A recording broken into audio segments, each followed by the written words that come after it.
bowling of Callum Parkinson. So Parkinson will have one more delivery just to complete that over. He's going to bowl it from the pavilion end, and he's going to be bowling. The scoreboard hasn't updated as he comes in and bowls to the left-hander, who will be, I assume,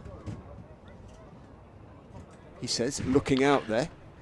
Well, it looks to me... It's not. It looks to me like Tom Clark who's come out. I was going to say, I think it's Clark, isn't it? Yes. It's certainly not Pujara, so No. that's very odd.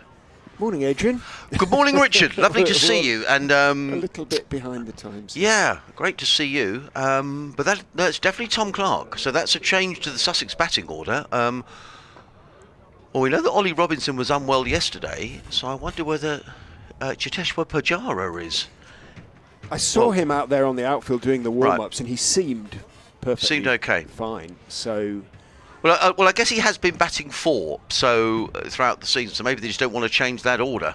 So it's been no Alistair Orr in the side, so makes sense. So Chris Wright will continue to Tom Haynes. He's in and bowls, and Haynes plays firmly down the ground. More runs here for Tom Haynes. Lovely looking shot, beautifully timed. Look at the way it's racing away across the outfield. The outfield is lightning fast, and that's a beautiful shot by Haynes, straight on the way this morning with a boundary. So he goes to 26. Tom Clark's just faced a delivery. He's yet to score. So yeah, so Tom Clark has been batting 5. So I guess all sort of coming up from 3 to open.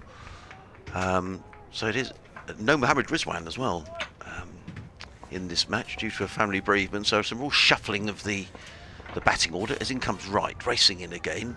Bowls, and Haynes glides this to square leg where there is no run. I see we've got a group of school children in over on the far side, Richard, which is good to see. We have, and it's also good to see them in the Uptonsteel stand. Yesterday they were in the Melton Building Society stand, which, given where the pitch is cut for the game, it left them rather isolated. They were a long way from any action, but now they're rather closer to what's going on, and we'll get a better idea, hopefully. So Haynes, as we look to the manual scoreboard away to our left, picking up where he left off yesterday.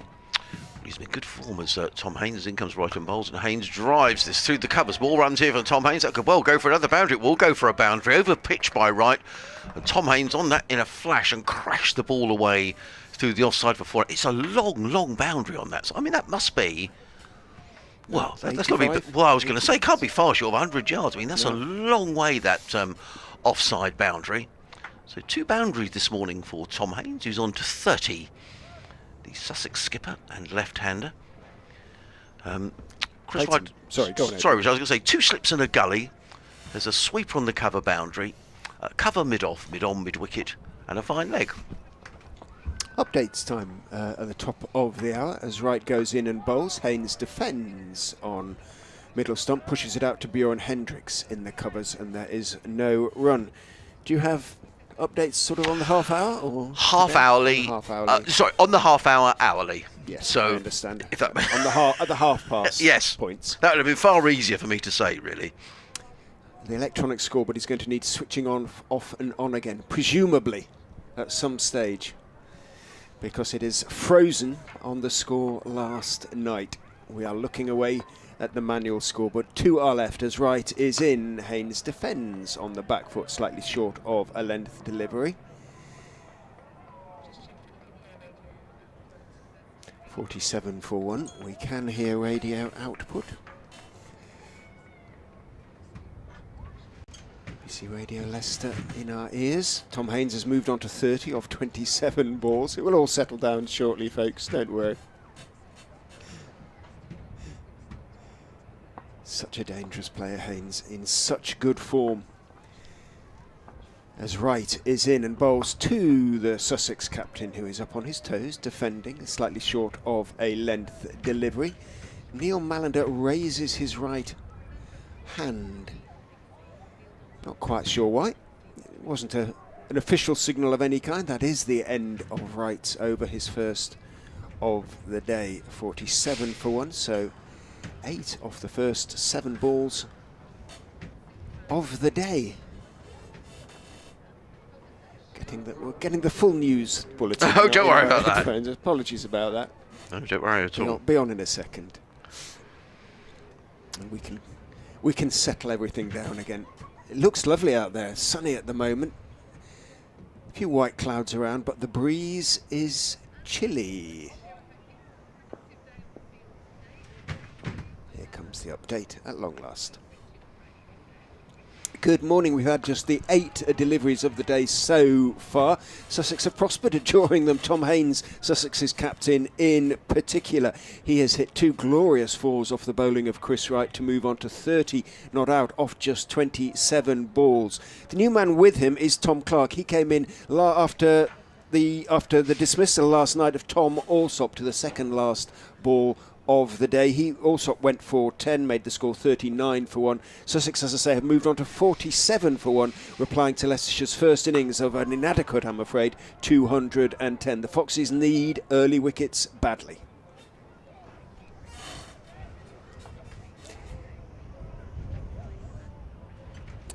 So Callum Parkinson has been taken off. Bjorn Hendricks is on to replace him. He has the relatively new ball in his hand. The electronic scoreboard has been switched off, so hopefully it will come back on. It will all flicker back into life shortly. Hendricks is in and bowls. Clark is solidly forward, pushing the ball out into the offside to Chris Wright, who is at mid-off. Lots of Toms in this Sussex side. So the first 3 in the order are Toms, and the other thing, they're all left-handers as well. So it's all very confusing. It is if you're simple like me. I'm afraid, well, like me. Yeah.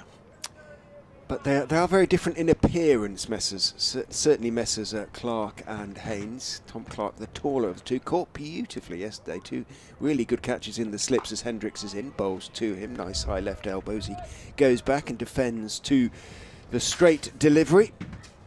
Hendricks wasn't able to pick up a wicket last night. He has not had the impact Leicestershire certainly would have hoped for from key overseas bowler. Just the 4 wickets so far this season for Bjorn Hendricks, and at a fairly high rate, understandably, with it's just having just taken 4. Hendricks is in and bowls. Big drive that misses from Clark. It was wide. It was foolish, might just have swung away a touch. But Clark went for the shot, missed it. But being positive, taking his lead from the skipper. Yeah, you're saying Tom Haynes has been in super form this season, and 2 typical drives of Tom, particularly strong through the offside. And already 2 boundaries this morning. Hendricks is in over the wicket. Clark goes back, just works the delivery off middle and leg out towards mid-wicket. Ackerman, who's out there at mid-on, has to run to his left, so Clark off the mark. Nice little nurdled single. Will make him feel a little bit better. End of the over as the PA man confirms we are having, quote, slight problems with the electronic scoreboard, and this is where the old manual comes into its own, isn't it? 48 for 1 Sussex, 30 to Tom Haynes, 1 to Tom Clark. You can't beat someone putting the numbers up, Richard. You can't. And I love that old scoreboard, I have to say. I mean, I'm all for, you have to go with technology, but I just love that score. It looks like it's been here for donkey's years. It just looks wonderful. 1950s, I think. Right. It's not quite as old as you'd think. Yeah. It is lovely, though, isn't it? It is. It's just an old clock on top of it. Traditional scoreboard. In comes Chris Wright, running towards us. The sun is out. Comes in and bowls to Clark, who's forward solidly, plays into the covers.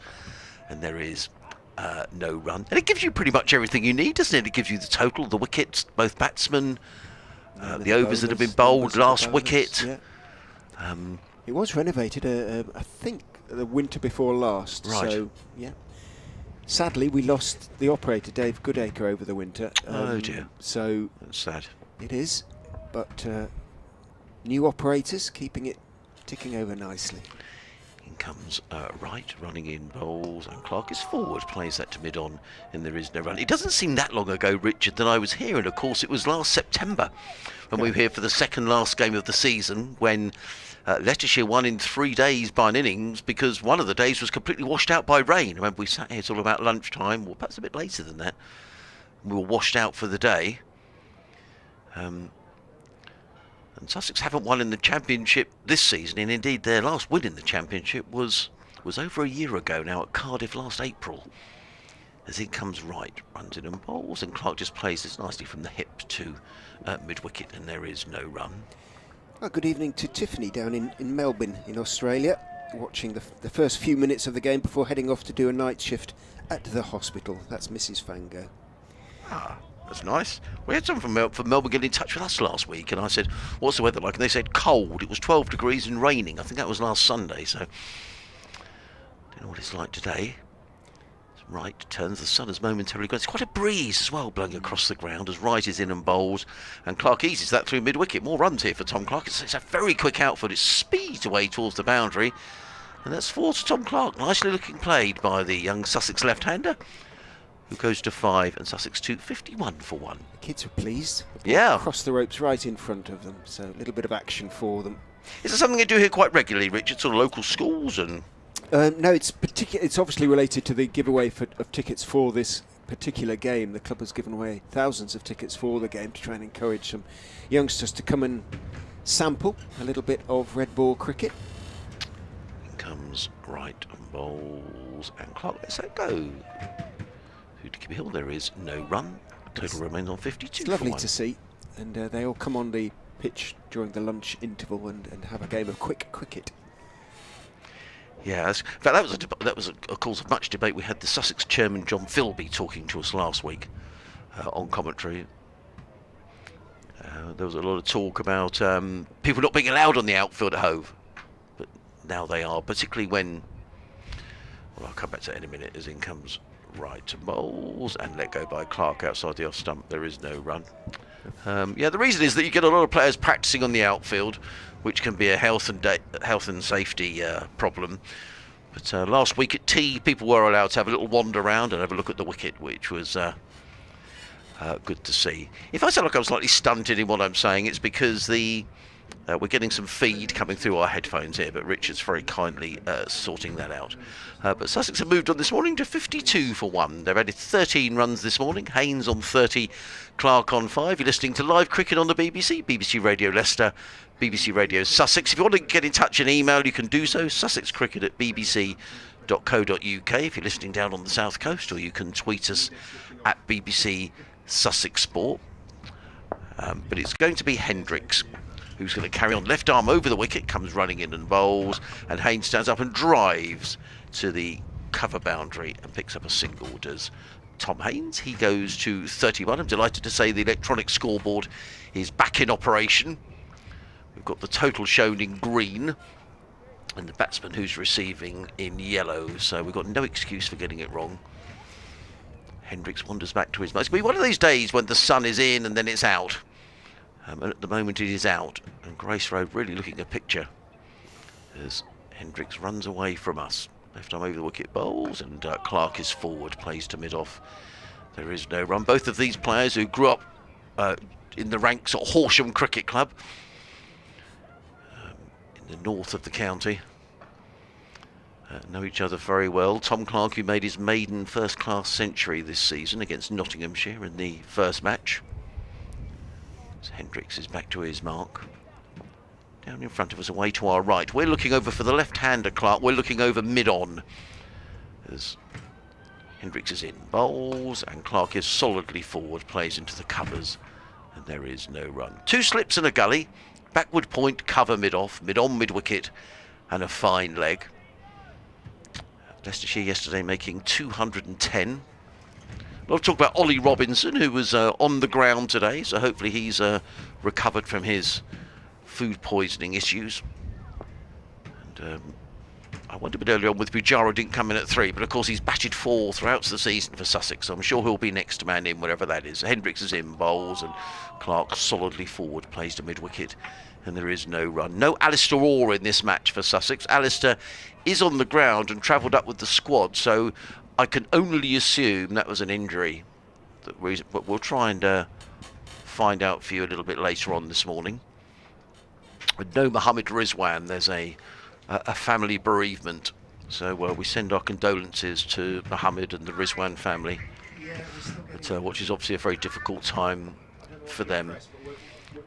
in comes Hendricks. He's in the bowls, and Clark again covers up, plays to mid-off, and there is no run. Total remains on 53 for 1. The school children are seated, as Richard was saying, away to our right-hand side. They're sitting in the sunshine at the moment.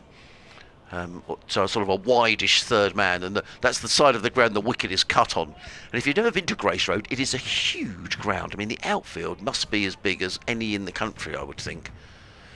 It really is a very, very large playing area. Now, Hendricks looks as if he may be injured himself, or maybe swallowed something. He's just holding the top of his chest. He might have swallowed something, or... Yes, he looks like he's swallowed a fly or something yeah, on the way back. I wonder whether he did, because he looks okay now. Well, we had one bowler going off yesterday, that was Ollie Robinson. But Hendricks is okay now, he's in at bowls, and Clark clips this one nicely off the hip through mid-wicket. He's going to take one, and he'll come back for a comfortable second run, will the left-handed Tom Clark, who goes to 7. And at the end of the over, Sussex are 55 for 1, with Haynes on 31, Clark on 7.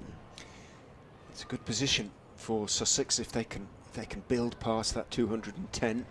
Pitches drives, talking to James Kirkley and to Callum Parkinson yesterday at the end of play. They've cut a little bit more grass off the ends, so to speak, Leicestershire, just to try and get a little bit of turn into the track, and I think it will do as the game goes on. So any sort of lead that Sussex can get will be very well worth having.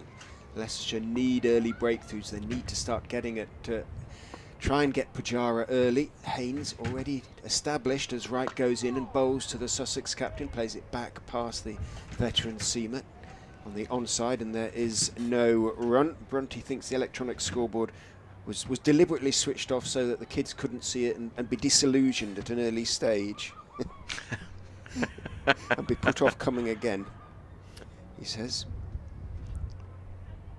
Foxy feel concerned about the scoring rate that teams manage to generate when facing Leicestershire, as Wright is in bowls. Haynes pulls him for 4. Just sat up nicely for him. He went back and didn't try and overhit it, just sort of turned his wrists on the pull, made sure he kept it down, and there was only Azad, who was at a sort of position between square leg and mid-wicket. No chance at all of cutting it off, and once, of course, it's past him, no way he's going to chase it down either. So Haynes, his third 4 of the morning, moves on to 35. Better than a runner ball, 35 off 31 balls for him. 59 for 1, run rate over 4. Right in again to Tom Haynes, short and cut away, outside off stump. He does have cover out there on the offside boundary, or about 10 yards inside the ropes. A sweeper in the form of Sam Evans, so just a single on this occasion for Haynes. But again, Haynes didn't try and really throw the bat at it. He made sure he was on top of it, played it really nicely. He looks like a man in form, and he has that left-hander's grace as well. Yeah, he does. And what a ground to show a left-hander's grace as well. I'm not saying he's like David Gower, but a left-hander who graced this ground for many, many years. Wright is in. Fuller, straighter, and Clark just leans forward, plays it down the pitch on the offside, and there is no run. The big debate about Tom, Richard, was really whether he could open the batting and captain the side, which he did in the last 4 championship matches last season, and did make a lot of runs, but it's a whole new ball game doing it for the whole season. But so far, you know, he's done well. He's made runs at the top of the order, and he says he quite enjoys the captaincy and takes his mind off of his batting, which is, perhaps a good thing.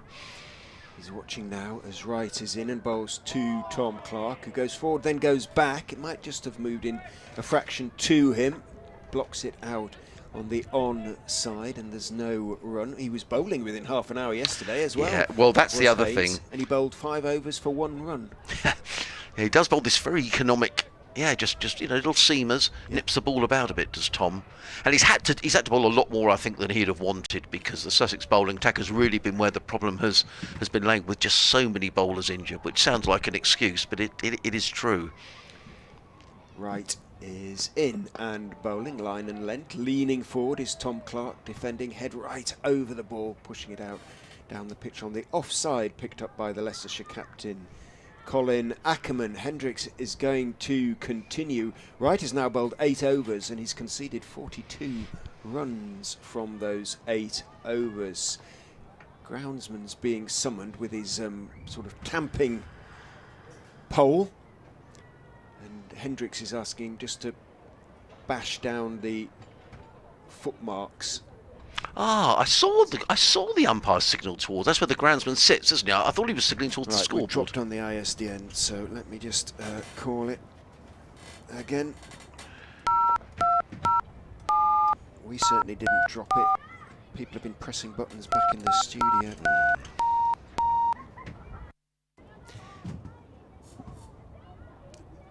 Well, apologies, I think we dropped out briefly on the commentary there. The wrong buttons were pressed, but hopefully we are now back with you. Sussex 60 for 1. I'm not sure when we dropped out, but Tom Haynes continuing to bat quite beautifully, actually. He's 36 not out off 32 balls. As Bjorn Hendricks runs in and bowls to the Sussex captain, who works it off the front foot through the vacant point area. Leicestershire have cover out there now on the point boundary in the form of Callum Parkinson, but it's a comfortable single as a consequence to Haynes, who moves on to 37, 61 for 1. The runs continue to flow, 15 overs and a single ball. At this rate, Sussex will be up with the Leicestershire score not too long after lunch. 2 slips and gully now for Tom Clark, as Hendricks is in bowling and Clark is leaning forward, not getting to the pitch of the ball, but playing it off the pitch, so to speak. No great movement for Hendricks. I mean, I wasn't here yesterday, Richard. So was it a combination of good bowling or indifferent batting or some help from the pitch? What was the reason for those sort of 11 wickets going down yesterday? The first 2, absolutely spot on, Adrian. Plus, Leicestershire had 3 run-outs against Glamorgan in a single innings last week, and the sort of lapse was rather triggered by another daft run-out. Here, in goes Hendricks and bowls. Clark is leaning forward, playing the straight ball back down the pitch to mid-off, and there's no run again. Hassan Azad, who was one of the who ran himself out against Glamorgan, was going nicely again here, and ran himself out again here. So from 69 for 1, all of a sudden it became 144 for 8 essentially, and then there was a 9th wicket stand between Callum Parkinson and Chris Wright. Didn't have playing simply straight, but it was good bowling, but it was also indifferent batting. In goes Hendricks and bowls, and Clark nice high elbows. He defends that one back down the pitch on the offside again, picked up by Parkinson, and there is no run. So Evans went relatively early, caught by Clark at second slip off the bowling of Crocombe. He did play at a wide one that was about 5th or 6th stump. He didn't really have to, but he poked at it, gave Clark a reasonably straightforward catch. Then we had a solid partnership between Azad and Rishi Patel. In goes Hendricks and bowls. Again, Clark is very solid in defence, calmly playing the straight ball back down the pitch to the bowler himself, who fields. Before the run-out, that took us through to lunch with just 2 wickets down. Rishi Patel then got a good one from Beard, one that did lift a little bit, and was well caught at second slip by Clark. Ackerman was chopped Haynes onto his stumps, trying to cut him away. It did just drift back into him. It wasn't really there to be cut away. He's getting a little bit anxious about Haynes sort of bowling maiden after maiden. In goes Hendricks and bowls, and again Clark very solid in defence, waiting for it. It's reasonable pace from Hendricks, but it isn't really moving for him at the moment. Hill batted well, 35 off 36 before he sort of slightly wild cut at Crocombe, top-edged it, and young Archie Lenham took a wonderful catch, a really good catch. It went swirling down to third man, and he caught it low down. He had a lot of ground to make up to the ball. Never looked like dropping it though. Really clean catch. Swindles, who's struggling with the bat at the moment, went leg before wicket to Delroy Rawlins, who bowled really nicely with his left arm spin, just drifting it in. He went forward, was hit on the back pad. Ben Mike tried to force Crocombe off the back foot before he'd scored, got an edge and was caught by Allsop at first slip. Mulder was arguably a little bit unlucky. Come back to that in a moment. In comes Chris Wright. running into bowl to Haynes, who drives beautifully through extra cover run. I'm not sure this is going to go for 4. It's a long chase out to that deep extra cover boundary, but Tom Haynes is going to come back for 3 through a beautifully timed shot through extra cover. He goes to 40 of just 34 balls from Tom Haynes. Yeah, Sussex to he had 64 for an 1. all-run 4 yesterday. Yeah, playing it it's a long boundary, that, Richard. And a long chase from, chase that all the way down over there. That was... It was the captain. It was Ackerman, I think it was, who's up mid-off. Because he's had a bruised hand, he's normally in the slips. Right, back to his mark. And Tom Clark is on strike. 64 for 1 as Clark waits and plays that firmly into the covers, fielded by Hendricks, and there is no run. Yes, Mulder was strangled down the leg side. Rawlins got a little inside edge. Carter did well to take the catch down the leg side. That was 144 for 8. We had the stand of 49 between Parkinson and Wright before Wright was leg before wicket, pushing forward to Crocombe. Looked pretty adjacent, and Hendricks faced quite a few balls for his 6 before trying to pull a delivery from Beard and top edging a catch that Rawlings held well at deep backward square. Comes right again, bowls, and Clark is solidly forwards. A ball of good length punches that to mid-on, and there is no run. So what Sussex did brilliantly, really, was in the enforced absence of Robinson, the young attack hit their marks, and they were wonderfully backed up by the field. Every catch was taken. Hold your catches, as they say. Every single catch was taken. Right.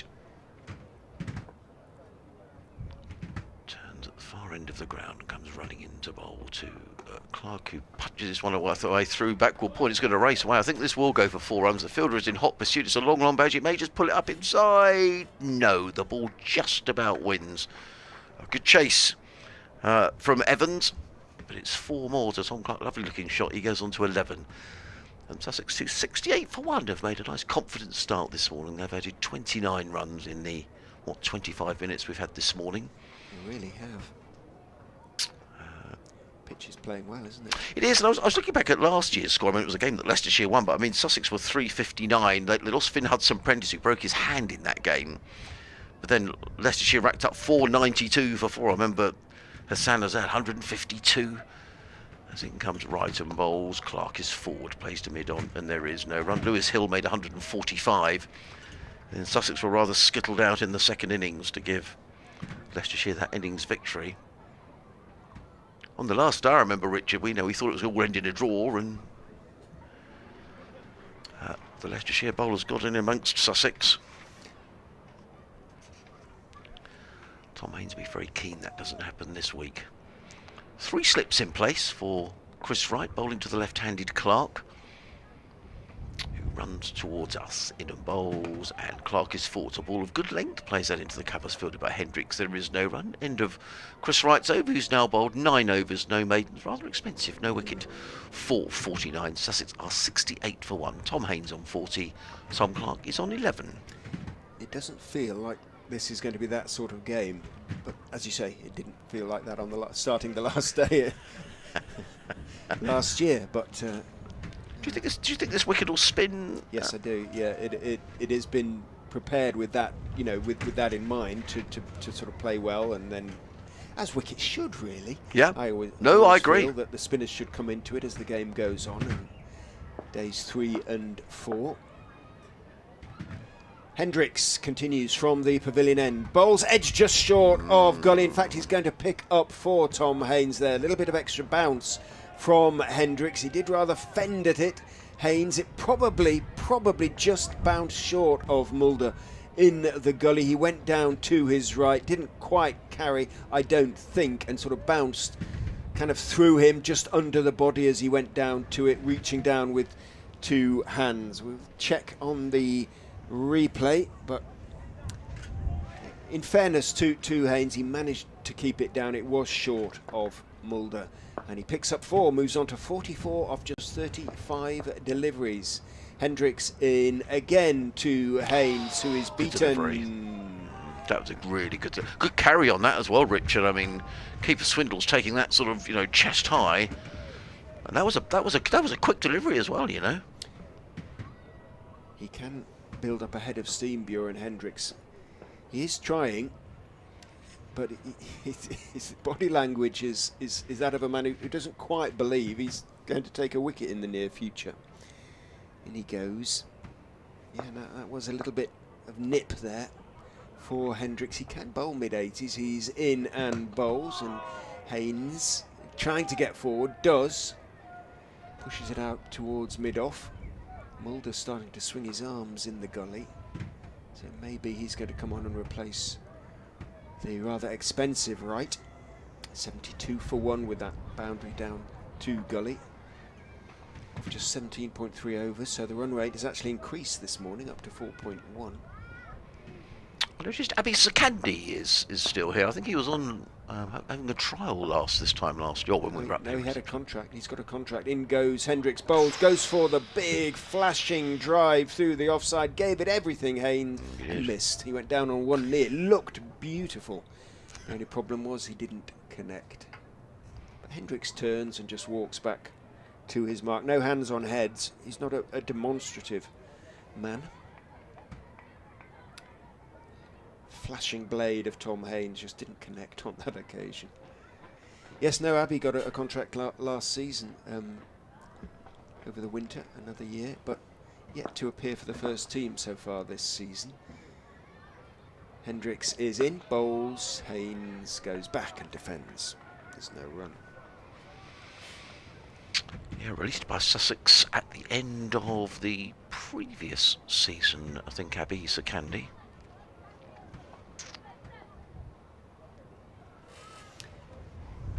From memory, he made his debut in the same match against Pakistan that Jofra Archer made his debut in, or if not, certainly around about the same time.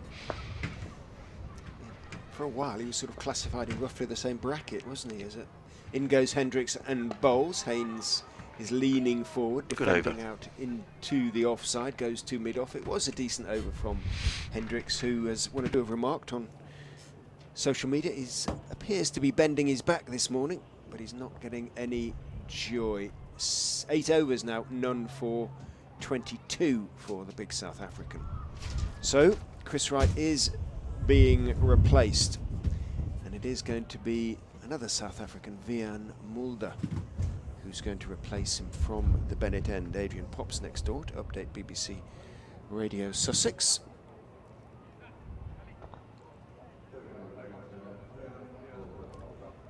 Mulder, a little like Hendricks, will have been slightly disappointed with his returns so far this season.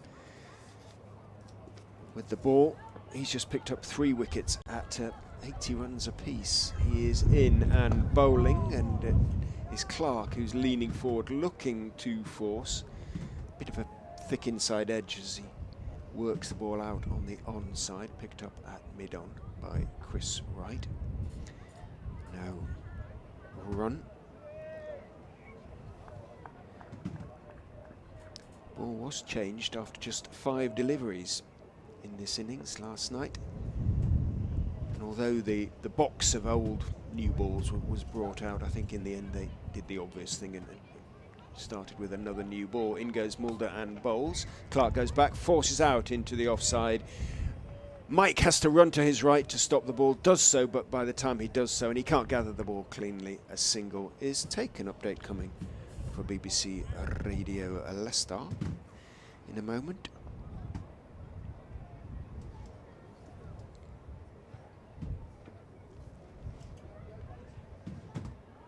(73 for 1). Clark 12, Haynes 44. Partnership that started this morning after Alsop's dismissal to what would have been, or what should have been, the penultimate ball last night had he not got out. His dismissal made it the final ball of the day. Round the wicket goes Mulder. Bowls, thick inside edge as Haynes defends on the back foot.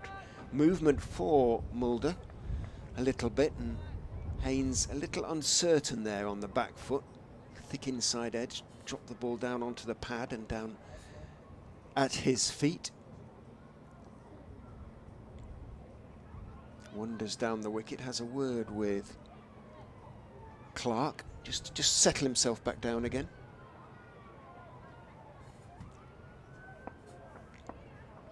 Good morning. Sussex thriving in the sunshine down here at Grace Road. They were playing to Leicestershire's first innings score of 210, a score which looked inadequate after the Foxes won the toss and batted yesterday, looking increasingly inadequate as Tom Haynes, the Sussex captain, has hit 4 fours already this morning. He's on 44, in fact, off just 42 balls. Tom Clark is with him. Clark is just building his innings. He's 12 off 33. 73 for 1 now there for Sussex. Any sort of lead will be worth having on a dryish pitch, which looks as though it's going to take a bit of spin earlier. The Foxes need some wickets, and they need them quickly, with Sussex 73 for 1. And it's going to be a few more now, as that one is worked by Haynes off the back foot down towards wide third man. Evans has a lot of ground to make up to the ball to his right. He finally gets there, and Haynes picks up 2, moves on to 46 off 43 balls, 75 for 1.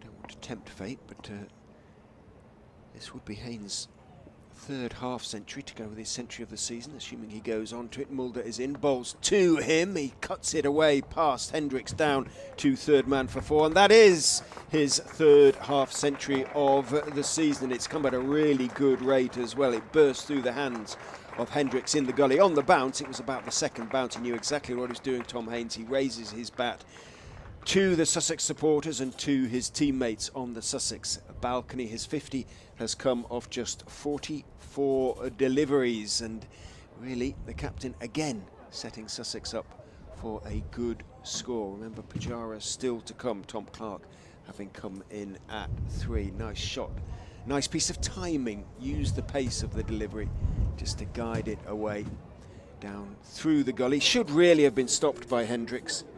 It wasn't. Confirmation, 44 deliveries, as Hendricks continues bowls to Clark, who's driving, but only as far as right at mid-off. And there is no run. 8 fours in his 44 for Tom Haynes. I beg your pardon, in the 44 deliveries he faced to go to 50 for Haynes.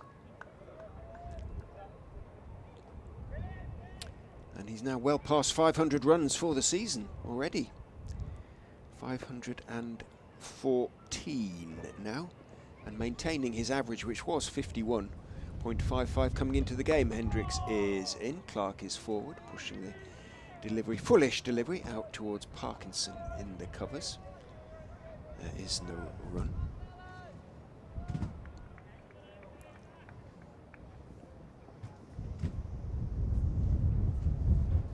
At Foxes Cricket 22 on Twitter. If you want to get immediately in touch, Adrian will, when he comes back, will confirm the Twitter handle that I think is at Sussex Cricket, but I will check with him. In goes Hendricks, bowls, worked off his hip this time, or off his legs at least, by Clark. Didn't really get up that much, and it's a long chase in fact for Ackerman. He got rather more on that than I thought he had initially, Clark, and he's going to pick up a couple as a consequence. It was picked up around about 10 yards inside the ropes at deep mid-wicket by Ackerman, but the runs continue to flow. Foxyfield wants to see Parkinson introduced, just to, if nothing else, just to stem the flow of runs. 4.2 the run rate now. It is creeping up rather than going down. Clark onto 14 off 36 balls. Hendricks is in and bowling. Clark is leaning forward. Foolish delivery. And he plays firmly out towards mid-off, then wanders away. Slightly hang-dog, Tom Clark, in his demeanour as he walks towards umpire Neil Mallender. Head down, walks back to his mark. Head down still, as if he's done something shameful. He hasn't. He's providing very good support to his captain at the moment. And the partnership is already approaching 50. It's 42 in good time. Hendricks is in and bowls. Clark is forward, defending again out into the offside, and there is no run. Haynes' forms continue. Yeah, he really has been in a rich vein of form. I mean, pretty much through last season, Richard, when he was the highest run scorer in the Championship, and he's carried that form forward. And as I said earlier, it was the big question mark: could he do it and captain the side? But Thomas said quite often when he's out in the field for long periods, beforehand he'd be thinking about his batting and opening the batting, but you don't really get a chance to do that when you're skippering. But it is tough when you haven't won a game and you're so short of bowlers, but he's done really well. Yes, Hendricks is in and bowls, Midland leg, and Patel's hands started to go into the air, but they do after every delivery. He's got plenty of bat on that one, Clark, as he played it out towards mid-wicket. Haynes, was he talked about at all in international? Yeah, I mean, over the winter. I mean, yeah, he was. He should be. Yeah, and I think there was a bit of surprise. I know with COVID and everything, it was incredibly difficult, but I think there was a bit of thought that he might have gone on the Lions tour to Australia, if nothing else, for the experience of that. But he didn't go. But starting off this season the way that he has, and I guess it's the case with a number of batsmen that, you know, if they're going to look at weight of runs, you'd have thought Tom would be up there. But, you know, it's this old thing, isn't it, about people saying, well, yeah, you're making them in the second division. It was the same with Ollie Robinson taking wickets, when we all know the quality of some of the players in the second division is really high. Well, Leicestershire kind of thought, a lot of Leicester supporters thought Parkinson, as the only English-born spinner to take 50 wickets, might get a Lions tour, but not even mentioned. Moulder around the wicket. Bowls to Tom Haynes, who chops on. And just as we're bigging up Tom Haynes, Moulder picks up wicket. A change of bowling, so you've got to give skipper Ackerman the credit for that. Tom Haynes with one of his favourite shots, looking to play that one away through backward point. Plays on, and Leicestershire get a much-needed breakthrough. And just as we were talking Tom Haynes up, he gets out. Commentator's curse, Richard. Yes, I guess it's our fault. But he had played really well both last night and this morning. Let's see to what extent he did chop on it. Probably was a little bit too close to him. About 8 inches outside off stump. Tried to work it away through the gully. Thick bottom edge on to the stump. So he considered himself a little bit unfortunate, but I guess Mulder, who was, as I caught down the leg side yesterday, will consider, well, perhaps my luck has turned. But Haynes has given his side a good start, and now we should see the great man coming to the wicket. Yeah, and it has been an absolute delight to watch. This is his 5th match, so in the 4 matches that he's played so far, he's scored 100 in every game, and indeed in 2 of those the hundreds became double hundreds, against Derbyshire on his debut, and then again against Durham a couple of weeks later down at Hove. He's, as I say, it's just been magnificent to watch. The other thing that Ian Salisbury has spoken a lot about is just the effect that Pujara's had around the Sussex players as well, because Sussex needed somebody. The Sussex batting has been weak now for a couple of, well, arguably longer than 2 or 3 seasons. When you've had the departures of the likes of Chris Nash and Ed Joyce out of your side, they are big shoes to fill, and Sussex hadn't really done that and hadn't scored enough runs. But Pujara's brought some real solidity to the side, and it's been wonderful to watch him bat. And I'm not going to big him up anymore because we just did that for Tom Haynes and he got out. But let's see how he gets on today.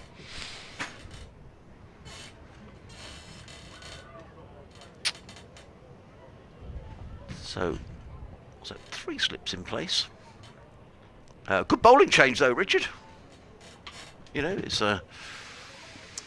yeah, Mulder's second over of the. Oh, was it? Oh, sorry, I missed it. I was doing an update, so apologies for that. I thought it was his first over. I was next door. But how can Pujara do? But even so, big wicket that. Yeah, it is. Potentially. As in comes Mulder running in bowls to Pujara, who lets that go outside the off stump, and there is no. And if you watch, Richard, every single ball that Pujara faces just before the bowler is running in, he goes through exactly the same routine where he lifts his bat into sort of just above the horizontal. I'm not sure if he's. There we go. He does that every single delivery and just checks that his, I guess the grip is correct. There you go. Or maybe it's just something he does subconsciously every ball. No, I think routines are important to batsmen, aren't they? There. In comes Mulder. Bowls, and Pujara is beaten. Well, that hasn't happened too often this season. Whistles through to keeper Swindles, and there is no... I mean, this will be a huge scalp now for Leicestershire, and particularly with no Rizwan in the side this week. Alistair Orr also out, we think, through an injury. We'll get confirmation of that. You know, the Sussex, they could all bat in this order, but, you know, it's I think it's fair to say it's a relatively long tail for Sussex. So, important here for Sussex, with Haynes gone. Alder again. Right over the wicket bowls, and Pujara plays this to mid-wicket. There is no run. Just watching the replay, just as if the one that beat him swung a little bit. Not really, not too much. Might just have held its own off the seam, if anything. But it was just a good corridor delivery, essentially, which is the sort of thing that Sussex kept bowling yesterday, and what Leicestershire have to do. It's a game of patience and hitting the right areas. 3 slips go down. Mulder in again, bowls, and Pujara lifts the bat and gloves high out of the way through to keep Swindles.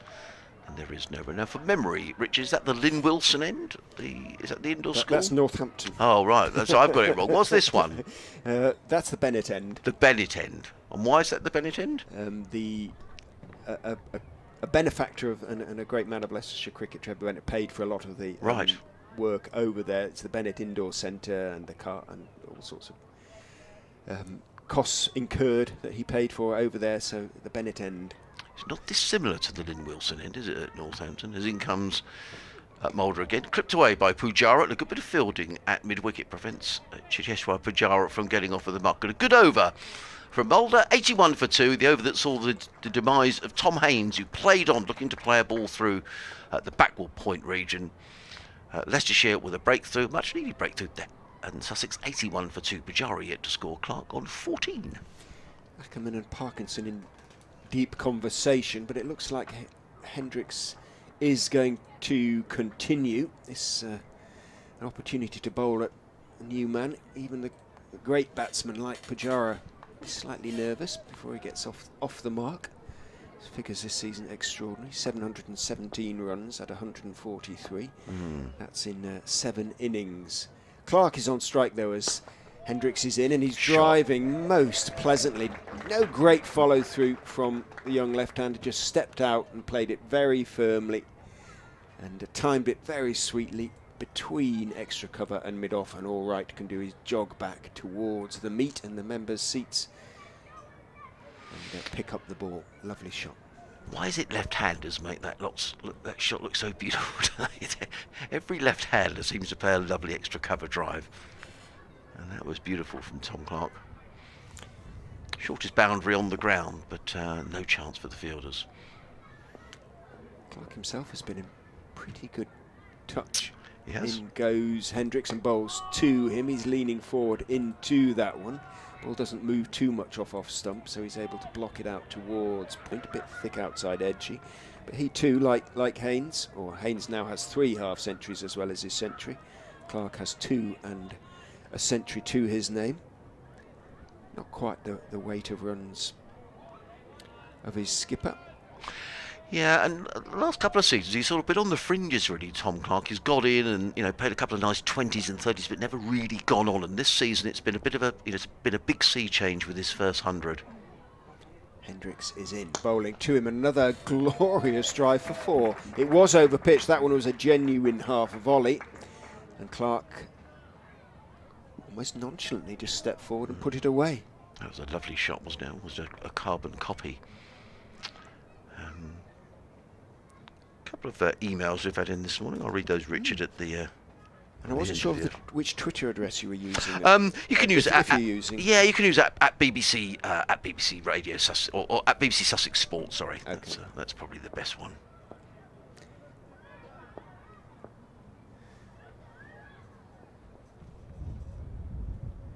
Hendricks in again. Clark is clipping him away through the leg side this time. That might be for more. It's a long chase for, looks like Azad. His knees are pumping. It's going to pull up. Just should run 4 actually here. Oh, it's just gone over. It's just gone over. They would have run 4 otherwise. Azad kept up the chase to the last. The ball trickled over the ropes just in front of the manual scoreboard. So 3 boundaries in 4 deliveries for Tom Clark. He has raced therefore up to 26. Sussex on to 93 for 2. This has been a very ordinary over from Bjorn Hendricks so far. Can he come back? Got 2 balls left to bowl in it. Well, runs are coming quickly, aren't they, today? They are. What have we had? Not quite 50 minutes, and Sussex have added... 93 minus 39. 54. That's a horrible sum. Yes, there you go.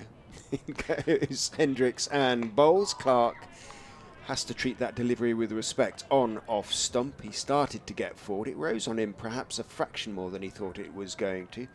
Got on top of it, on top of the bounce, steered it out to point. No run. Parkinson just starting to sort of warm up a little bit in the covers.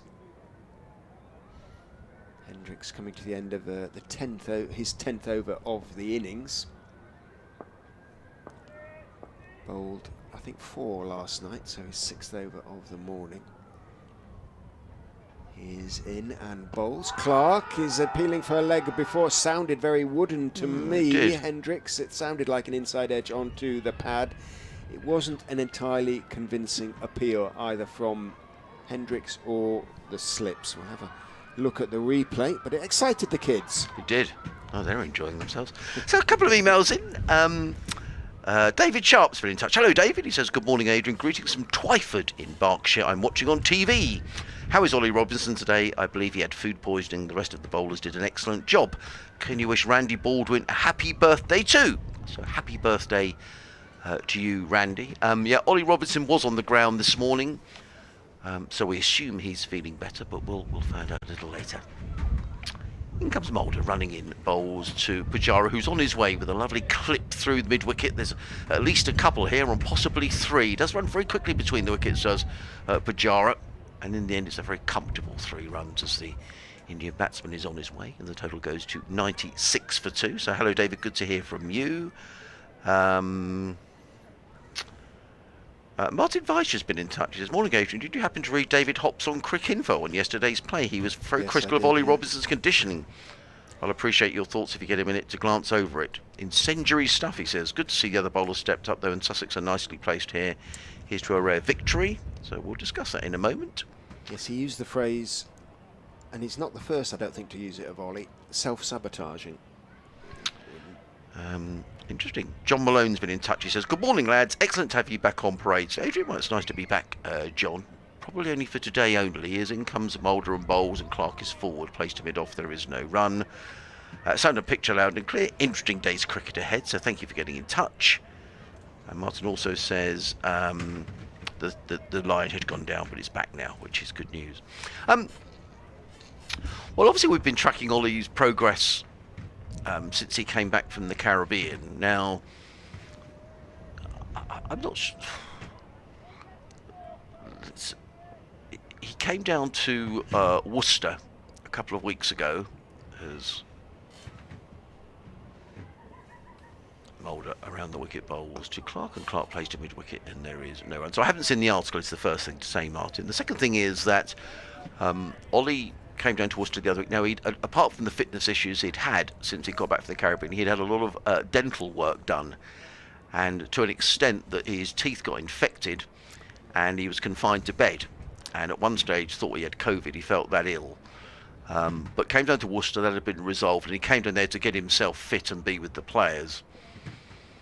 As Mulder turns at the far end of the ground, the Bennett end, as Richard was telling me. Comes in around the wicket, bowls to Clark, who's solidly forward to ball of good length, plays to extra cover, and there is no run. And he wanted to play against Durham the following week. Now, clearly, that's not Sussex's decision. It's something that's down to England, and England decided that he couldn't play against Durham, although Ollie did want to play. But he did play last week against Middlesex, and I have to say, I thought he bowled really well against Middlesex last week. He picked up 5 wickets in the first innings, 5 for 66, and then took 2 wickets in the second innings. But that's the first time he's bowled since Hobart last year. Sorry, earlier this year in the Ashes.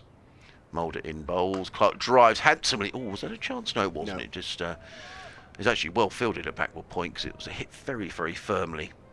Fielded there by Sam Evans, and there is no run. 96 for 2.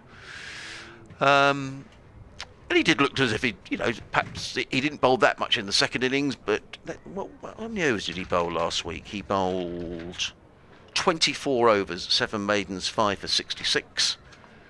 He didn't bowl as much in the second innings, when Middlesex rather cantered to victory. Holder in again. Round the wicket bowls, and Clark's hit high up on the thigh pad. The ball bounces out into the offside. There is no run. There's a stifled appeal. Another very good over for Mulder. 96 for 2, Pujara 3, Clark 26. So if you're asking for my opinion, and I'm not trying to say this through rose tinted, I think that's a little bit harsh. But I've not read the article because he's obviously working his way back to fitness. But I don't know what this article said, so I will have a little read of it. But that just seems. The way he bowled last week, and Sussex have missed him, I mean, hugely. All of a sudden you've got somebody who can come back and take some wickets. But I'll have a look at that report. But my first thought is that seems a little bit harsh. So Bjorn Hendricks is done for now, and Ben Mike is going to come on and replace him. Leicestershire's young all-rounder. He's had a good start to the season. Didn't have the best of days with the bat yesterday. Dismissed without scoring. Trying to force a delivery through the offside from Henry Crocombe. Edged to Tom Alsop at first slip. Hoping for better luck with the ball. He's going to be bowling to Cheteshwar Pujara, so a big challenge. In he comes and bowls. Pujara's hit on the back pad, but that... Oh, he's given him! He has given him. Mike has got him first ball. There wasn't a massive appeal from behind the stumps, but Mike went up. Umpire thought about it for a long time, Tom Lungley, and he has sent Pujara on his way. So Ben Mike has struck with his first ball. He turned to the umpire to appeal, and then both fists in the air. And that could be a huge moment. Pujara goes leg before wicket for 3. Sussex are 96 for 3. Well, that is a big wicket, and any time Cheteshwar Pujara is out, it's a big wicket. And Leicestershire Sussex having got up to such a good start, Leicestershire be delighted to pick those wickets. Here's the replay. Let us have a look. It was a very confident appeal from Ben Mike, wasn't it? That's no good. That's the previous over. Yeah. We'll get one, I'm sure. And so the number 5 coming out is Ollie Carter, who's the young Sussex wicketkeeper. Here we go. I think that was a very good shout, to be honest. Do you? I could see 2.5 stumps. I think it might have been quite close to going down the leg side. I just wonder whether it cut back in a little. It did. That's what I'm... Yeah, and either way, it looked disappointed, didn't heavens. It? Yeah. So... Might have hit leg stump. 2 of the... Well, I guess... So 2 of the big guns at the top of the order are out. Yep. That's what Leicestershire needed. Carter and Haynes. Yeah. And now...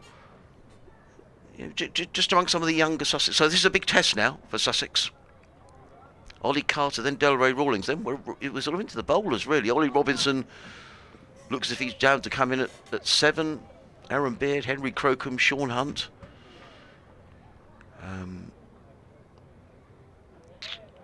So, we will see. Middlesex, Leicestershire's tails will be up here, Richard. They will. Yes, the reaction of some of the Leicester supporters is that it's a generous decision. Right, okay. They're very grateful for it, don't get me wrong. Right.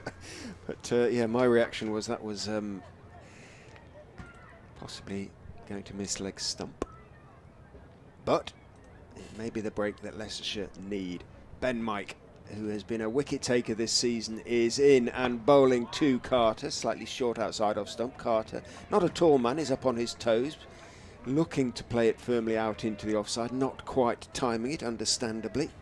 His first delivery just blocks it out into the offside, so responsibility now shifts on to Tom Clark, really, who has played very nicely in going to 26 off 50.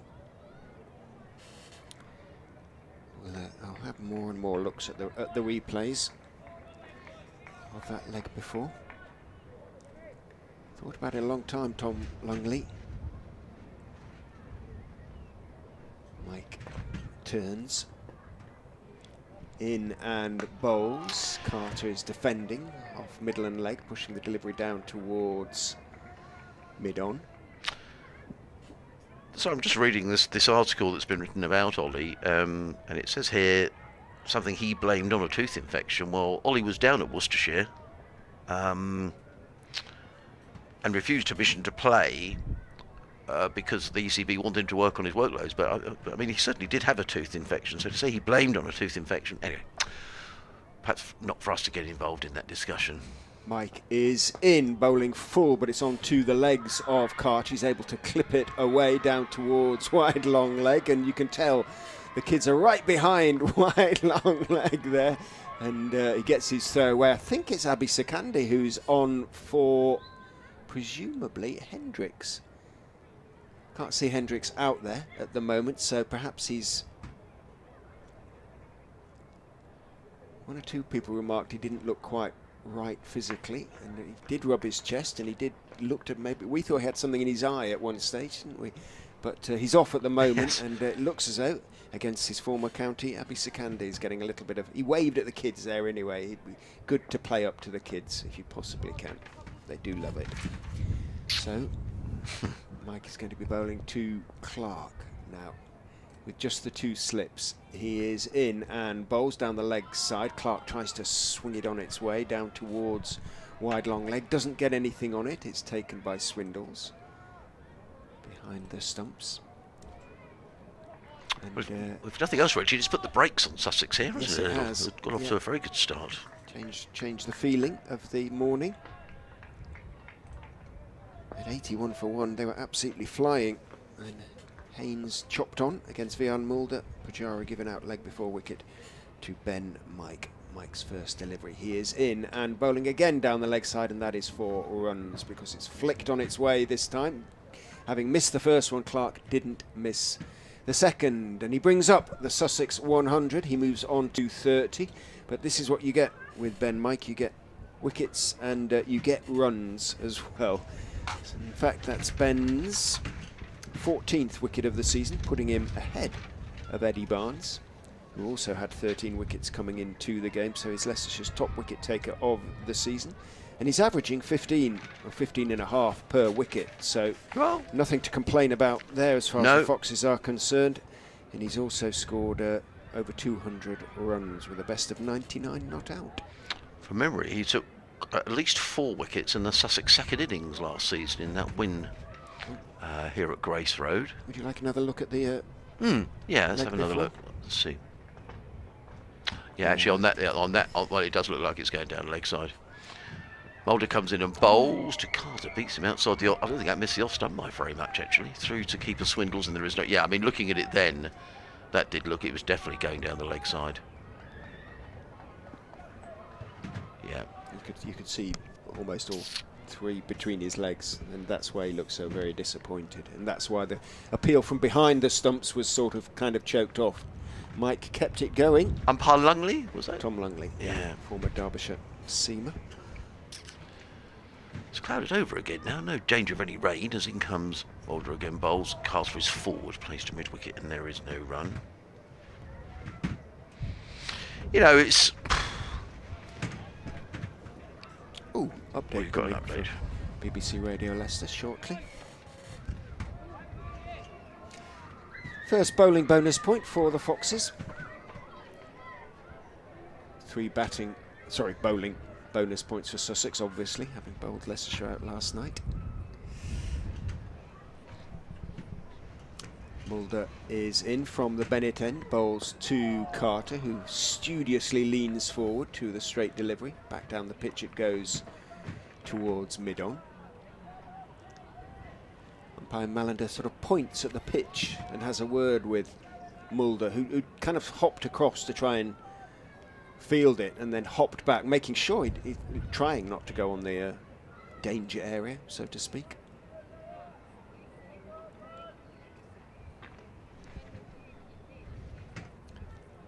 Mulder turns, top of his mark, is in and bowls. Carter gets a full straight delivery. He's waiting for it in the crease. He looks a bit anchored there at the moment, young Mr. Carter, but he keeps it out.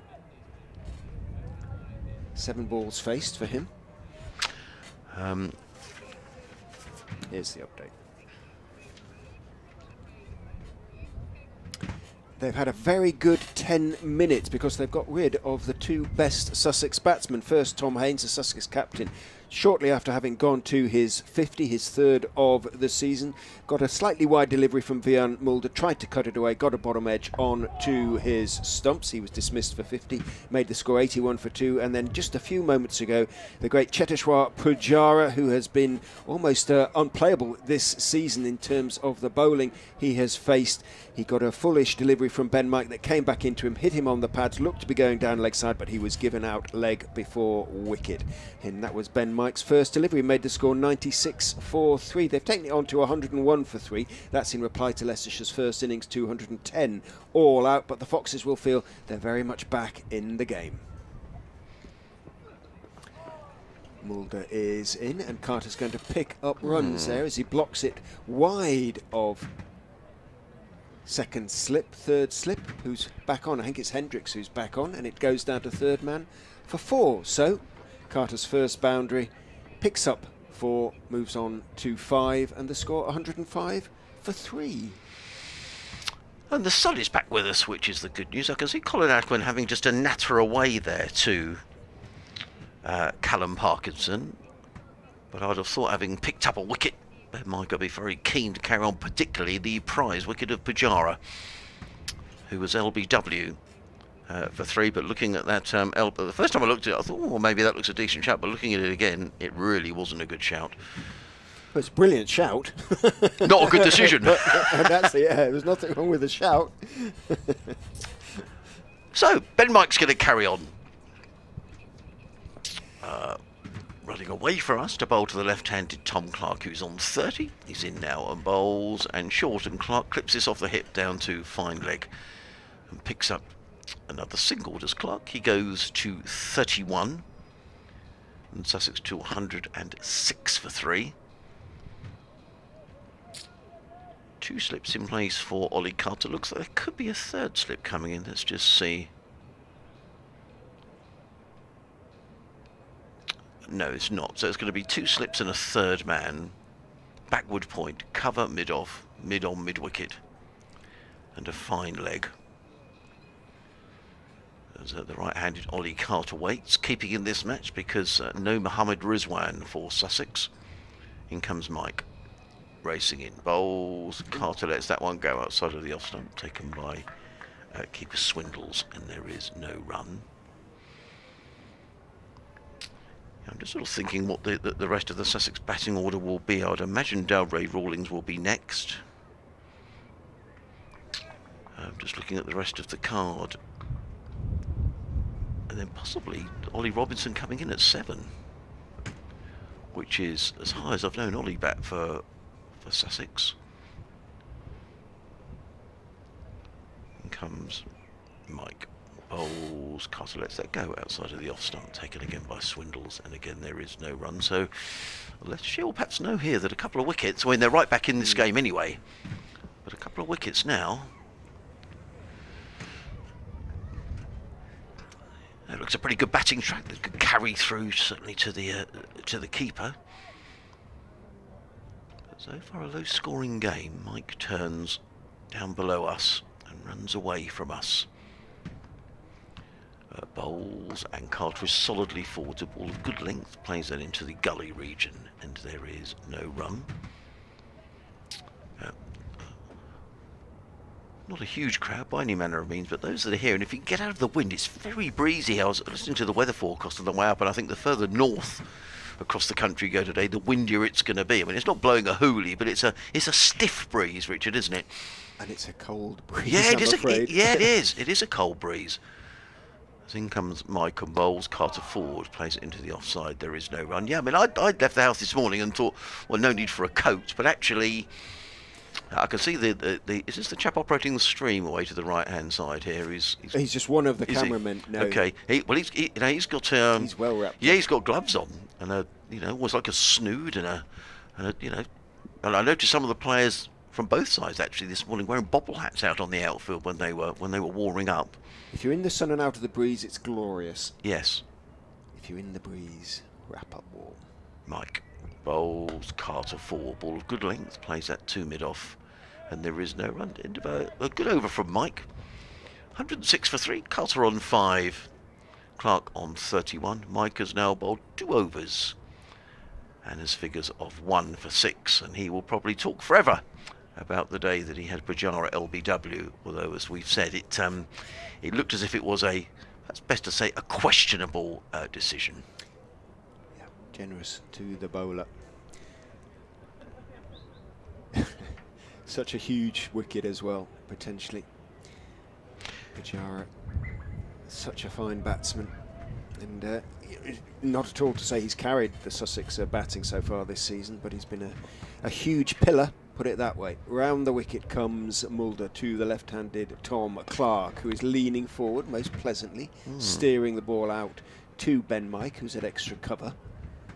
No run, walks away again with his head down.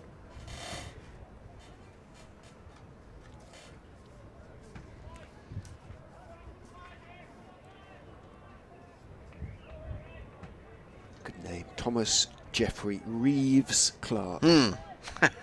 He's one of 4 brothers. Is Tom? He's the youngest of the 4. Facing now as Mulder is in, bowls to him. Good leave by Clark because wasn't so very far from off stump, but there was a good bit of bounce, so left on length and bounce as much as anything, and missed off stump by a good distance as a consequence. I mean, so who came on doing? Because I wasn't here yesterday. Who came in doing all of the 12th man duties when Ollie Robinson went off? I can't tell you. That's all right. I want to say Burrows, number 31. Yes, probably was. In goes Mulder, and leaning forward, Clark playing it out into the offside. And there's no run. It was definitely number 31. Yeah, it was, Mr. Burrows. Yes, I'm just looking at this. But he did come back on several times. Robinson. Yeah. Yeah, I mean, I'm thinking Ollie Robinson will bat 7, probably Archie Lenham 8, then Beard, Crocombe and Hunt. I think that'll be. So you know, that is a long Sussex tale, no question about that. Mulder looking a little disdainfully at the ball, suspiciously at the ball, holding it between finger and thumb as he has a word with. It was changed after 5 balls of the innings, believe it or not. In goes Mulder and bowls. Ooh, a little bit fraction squared up perhaps Clark there. A bit thick outside edges. He leant forward and it was on middle stump. Blocked it out into the offside. George Burrows, as Fango kindly points out to me. I did get there. He came. He's Sussex signed him on a 1-month loan deal at the beginning of the season. Really because of all the problems they've had around their bowling attack. Released by Lancashire. Mulder in, bowls. Big stride from Clark, but has to defend, looking, I think, perhaps to drive it initially, but it was a bit straighter than he had hoped for, and ended up blocking it back down the pitch towards the South Africa international all-rounder. This is as decent as a spell as I've seen from him. He hasn't bowled with much fortune so far this season. A little like Hendricks. But settling into a decent rhythm. In he goes and bowls. Clark again is leaning forward, pushing it. Oh, he's going to have it. If he hits, he's gone. He missed. Dear, what a dreadful run. Yeah, he'd given up essentially on that occasion. Clark, he called for the run. Mike picked it up one-handed in his right hand, his favoured hand. He had just the one stump to aim at. Big puff of dust as it hit the ground next to the stumps. It missed them. Clark had given up. He was 5 feet, 6 feet, maybe more. He had stopped running essentially. And Leicestershire missed. I wonder what on earth he was thinking. I mean, he played it straight to the fielder, and as you say, if Ben Mike had hit the stumps, he was out by yards, a third of the pitch. I mean, he was miles out. And you say he'd given up, and he realised it was a dreadful call. Anyway, he gets away with it. A bit earlier on, who was it got in touch? David got in touch and wished Randy Baldwin a happy birthday. And Randy's been in touch and says, thanks for the message, Adrian. Thanks to David Sharp for snitching. And he goes on to say, Pujara well and truly stuffed. is Ben Mike. Over the wicket bowls to Clark, who's forward and plays to mid-on, and there is no run. I just wonder with Tom Clark taking that risky single, whether that was just a little bit of pressure building up here from Leicestershire, because Sussex was getting off to a flyer this morning, particularly through Tom Haynes, who began the day on 22 and raced to a half century. I mean, there's still oodles of time left in this match, but Leicestershire have just stemmed the flow of runs in the last half hour or so. Mike in again bowls, Clark forward and plays very solidly to mid-off, and there is no run. Duncan's been in touch and he said, when you've not won for a year, you can do without LBW decisions like that against your best batsman. Any reason Ali Orr is not playing? I don't know, Duncan. I will find out. I wasn't here yesterday, but I will find out. I did notice last week during the match against Middlesex, that the Sussex physio, John, was out on the ground quite a bit giving some attention to Ali Orr. Looked like he may have some sort of a leg injury. I mean, I'm sure he would have played if he was fit. As in comes Mike and bowls let go by Clark through to keeper Swindles. And there is no run, not least because, as I say, when you look at the Sussex batting order, after these two, you've got Delray Rawlings come in at 6. I think probably Ollie Robinson 7, Archie Lenham 8, Aaron Beard 9, Henry Crocombe 10, and Sean Hunt at 11. So, you know, it's I'm always loath to say, you know, the lower order or whatever, but I mean that's a fairly long tail for Sussex, with Robinson coming in at 7. In comes Mike over the wicket bowls down the leg side. There's an appeal for a caught down the leg side. Tom Clark just looks a little unsettled. Yeah, He's looking to pull that one down the leg side, and yeah, that could easily have flicked the glove. I mean, Ollie Robinson batted 8 last week. I mean, that's a general sort of Ollie Robinson position, but 7. You know, he's made a first-class 100, but that was a good time ago. Yeah, there was no appeal from Swindles, was there, on that occasion? No. It was just Azad at mid-wicket and Mike the bowler. So it might just have clipped the thigh pad or something. Might have been a noise. Well, thank you for your messages. Sussex Cricket at bbc.co.uk. Now changing the field. There's now a deep mid-wicket going back. Is that Azad? Yes, it is. So 2 men. Yes, deep mid-wicket, deep backward square. As in comes Mike over the wicket bowls down the leg side. Good take by Swindles. That wasn't a great delivery.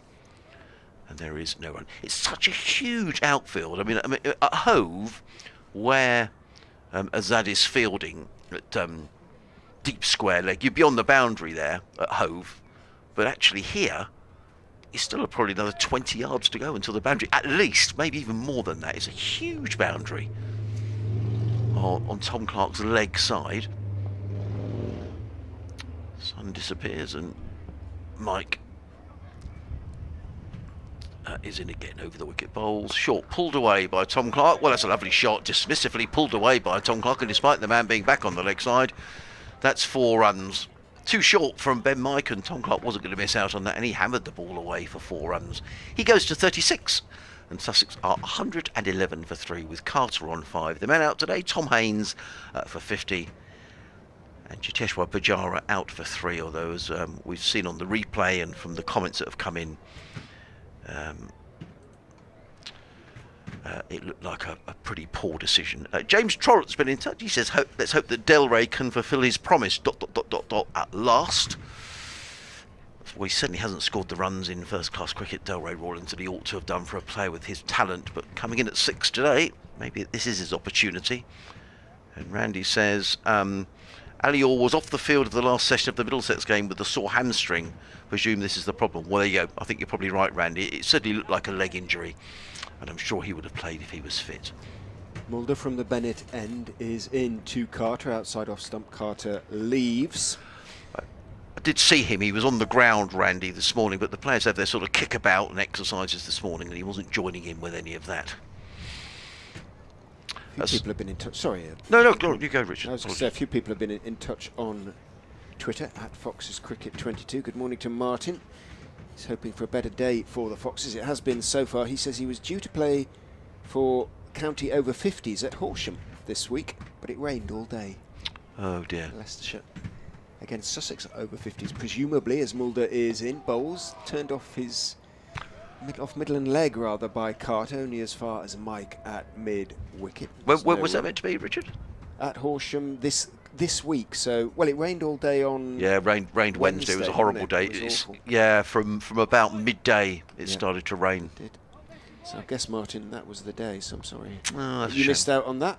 At Horsham. At Horsham. Yeah, Tom Haynes and Tom Clark's club. Chris Nash's club as well. Back in the day. Mulder is in. Bowles. May have been a bit slower delivery there. Carter was in place early. Straight delivery. Blocked it down, back down the pitch to Mulder. No run. Hello, Stratford Cricket. He says, greetings from Australia. Another one. Yes. He says, loving the coverage. Who's likely to make inroads for the Foxes, or are we set for... This was a while ago. Sorry, a Haynes masterclass. Looked like we were set for a Haynes masterclass for the first 40 minutes or so. But having gone to 50, chopped Mulder into his stumps.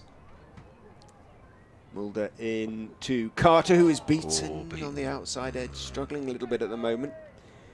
Carter went past the outside edge, tentative shot. Stratford Cricket's been in touch with me as well, Richard. He says, greetings from Australia. Is Pajaro the best overseas player this season? He's been exactly what the doctor ordered at Sussex. He is. Unfortunate today, but no, I think anyone with his experience and 400s already. But a dodgy decision today. Mulder is in. Back on his stumps is Carter, defending. A little late on it, rather shoveling it back down the pitch on the onside. Picked up by Chris Wright at mid-on. Ryan, the question of how long can we keep saying Leicestershire have a young squad when the average age of the squad is 25/26. He says that the Leicestershire squad has 5 players born in the 2000s. Sussex have 12.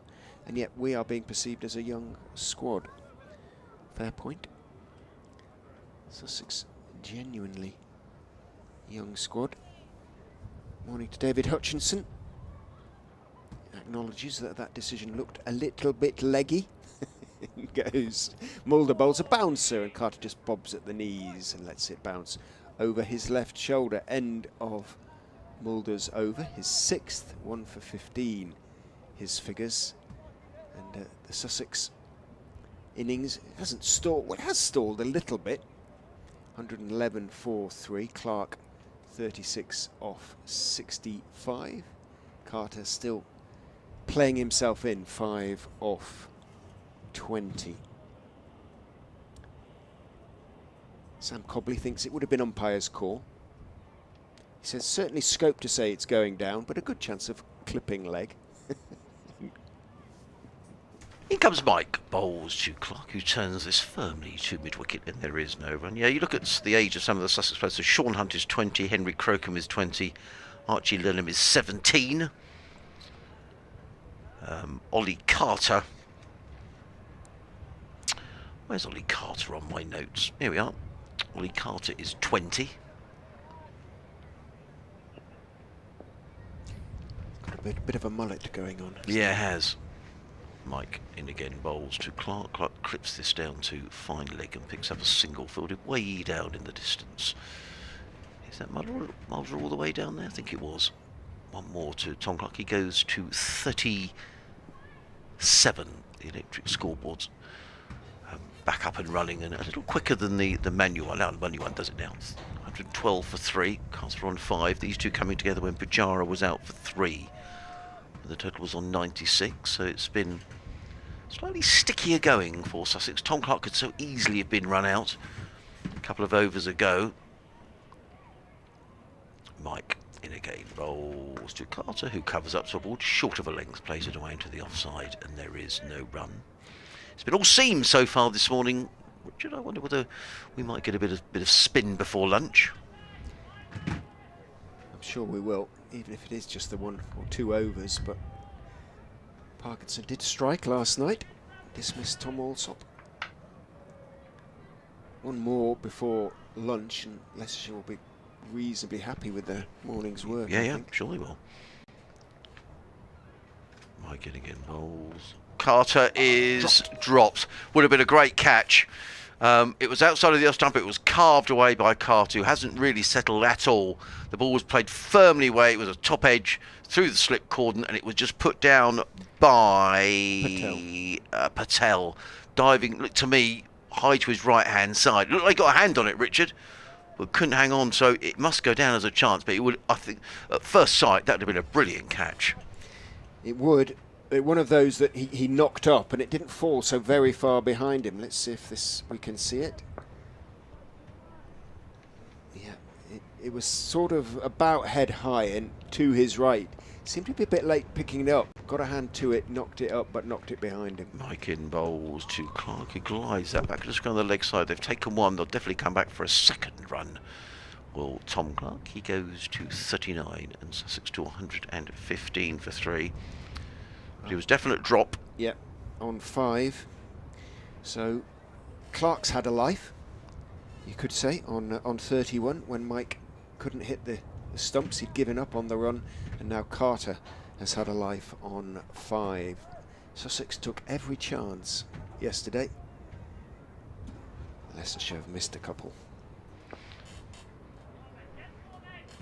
Come on, lads, is the cry from the field as Mike is in again. Bowls, and Tom Clark's hit around about the thigh. He just looks frustrated, Tom Clark. It hit him high up on the thigh pad, and he was annoyed that he didn't work that one back. Could just go for a couple more runs. Anyway, end of Ben Mike's over, who's now bowled 4 overs, no maidens, and has taken 1 for 14. Sussex are 115 for 3. Clark on 39. Carter on 6. And just a reminder, yesterday, the Leicestershire bowled out for 210. A little crocodile of children heading off behind into the indoor centre, I think. I don't know whether that's where they may get their lunch, or I'm not sure. But they'll be on the pitch, hopefully, during the interval. It's got to be better than being at school, I'd have thought. Day at the cricket in the sunshine. You'd hope so. Yeah. I had a tweet from Teddy in New Haven who says, good start for the reply and hoping to see a maiden Sussex victory of the season. I think the team bowling-wise is growing every game this season. Thanks, says Teddy. Well, I wasn't here yesterday, Teddy, but Richard said that Sussex did bowl very well, despite there being no Ollie Robinson. Chris Wright's back on, replacing Vian Mulder at the Bennett end. Bowls and forward leans Carter. Thick inside edge.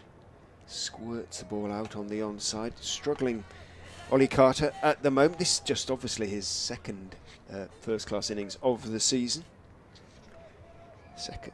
No, I beg your pardon, I'm looking at Ollie Robinson. So his 4th first-class innings of the season. He's got a best of 21. 52 runs in total. Gives him an average of 17 because of that score. In goes Wright and bowls to him. He's trying to work him off the pads, going down leg side, so the appeal from behind the stumps is not echoed by or joined in by Chris Wright, and it is choked off quickly by Swindles. Clearly going down leg side, 115 for 3.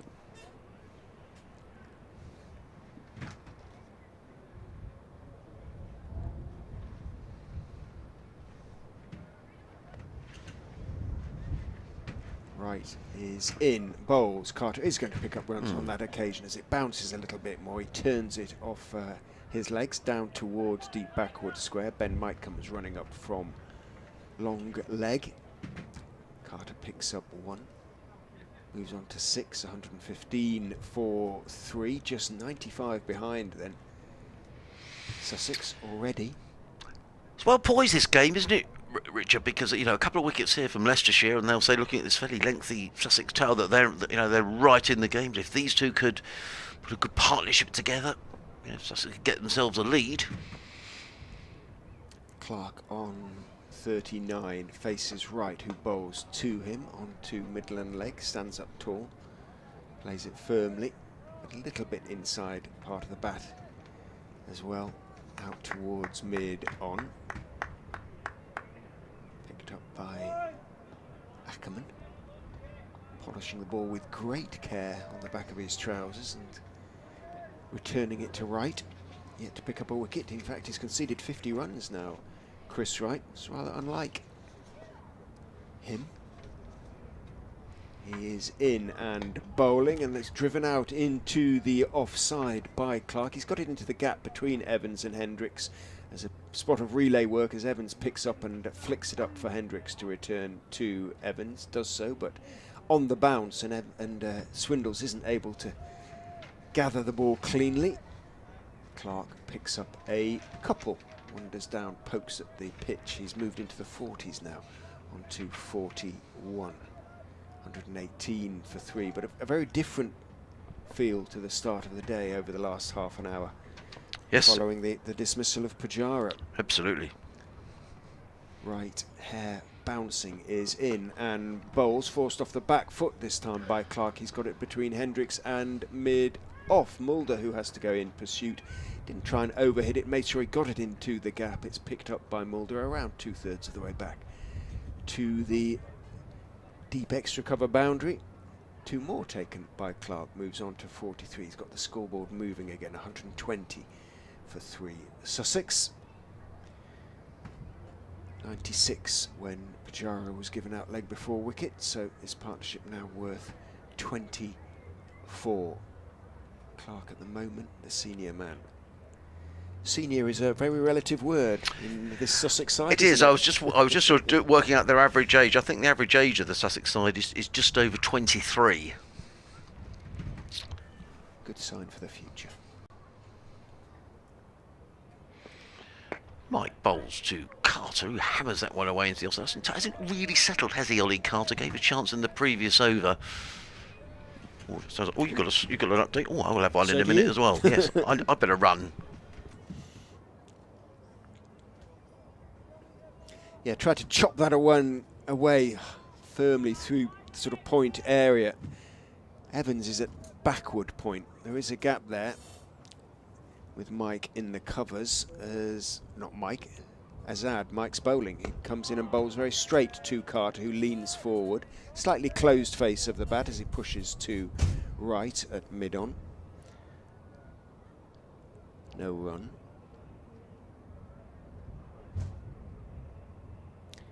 Afternoon, Springsteen, who was here yesterday with his guests, freezing up on the Burrows terrace briefly. He said his guests enjoyed their debuts at Grace Road yesterday, but there were relatively few other new faces in the crowd, despite the tickets giveaway.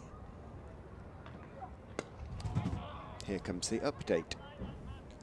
Good afternoon, 120 for 3 now. Sussex, when you were with me last, or when I was updating into the news, Leicestershire had just taken 2 quick wickets, 2 huge wickets as well. First, Tom Haynes, the Sussex captain, bowled by Vian Mulder, chopping on for 50, and then Cheteshwar Pujara, scorer of over 700 runs so far this season, already given out leg before wicket to Ben Mike. The batsman will rightly think himself a little bit unlucky, looked very leg side, but given out for 3, made the score 96 for 3. They've had a couple more chances.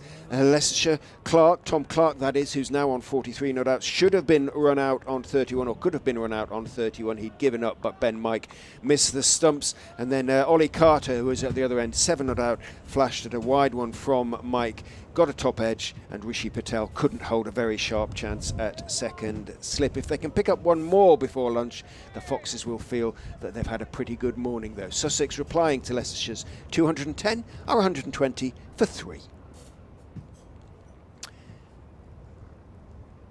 Ben Mike turns, runs in and bowls outside off stump. Carter lifts his bat over the line of the ball, lets it bounce through into the gloves of Harry Swindles. Martin Barry entering the debate about Harry Swindles, as a Leicestershire wicketkeeper. Hasn't had the best of starts to the season with bat or gloves. Martin wonders, is Swindles a significantly better keeper than Lewis Hill? Just wondering why Hill doesn't keep any more.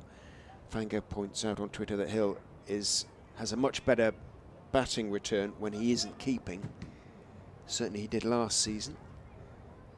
As Mike is in and bowls, driving full, not timing it. Carter has to hurry as he takes on the arm of Ackerman, but Ackerman's throw a little half-hearted at the stumps at the bowler's end, because he knew, I think, that Carter had made his ground, which he did, and the throw missed anyway. Carter on to 8, keeps the strike, 121 for 3.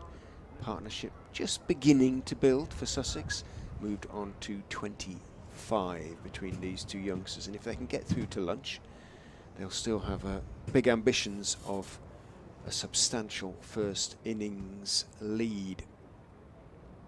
Leicestershire will believe that one could bring 2. Some of the kids who had gone off into the indoor centre are back in the Uptonsteel stand. Over there alongside the electronic scoreboard. Lots of movement amongst them.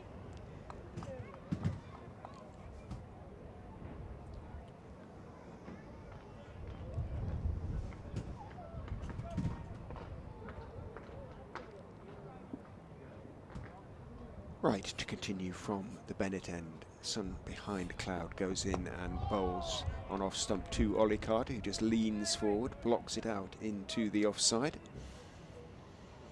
Not a tall man, Mr. Carter. Let us see what height he gives in his 5'8". He gives in his Who's Who entry, looks about right. Nicknamed Tiger, Tiger Carter. Most beautiful thing he's ever seen is St James's Park. In goes right and bowls 2 and he leaves. Late decision, comes back a little bit and is taken by Swindles to his left. So a good leave by Tiger Carter. And if he could turn back time, he says, he'd have had a mullet earlier. So he's proud of his mullet, Ollie Carter. And yeah, it's the St James's Park. Well, I was wondering, given that he's an Eastbourne boy, whether somehow he'd got connections with St James Park down in Exeter. In goes right, bowls 2 and he leaves again, this time a safer leave, but it's obviously St James's Park, Newcastle. With which he has connections. He's a Magpies supporter, despite living and working and being born on the other side of the country. 121 for 3. Well, the mullet would fit in down on Pig Market on a Saturday night. In goes right and bowls very straight. Carter solid behind it again, keeping it out at the moment. Maybe thoughts of lunch already. Back of the mind. Still 25 minutes away. Over 8 showing level at the moment. Leicestershire often have problems with over rates.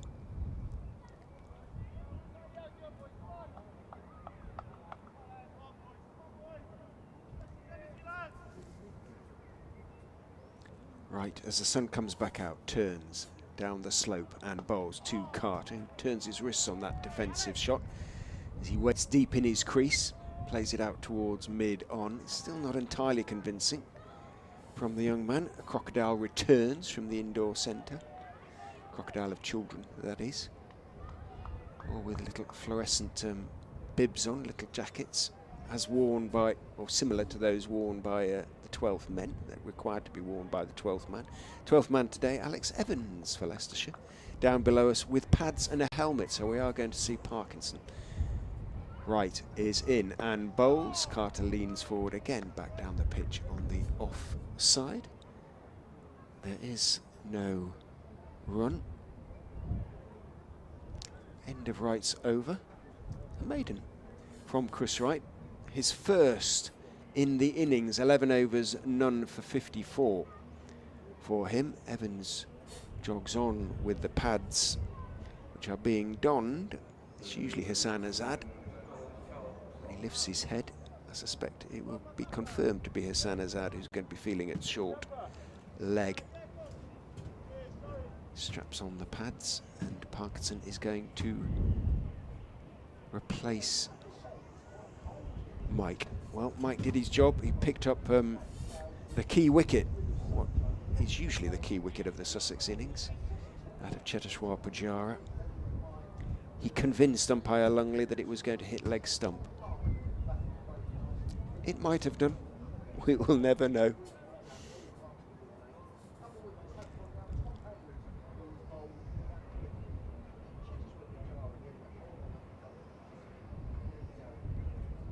Is it Rishi Patel who's put the pads on?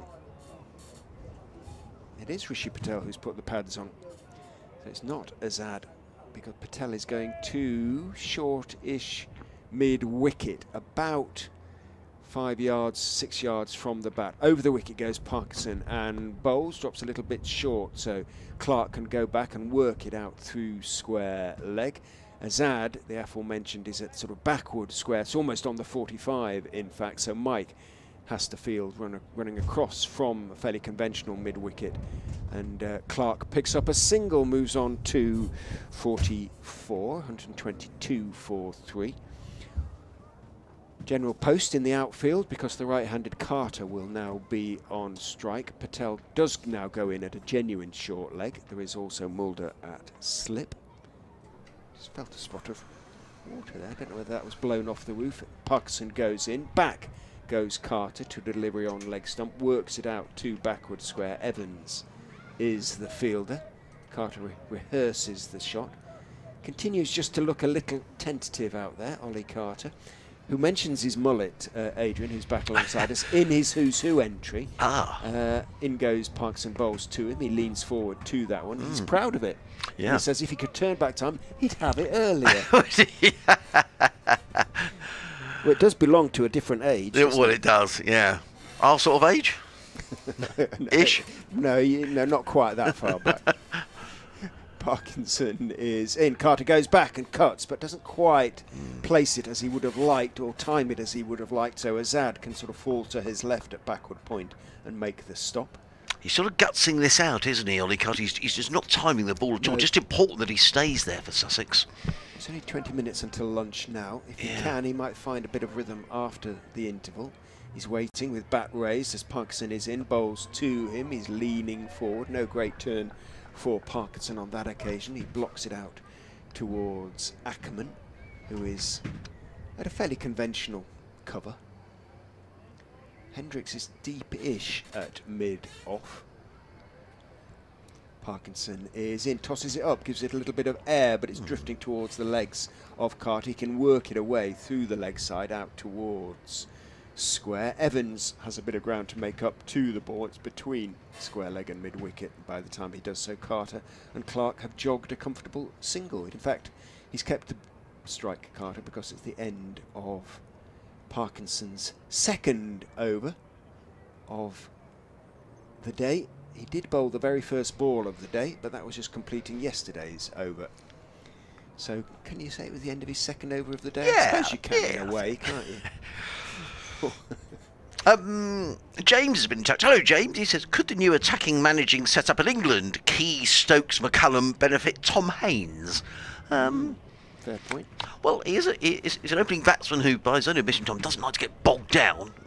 Made a very nice 50 here today.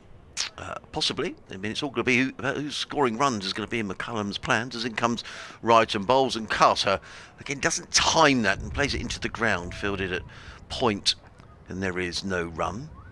Looks like there's some sort of a lunch going on at the far end, or is going to be going on in the would you call that a tent or a big gazebo? Hospitality. Well, thank you. That's what I was looking for. People look like they're dressed in sort of collars and tie down there, don't they? Yes, that, indeed. you know. I saw Rob Andrew, the Sussex chief exec, was here. I think he was down there earlier on as well, so I don't know if that's if he's going to enjoy lunch down there, or perhaps he was just chatting to people. As in comes Wright over the wicket, bowls, and Carter plays that into the offside, and there is no run.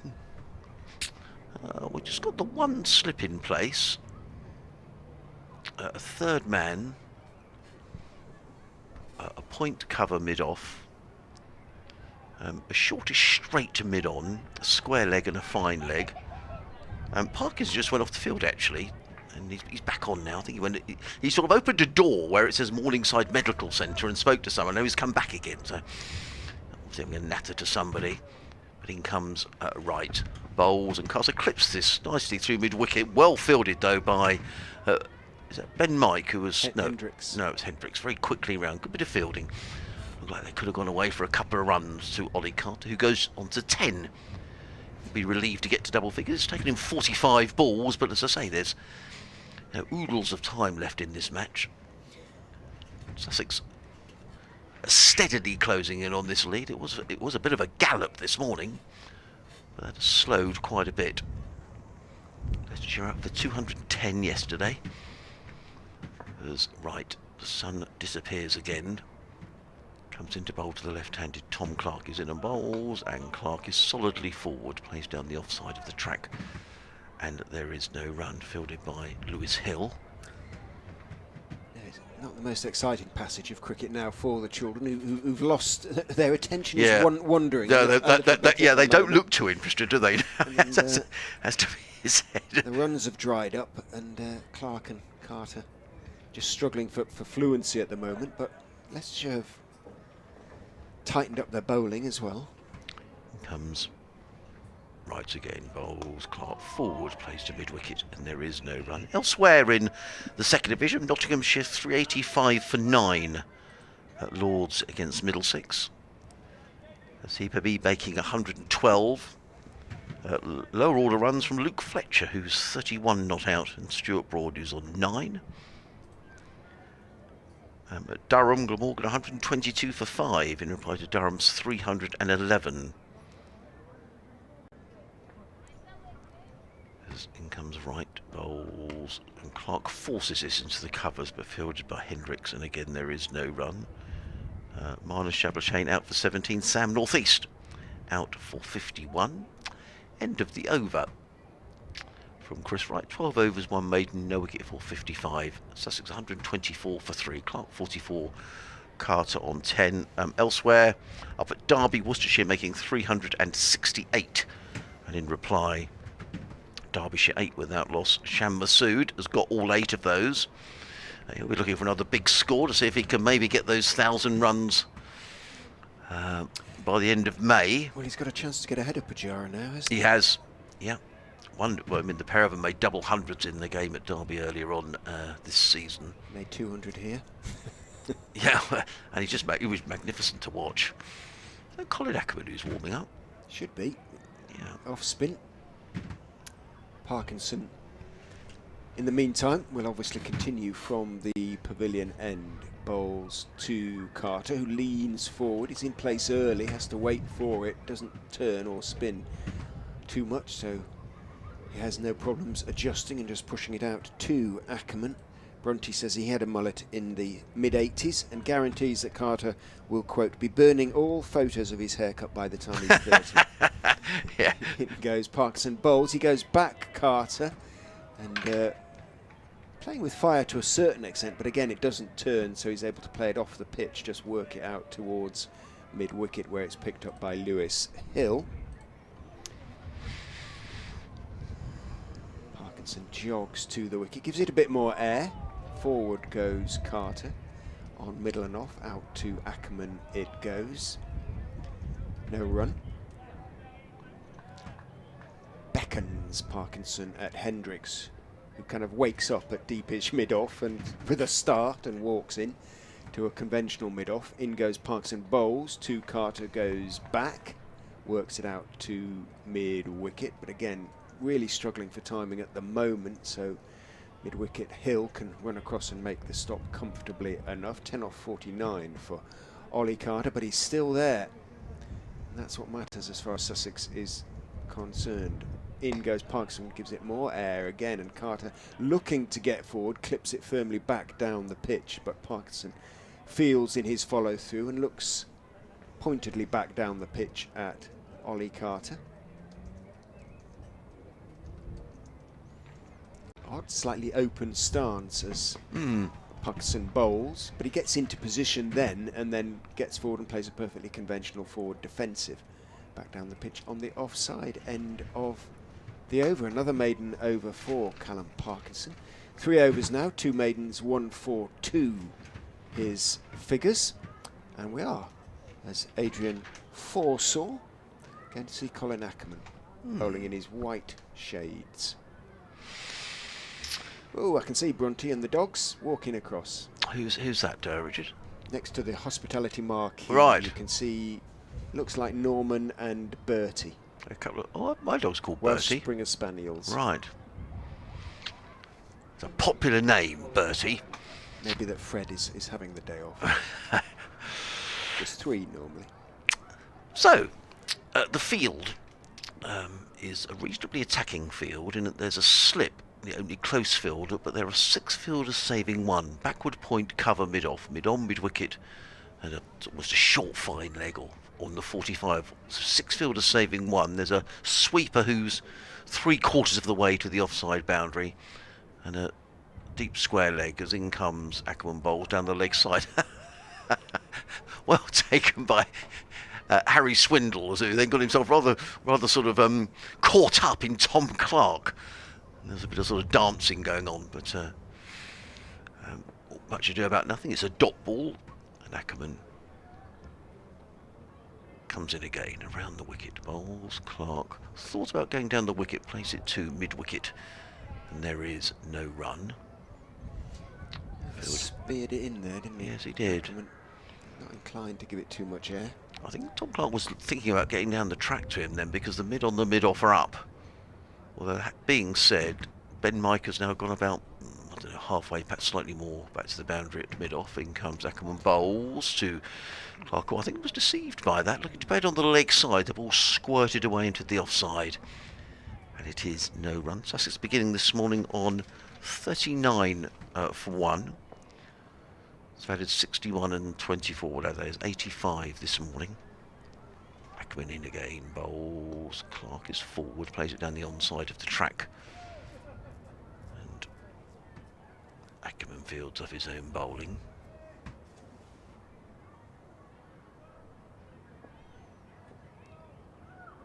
Ackerman, the sun is back with us, maybe fleetingly.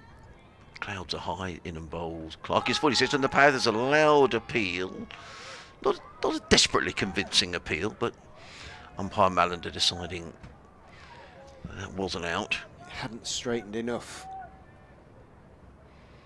We're looking pretty much directly over the head of first slip, so we've not got a great view from here. And also keeper Swindles is in the way as well, as in comes Ackerman bowls, and Clark works this to backward point, where it's fielded by Hendricks, and there is no run, so made it over to get things underway from Colin Ackerman. Just watch that LBW shout again. I think that was a good decision from umpire Mallender. So 124 for 3, Clark 44, Carter is on 10. We've got another 10 minutes to go until lunch, but with the 2 spinners on, we could get maybe 3 overs in. So although the runs have significantly dried up over the last half hour, the rapid start given to Sussex by Tom Haynes, who scored a very quick 28 this morning. Parkinson is in to Carter, who is forward defending down the onside. Means that Sussex have still made a significant advance this morning, 39 for 1 at the start of the session, so 85 scored so far as Parkinson is in. Down the wicket is Carter, and he's hitting him over straight mid-wicket down to the fence for 4. So first real signs of aggression from Ollie Carter, and it worked really nicely as well. Used his feet, got to the pitch of the ball and hit it firmly away through mid-wicket. So that will excite the kids. He moves on to 14, 128 for 3. No change to the field. Parkinson is in. Carter goes back. It's a short ball, which he clips away straight into the pads of short leg Rishi Patel. It bounces back off the pads. Did quite hard. Patel did not move. Think of 1 or 2 short legs, including myself. Yeah, I'd have been moving. In goes Parkinson. He goes back. Carter plays it off the pitch, but doesn't spin or skid on too much, so does so comfortably.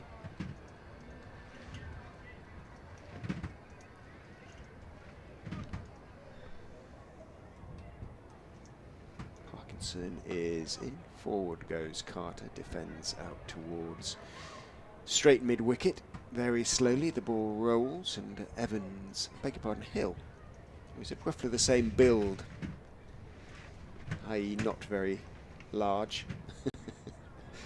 as Evans fields. Forward goes Carter again to an off-stump delivery, this time from Parkinson, but the ball as yet isn't turning for Callum Parkinson, and it's blocked out into the offside end of the over. Just the single boundary conceded off it. Well, Leicestershire are rattling through their overs here. What clock do we go by? Do we go by the clock on the old... Tends to be the digital. So right. 12:52 in green are the bottom of the scoreboard. Right, so actually, with this rate, they'll be roughly the same. Yeah, probably might even get 3 overs in before lunch. That should do. Ackerman in. Sun is back with us. Bowls to Clark, who stretches forward, plays into the covers. There is no run. Still that reasonably attacking field. There's only the one really close fielder, that's in at slip, but 6 men saving 1, 3 on the off, 3 on the leg. There's a deep square leg and a sweeper on the cover boundary as Ackerman is in and bowls. Clark again just stretches forward, plays into the onside. There is no run. Sussex will just be pleased to get through to lunch. Having just lost a couple of wickets this morning. In arrears now by, 82 runs. Ackerman in. There's a slightly quicker delivery, but Clark is forward. Plays it straight back down the track. And Ackerman again fields off his own bowling. And again there is no run. Umpire Mallender looks well wrapped up at the far end of the ground. On a chilly day here in the East Midlands, as in comes Ackerman bowls. This is pulled by Tom Clark, and that was a good shot. That was a loose delivery by Colin Ackerman, and Tom Clark was just waiting for that. He didn't have to belt the cover off the ball. He just glided the ball down to backward square leg, almost a fine leg for 4 runs. Nice looking shot by Clark. It goes to 48. Yeah, poor ball, wasn't it? Especially without a long leg. There to be put away, and it was. Yeah. Ackerman again. In and bowls, and Clark stretches forward, plays it down the track. Ackerman fields off his own bowling, and there is no run. So they're likely to get the 100 in the session, one way or another. Sussex. Yeah. In comes Ackerman again bowls. Clark stretches forward, plays down the offside. There is no run. End of the over. 132 for 3. Clark on 48. Carter on 14. Tom Clark made 100 against Notts. 50 against Durham and 77 last week. So if he goes through, this will be his 4th half century of the season for Tom Clark, who's really sort of cementing his place in the side and batting at number 3 in this match. It's been kind of painstaking for him this morning. Yeah. That said, he's hit 8 fours in going to 48. He's faced 87 deliveries for it. Parkinson is into his partner Carter, who goes back, flicks the ball into the leg side, but again connects with the pads of Rishi Patel at short leg, and it bounces back towards Harry Swindle. So he'll probably feel, Carter, that he may have missed out. I'm sure lunch is on the mind of these two Sussex batters now. They won't want to give anything away. Parkinson in, drops very short, and it's pulled away through the leg side for 4. So it was too short. It was a bit of a long hop from Parkinson, who brushes a hand across the ground in annoyance. But that is a comfortable 4 for Carter. Didn't have to use his feet there, just had to go back and whip it away. And didn't miss out. He moves on to 18. Beginning to look a little more assured and assertive. Yeah. Ollie Carter now. He's worked hard to get to this point. He's faced 59 balls for his 18. Parkinson is in to him, better line and length. A bit flatter though, and Carter goes forward, blocks it back down the pitch to the Lancastrian. He's looked a lot more uncertain against the seamers, hasn't he, Carter? Moves back to his guard now as Parkinson is in, tosses it up. It is a slower delivery, doesn't really turn though for him. And forward goes Carter on off stump, plays it out to Ackerman. Might even get 2 more after this, you know. Yeah. Yeah.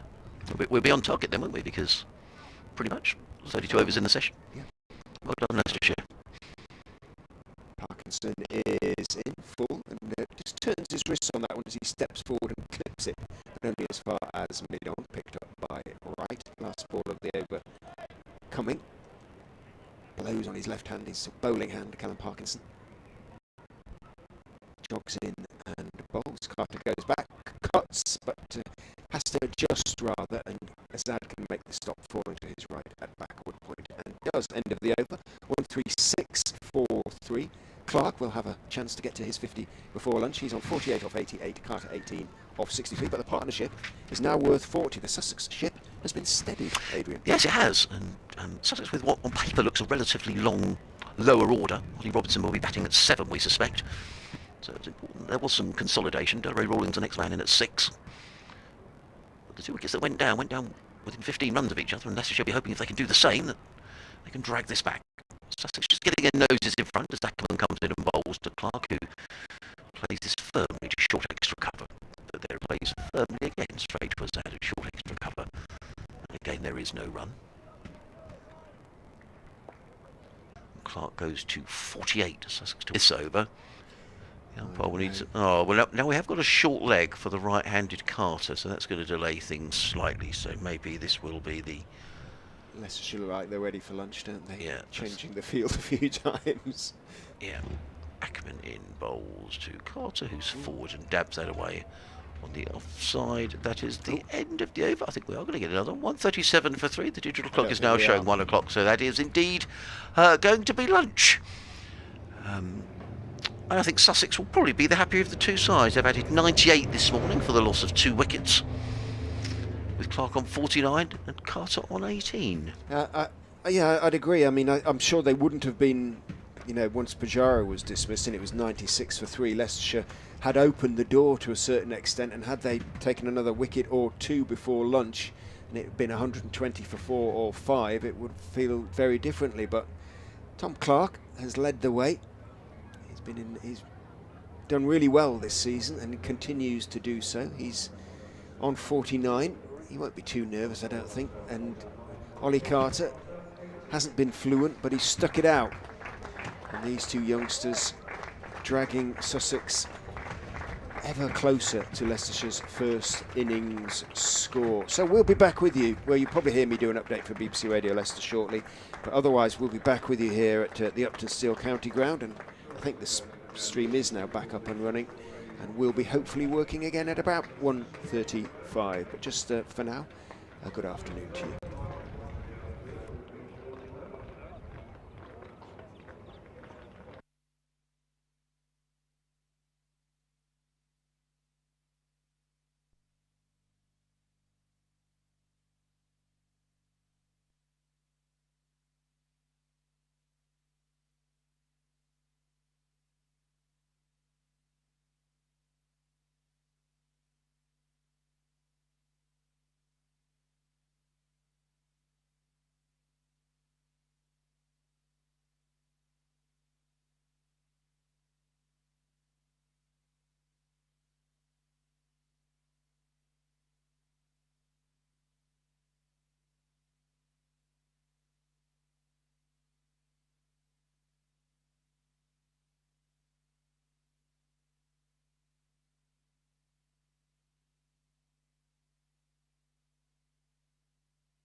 Players have just left the field for lunch, and Sussex will probably be the happier of the 2 teams after a morning in which they scored 98 runs but did lose 2 wickets. Leicestershire really thought they'd made important breakthroughs when they first had the captain Tom Haynes bowled by Vian Mulder for 50, and then shortly after, the star batter, one of the world's best batsmen, Cheteshwar Pujara, was given out leg before wicket to Ben Mike for just 3. Sussex at that stage 96 for 3.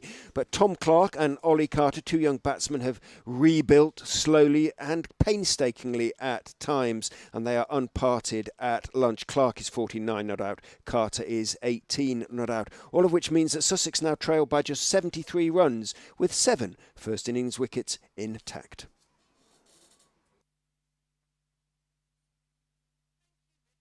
No worries. Well, for you, I've got the rest of the day to go through. 2 o'clock is the next one. 2 o'clock is the next one. All right, see you.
Well, good afternoon, everybody. Welcome back to the Uptonsteel County Ground, Grace Road in Leicester. The afternoon session on this second day of the LV Insurance County Championship fixture between Leicestershire and Sussex. Ball-by-ball commentary brought to you by BBC Radio's Sussex and Leicester. Adrian Harms and Richard Ray, your ball-by-ball commentators today.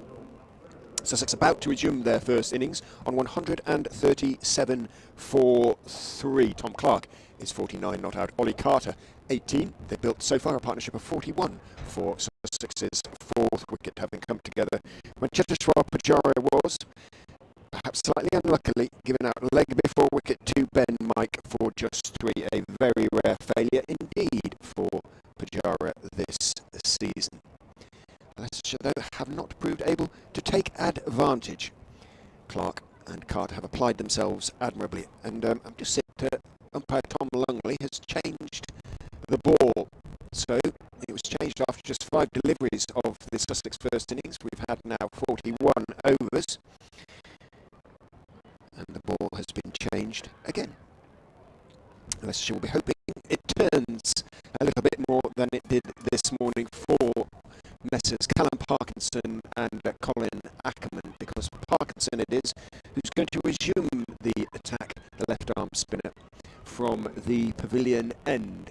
He's got a short mid-wicket and a slip as he comes over the wicket to the left-handed Clark, who is on 49, looking for the single he needs. There is a huge gap on the offside for him to play the ball into. That is onto the leg side. He's pushing to mid-wicket. Then he is going to get the run. There's an appeal for a run out because Carter answered the call quickly, but Clark had made his ground comfortably at the non-striker's end, and Carter had just made his ground at the striker's end because the throw from Ackerman actually hit the stumps, but it was a good run by Carter. He went straight away. I'm not sure Clark was certain, but he picks up the one he needed for his 50. His 50 has come off 94 ball 3. The deficit then just 71. Leicestershire bowled out in their first innings for 210. Parkinson back over the wicket to the left-handed Clark, who waits and then steps forward, defends. Straight delivery back out on the off side. Parkinson himself picks up, gets a pat on the back from Hill. Very leg side field for Parkinson. He has a sweeper out on the point boundary. And that's about it, other than cover as he bowls to Clark, who is forward defending again. He wants to try and get him to hit against the spin, or try and drive against the spin. Hill is in a sort of extra cover, and Wright is at fairly conventional mid-off as Parkinson goes in and bowls. It's clipped into the leg side, down into the ground by Clark, fielded by Rishi Patel, who's at shortish mid-wicket, and that is the end of the over. The first post-lunch. Parkinson has a pleasing reading in his figures from his point of view. 6 overs, 2 maidens, 1 for 12. That one came yesterday, though. The last ball of the day, as it turned out, because it was actually the penultimate ball of the day when he had Tom Alsop caught at slip. So just the 2 singles from the over, 139 for 3. The umpire having changed the ball at the start of the resumption. Umpire Mallender is now talking to an absolute bevy of Leicestershire players. There's a few hands on hips out there. Chris Wright's involved, and Ackerman's involved, and Things to be changed again, you know. Mulder's involved. Well, it's now been changed twice, and you are perfectly correct. The replacement ball is going to be changed again. Do you know what? Astonishing stuff. Yeah, Joe, I think I've seen more ball changing this season. There's no question of that. At Hove last week, that 2 or 3 times the ball seemed to be changed at various junctures during the match. It all adds greatly to the time. Oh. So it's been changed after 5 balls, after 41 overs, and now after 42 overs. Well, nothing really happened in that over two, you wouldn't have thought, to alter the shape. But it clearly, just that 1 over was enough, of 2 singles in it. I had some talk last week, people talking about this new batch of balls, that there was an issue around maybe the seam on them as well, and that it was becoming more difficult for bowlers. And there has been a glut of runs, hasn't there, in the championship in these opening rounds. So I don't know if that's something to do with it, but certainly the balls do seem to be going out of shape. And I'll tell you what's a cricket ball going to cost, Richard? 80 quid a pop, something like that. I've no idea anymore, to be honest. I don't think they're cheap. I don't think they're cheap. No. No, I've seen what some bats are fetching. That it's very numbers that I do not really comprehend, to be quite honest. It's good to see the children on the outfield at lunchtime. There's was lovely, wasn't it? Some people out there from Leicestershire as well, working hard, and bats, and just trying to get the kids interested. Really, yeah, it was lovely. Let's hope that they succeed. Well, it looks like we have got a ball selected. So, in fact, it looks like a little sort of a mini suitcase, doesn't it? That's got those balls in. Well, I keep boring for Leicestershire listeners, but I always refer to it as the nuclear codes box. It does look like it's being brought out, doesn't it, to the president to press a button in it. Oh gosh, don't! It's got a sort of metal lining and. So who's this? Is this? Looks like it's going to be mulled up to open the bowling for Leicestershire post lunch. Well, from the Bennett end, that is. Well, I thought he bowled well. 6 overs, 2 maidens, 1 for 15. He accounted for Tom Haynes. Certainly, Ollie Carter looked far less secure against pace than he did against spin. Let's see what happens as Mulder comes running in. Bowls, and Carter is forward, placed a backward point, and there is no run. Good job, Tom Clark. Another 50 for him. Yeah, that's his 4th of the season. So he bet 100 against Notts, 50 against Durham, 77 last week against Middlesex. He's really cementing his place in the side and batting at 3 this week. He normally bats at 5, but Alistair Orr's out because he's got a hamstring injury, we understand. So that meant Tom Allsop went to open, so Allsop has been batting at 3. Alder in again, bowls. Carter lets that go outside the off stump. There is no run, but they fully expected. Ali Orr came up with the squad, but failed a fitness test, I'm told, yesterday morning. Should be fit to face New Zealand next week. Sussex really are bare bones for next week. It's a prestigious fixture. Clearly, you want to play. Take your whites. Well, world champions at Hove, lovely, especially if we get good weather. But I think it's tempered by the fact that Sussex have been, really struggling for players, keeping players fit, and they could do with a week off. Mulder in bowls. Carter lets that go outside the off stump, taken by Swindles, and there is no. Added to the fact that. I think the directive is you have to put out a strong side. So even if they wanted to rest 1 or 2 of these players, and from the New Zealanders' point of view, they'd want a decent match as well. There's not much point them turning up and facing a very below strength Sussex side. Maybe Sussex can talk to the ECB and borrow a few from other counties. And do you know what? I wondered that. Strengthen the side a little bit. Yeah, I wondered that. Mulder in. Again, bowls. Carter drives nicely to backward point, but there is no run. Fielded there by... Who's that? Is that Lewis Hill? Sam Evans. Sam Evans. The New Zealanders wouldn't mind, I'm sure. Well, it has happened before. I remember Sussex playing Australia, and James Taylor played for Sussex in that game because he needed some... Exactly. Needed some batting practice. I just wonder, in next week's round of matches, who isn't playing and who Sussex might be able to bring in. Order turns. Lovely sunshine now. Comes in and bowls to Carter. Lets that go outside the off stump, and there is no run. Clouds are high. Lots and lots of blue sky, and the weather is set fair. I think pretty much. Suggestion there may be a bit of rain, sort of drifting north on Sunday from the weather forecast I saw, but I think we're set fair for tomorrow.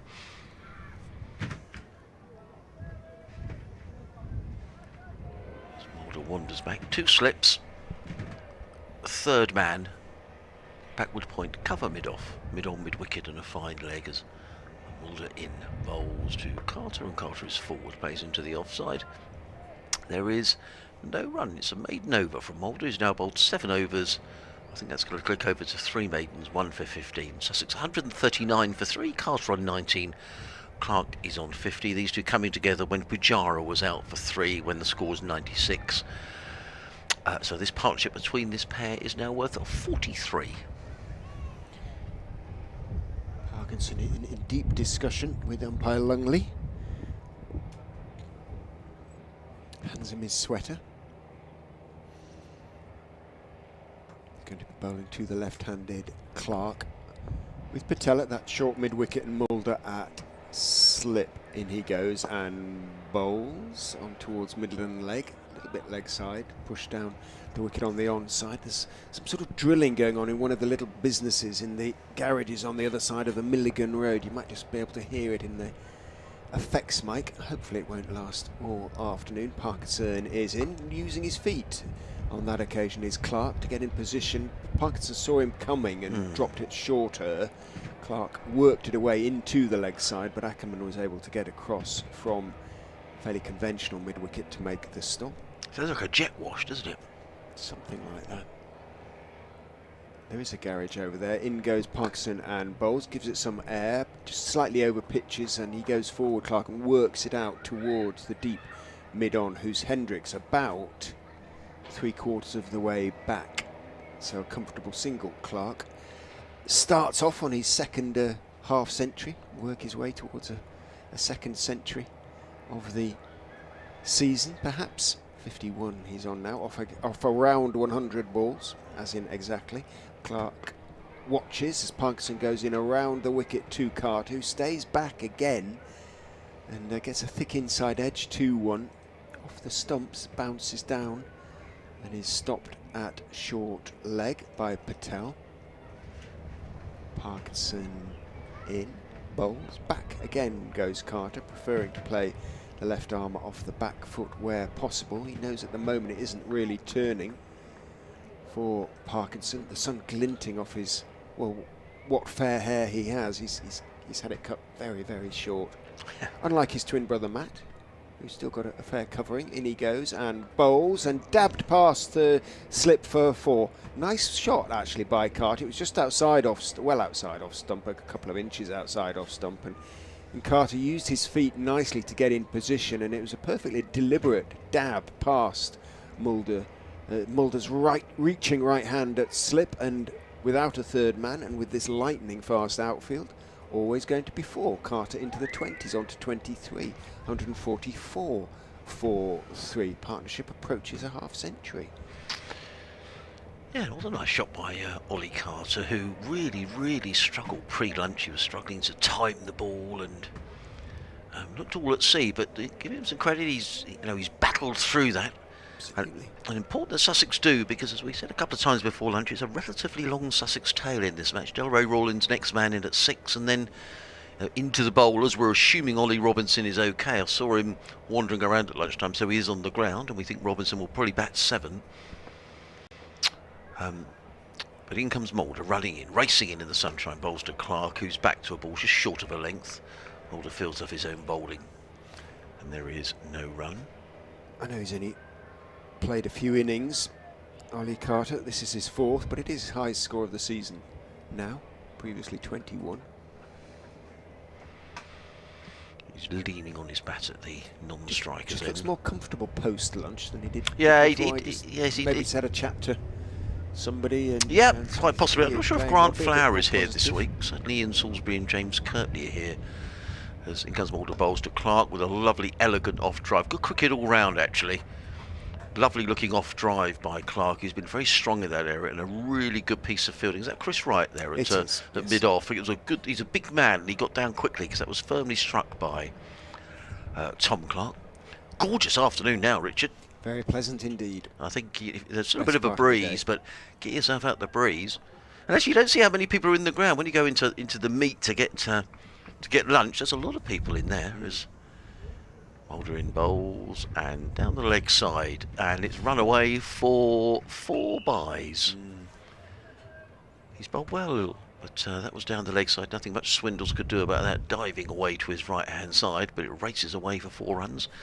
And Sussex to 148 for 3. That means they now trail by just 62.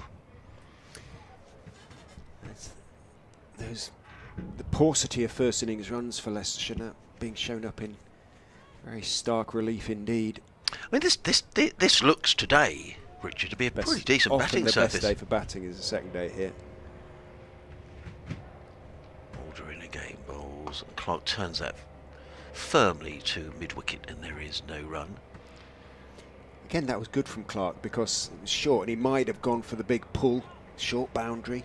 Yes. Over there, you know, nobody at deep mid-wicket, but he just checked the shot and just made sure he got right on top of it. And okay, missed out on runs, but he's still there. Could have you know, giving it away. My apologies, those 4 buys brought up the 50 partnership, which is shown on the scoreboard. I take no credit for that whatsoever, as Mulder is in bowls to Clark, who drives, this time not timing to mid-off, fielded by Wright, who gets down on one knee and fields, and there is no run. And he indicates Clark there's a bit of movement back in on that occasion. Let's have a look. I mentioned the size of this playing area, Richard. I mean, it must be square of the wicket, one of the largest in the country. I mean, it's huge, isn't it? Yeah, apparently it's second only to Melbourne in Australia in first-class cricket. Wow. As the size of the acreage. Is that, I don't know what the right description. Mulder in again bowls, and Clark just sort of fiddle that one down to finally. He's really annoyed with himself, and he gets cross with himself, Tom Clark, when he doesn't get the runs he should have got. End of the over. He's on 51, Carter 23, 148 for 3. The school children look like they're going back to school. Oh, that's bad news, isn't it? Into the, I don't think, into the indoor centre. Things have been going on in there for. Yeah, it's coming up to 2 o'clock, today, so I don't know if, I mean, you presume it's a local school, but I don't know, how old, are they primary school age children, so maybe finishing time is sort of 3-ish, something like that, so maybe they it's... look like it, don't they? Yeah, maybe it's time to sort of disappear. I hope they've enjoyed that. Yeah, so do I. They had a nice sunny day. Experience. Yeah, that's the main thing. Who knows, there could be a budding England cricketer who's that experience he's going to enjoy today. In goes Parkinson. It's blocked back to him by Ollie Carter. Short leg and slip as ever. Parkinson looks like he's kind of settling in for a longish bowl here. Jogs in, bowls down the wicket goes Carter, lifts him high over, long on for 6. Good shot. Uses his feet well. Did it once before the interval. Lofted it over down towards mid-wicket, well short of the boundary on that occasion. That one wasn't. Carter, we were saying he looks more comfortable after lunch, and he's certainly looking more assertive, and he used his feet really well there. Didn't see him coming on that occasion, Parkinson, or at least didn't adjust his length, and got right underneath it, and without a long on, it was a pretty safe shot. Good play by Ollie Carter, moves on to 29, 150 up for Sussex, 154 for 3.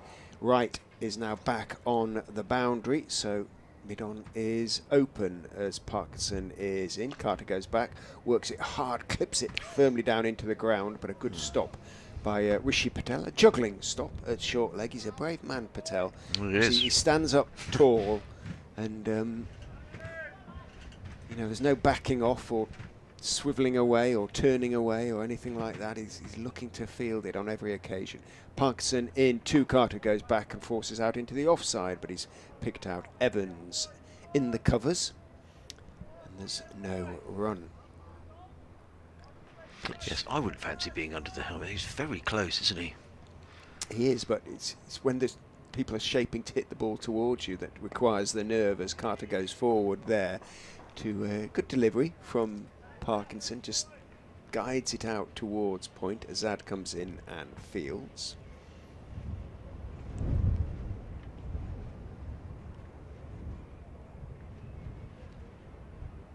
Parkinson is in line and length on middle stump, and Carter blocks it back down the pitch to him, and then rehearses a much more forceful shot. He's clearly come out in a slightly different frame of mind, I would Ollie agree. Carter. Yeah, I would agree. He's going to be more positive, he's decided, and so far it's paying off. 154 for 3, Carter 29, Clark 51. And I think from a Sussex perspective here, I mean, this looks a good batting surface today. The ball doesn't seem to be misbehaving. It's a lovely sunny afternoon. The outfield is fast. This ball is now 46 overs old, and famous last words, Adrian. I want to put the mockers on Sussex, but I see no reason why Sussex shouldn't be looking to post a sizable total here. It's been pointed out to me that I lapsed back into English when talking about Melbourne. It's Melbourne. Here comes Mulder bowls to Clark, who plays to mid-wicket. There is no run.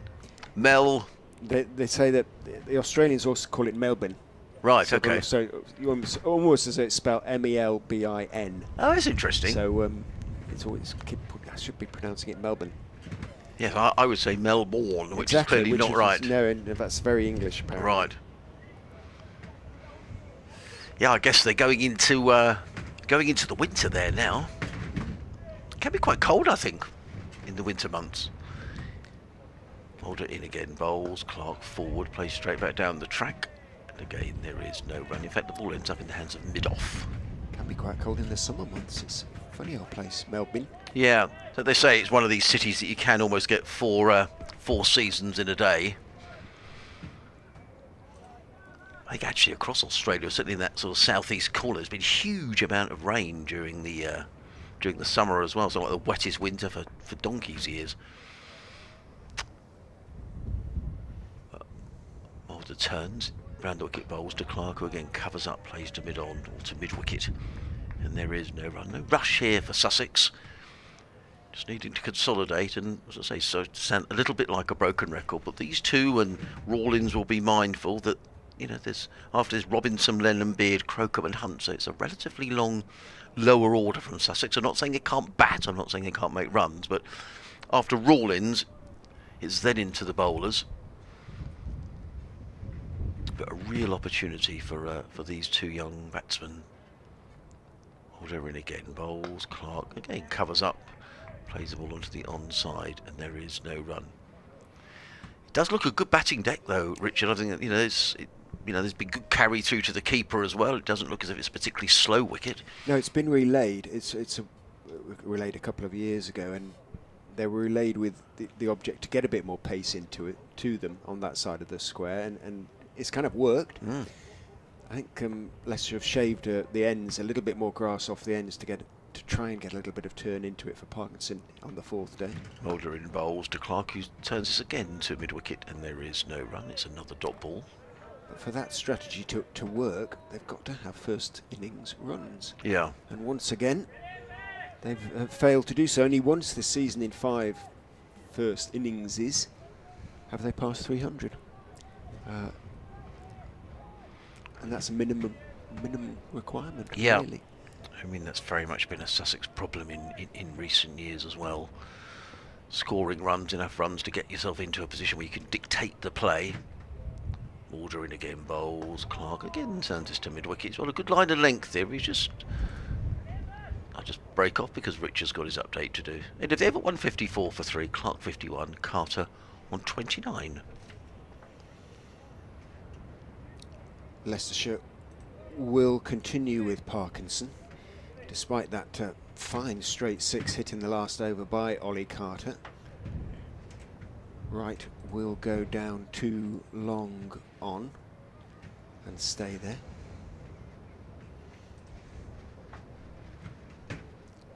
Here comes the update. Sussex have been a little bit more aggressive after lunch, which they took on 137 for 3. Tom Clark, who was 49 not out, has just moved on to 51 not out, a 4th half century of the season for the young Sussex batsman. But Ollie Carter, who struggled a little bit before the interval, has been much more assertive afterwards. He's just hit Callum Parkinson for a big straight 6. Leicestershire scored just 210 in their first innings. Sussex have now moved on to 154 for 3, so they're closing in on that score. The Foxes need at least 2 or 3 wickets in this session. So far they haven't picked up one, with Sussex 154 for 3.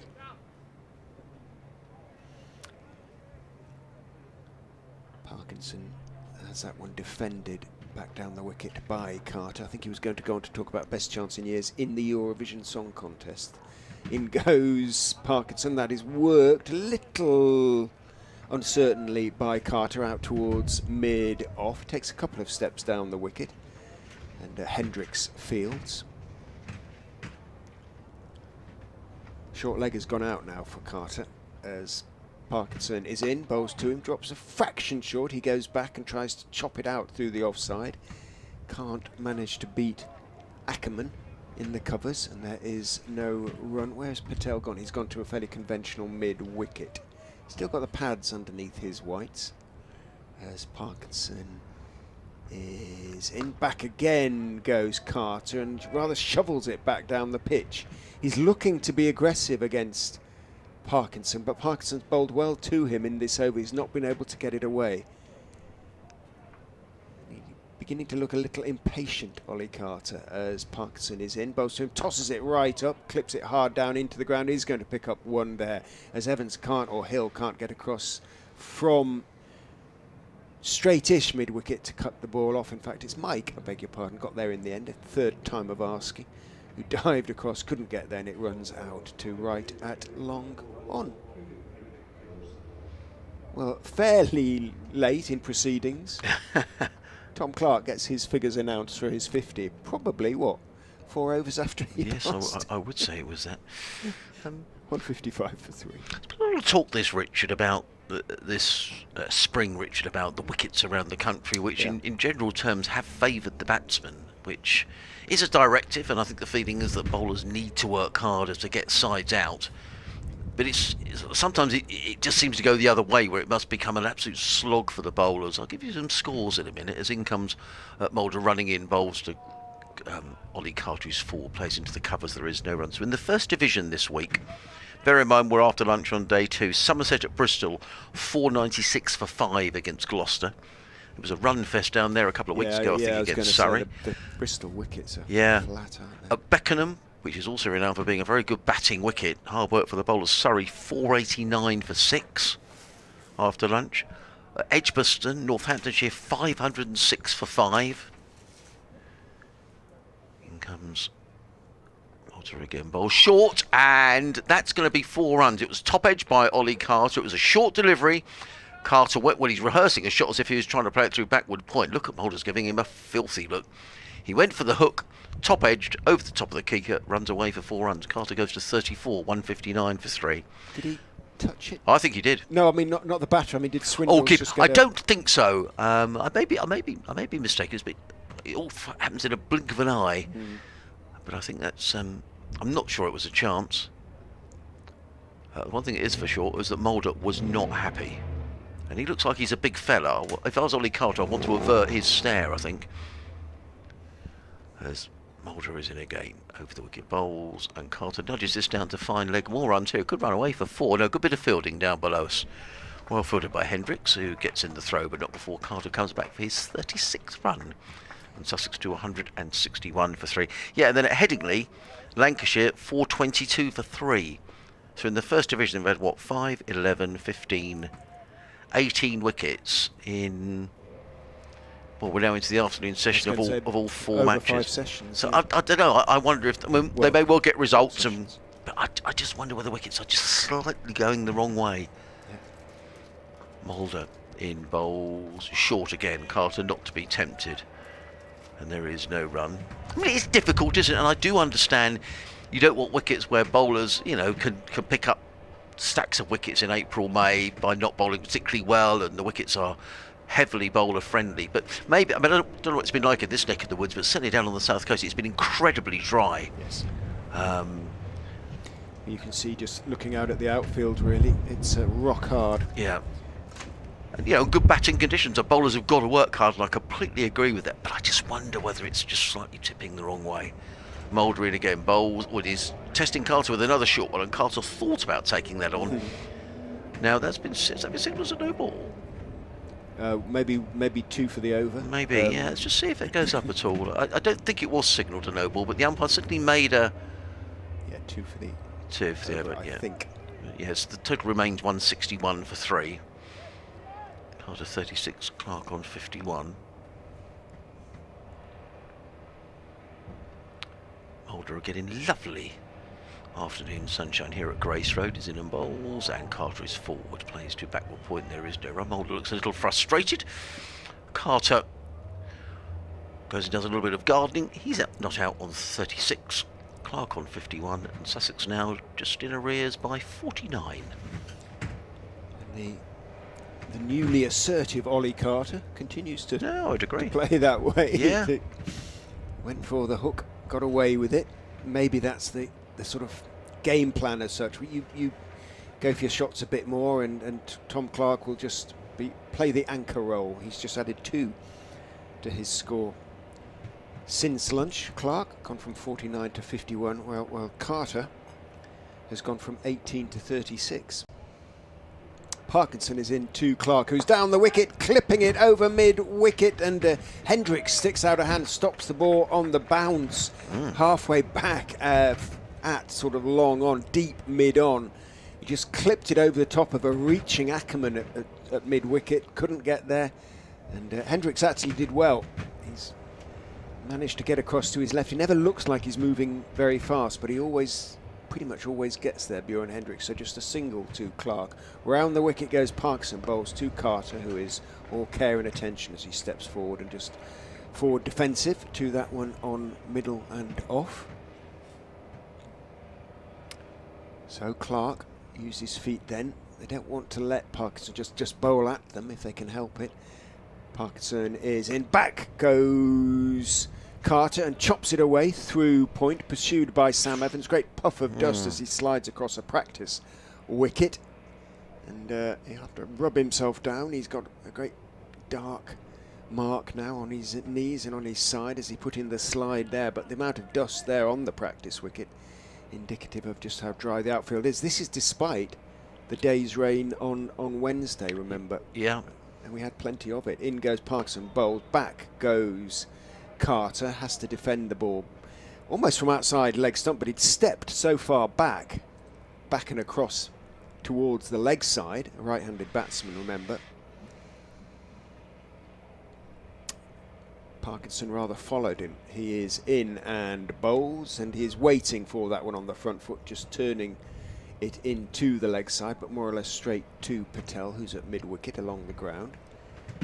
It could be quite interesting over if Carter can hang around for a while, because he looks now much more determined to try and get after the bowling. Parkinson is in, and saying that he's played 2 consecutive forward defensives for the most part. But down the pitch it goes. End of Parkinson's 10th over, 1 for 27. His figures wicketless today. Wicketless Leicestershire in this session so far. The 2 they picked up were in fairly short order this morning. Those of Tom Haynes and Cheteshwar Pujara, the 2 key Sussex wickets. One would have thought that has been the case so far this season. But these 2 youngsters, Tom Clark and now Ollie Carter, showing, as they did in the absence of Robinson yesterday, the bowlers stepped up, and now the young batsmen are stepping up. Yeah, absolutely. As Richard said, Tom Clark went to lunch on 49, so he said he just 3 runs this afternoon. Not that he needs to worry about that as Mulder comes running in. Bowls to Clark, and he's going to pick up another single as he plays that down to deep backward point. He picks up one more and goes to 50. With the total to 165 for 3. In Salisbury going for a walk around the outfield. I think he's over there with Alistair Orr. He's the young Sussex opening batsman. I guess they must have thought that Orr was probably going to be okay. Yeah, I agree. Bring him all this, I say all this way, it just took you a couple of hours, didn't it, this morning? Yeah, I guess from Hove it's another hour, but it is, but it is a bit of a trip if you've got someone who's got a leg injury. I guess the last thing you want to be doing is sitting on a coach for 3 or 4 hours. But it just shows, as you said, how stretched Sussex resources are. Yes, they are. I mean, the list is endless of those who are out for a variety of reasons. In comes Mulder, bowls to Carter. He clips that onto the leg side, picks up another single. He goes to 39, 166 for 3. George Garton played last week for Sussex against Middlesex, but is not here this week. George has had COVID, and after that has really struggled with some of the effects of COVID. And he did play last week, didn't bowl very much, and looked in the outfield a couple of times just as he was, just perhaps a little weary. So we hope George is okay. So he was the latest Sussex player not to be available this week, as Mulder is in again. Bowls to Clark, who's forward. I thought for a minute that had breached Tom Clark's defence, as he played that very late into the covers, picks up a single. He goes to 54. Sussex to 167 for 3 here on BBC Radio Sussex, BBC Radio Leicester. Adrian Harms and Richard Ray bringing you live commentary from a lovely sunny Grace Road, where the hospitality marquee. People are sitting down having, I'm sure, a very nice lunch over there. Apparently there's an MP in there. Oh, right. Amongst many others, of course. Yeah. Mulder. And again, bowls to Ollie Carter. Let's look outside the off stump. There is no run. The dignitaries don't involve the Sussex chairman, because he was sitting having his lunch in the meat with a couple of friends. Man. Always good to see John Philby, who I think will be very happy to come and have a natter over the next couple of days as well. Bring him up. So we'll certainly see if we can get that arranged. Always good to see John and have a natter. Who's that warming up furiously in the covers, Richard? It might have been Ben in the Mike. covers, it's Ben, yeah. You're right. Holder in again, bowls to Carter, who's looking increasingly confident, drives that down the offside of the track. Not quite as well timed as I initially thought, but nonetheless, a ball safely negotiated. Carter does a bit of gardening. Sussex in arrears now by 43. Just the one slip in place for Leicestershire. One slip, a third man, backward point cover mid-off. There's a mid-on and a mid-wicket. A deep, slightly backward square, and a fine leg as Mulder is in again. Ball short, and that rather balloons over the head of Ollie Carter, who ducks underneath it. There is no run. End of the over. Carter 39, Clark 54. This partnership between this pair now worth 71. The last wicket to go down, that of Cheteshwar Pujara, who was LBW to Ben Mike for 3, a decision which Richard rightly called. First time I saw it, I thought, that did look as if it was probably out. But Richard said, I'm not sure. And when we had a look at the replay, it did look as if it wasn't the greatest decision in the world. Nonetheless, Pujara had to go. We wondered whether then that might precipitate a Sussex collapse. But not the case. These two have batted very nicely. Yeah. 30 of their partnership of 71 have come since lunch, mostly to Ollie Carter, who's leaning on his bat watching as Parkinson goes over the wicket to Clark, who leans forward, pushes it out into the offside, but more or less straight to Mike at extra cover. So no chance of a single.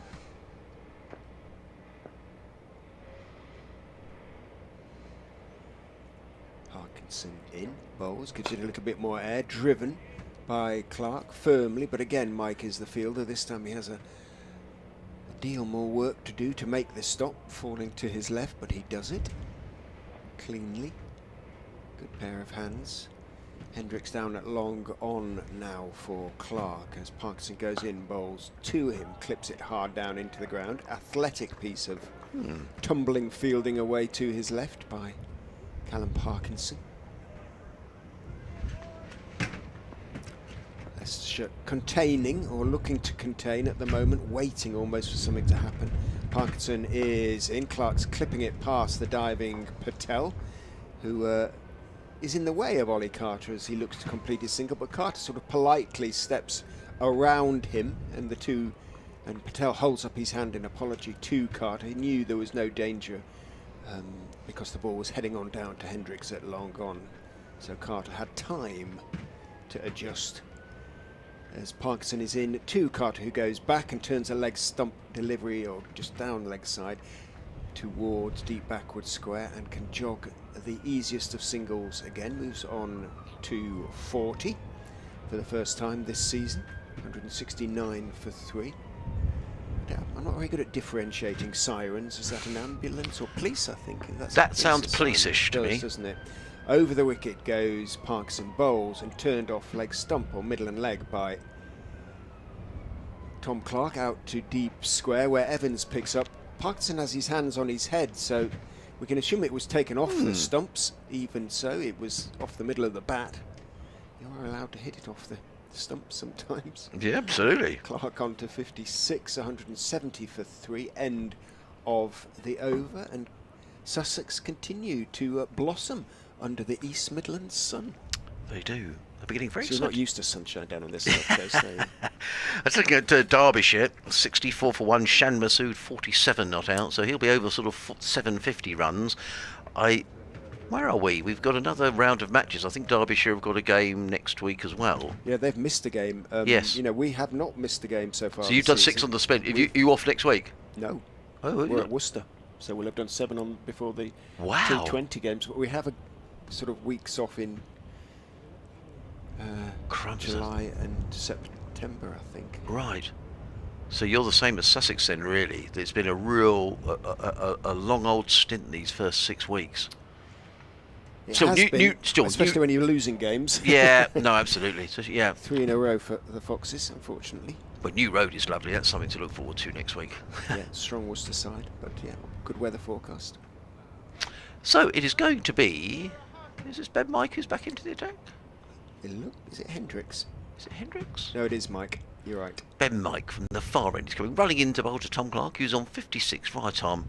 Look at his bowls and driven nicely by Clark. Oh, that's a misfield. That's a sloppy misfield by Azad at extra cover, which won't please Mike. That was, well, no one means to misfield, but that was a little sloppy. And Clark picks up a couple of runs that he wouldn't have expected to. Azad sort of looks at the floor, because you tend to do that when you misfield. You don't want to catch the glare of the bowler. Clark to 58. Many excuses there, were there? Because it was coming across the square, so very flat and cleanly cut. Got to form the long barrier sometimes. 72 for 3 years. Mike is in again, bowls, and Clark covers up, plays to mid-wicket, and there is no run. We're thinking about the state of the game, and we're a long way away from a new ball. It's another 27 overs away. Probably only a couple of overs away from another new older ball. Yeah, I was going to say. So Sussex are going along here. What are they going along at? Sort of 3-ish and over, aren't they? Well, yeah, 3.3. It's all on the scoreboard there. I need to navigate myself around that. So an excellent scoreboard gives you a lot of information. As Mike is in bowls down the leg side, taken by Swindles, and there is no run. Well, it is a new layout this season, and it's kind of evolved, and there've been a little sort of bit of tinkering around with it. It's the brainchild, if that's the right word, it probably isn't, of Paul Rogers, the Leicestershire scorer, who wanted a sort of more conventional looking scoreboard, so to speak, but with certainly a bit of extra information on it.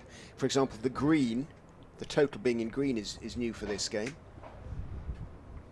Mike is in again, bowls to Clark, who drives handsomely to mid-off, picks up a 6. The outfield is so fast, the ball is sort of picking up pace as it's sped across the outfield. A good bit of fielding at mid-off presents anything more than a single. Doesn't it? It's shining in the sun, obviously.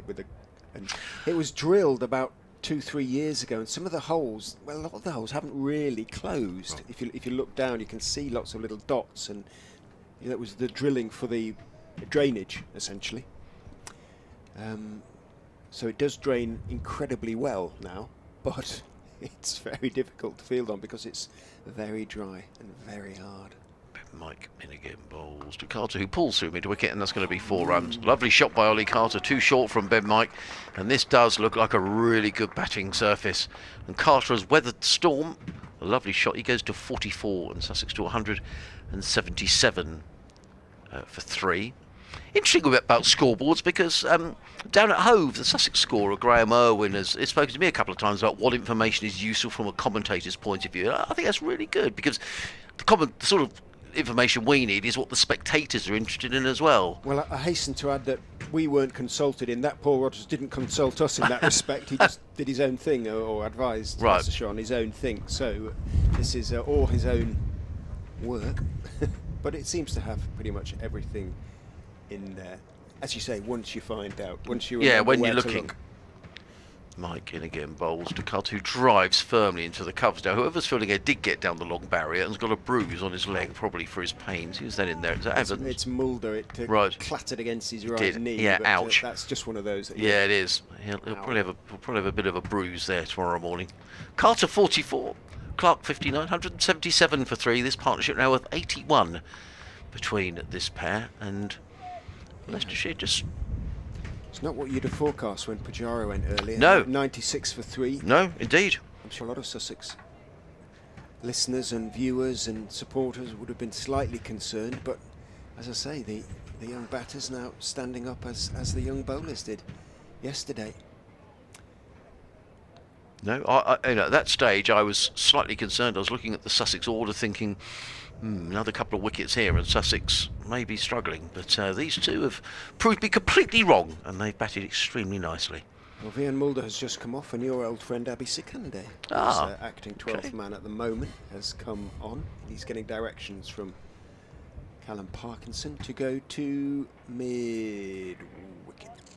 A little bit wider, Abby, please. There you go. Parkinson then over the wicket to the left-handed Clark.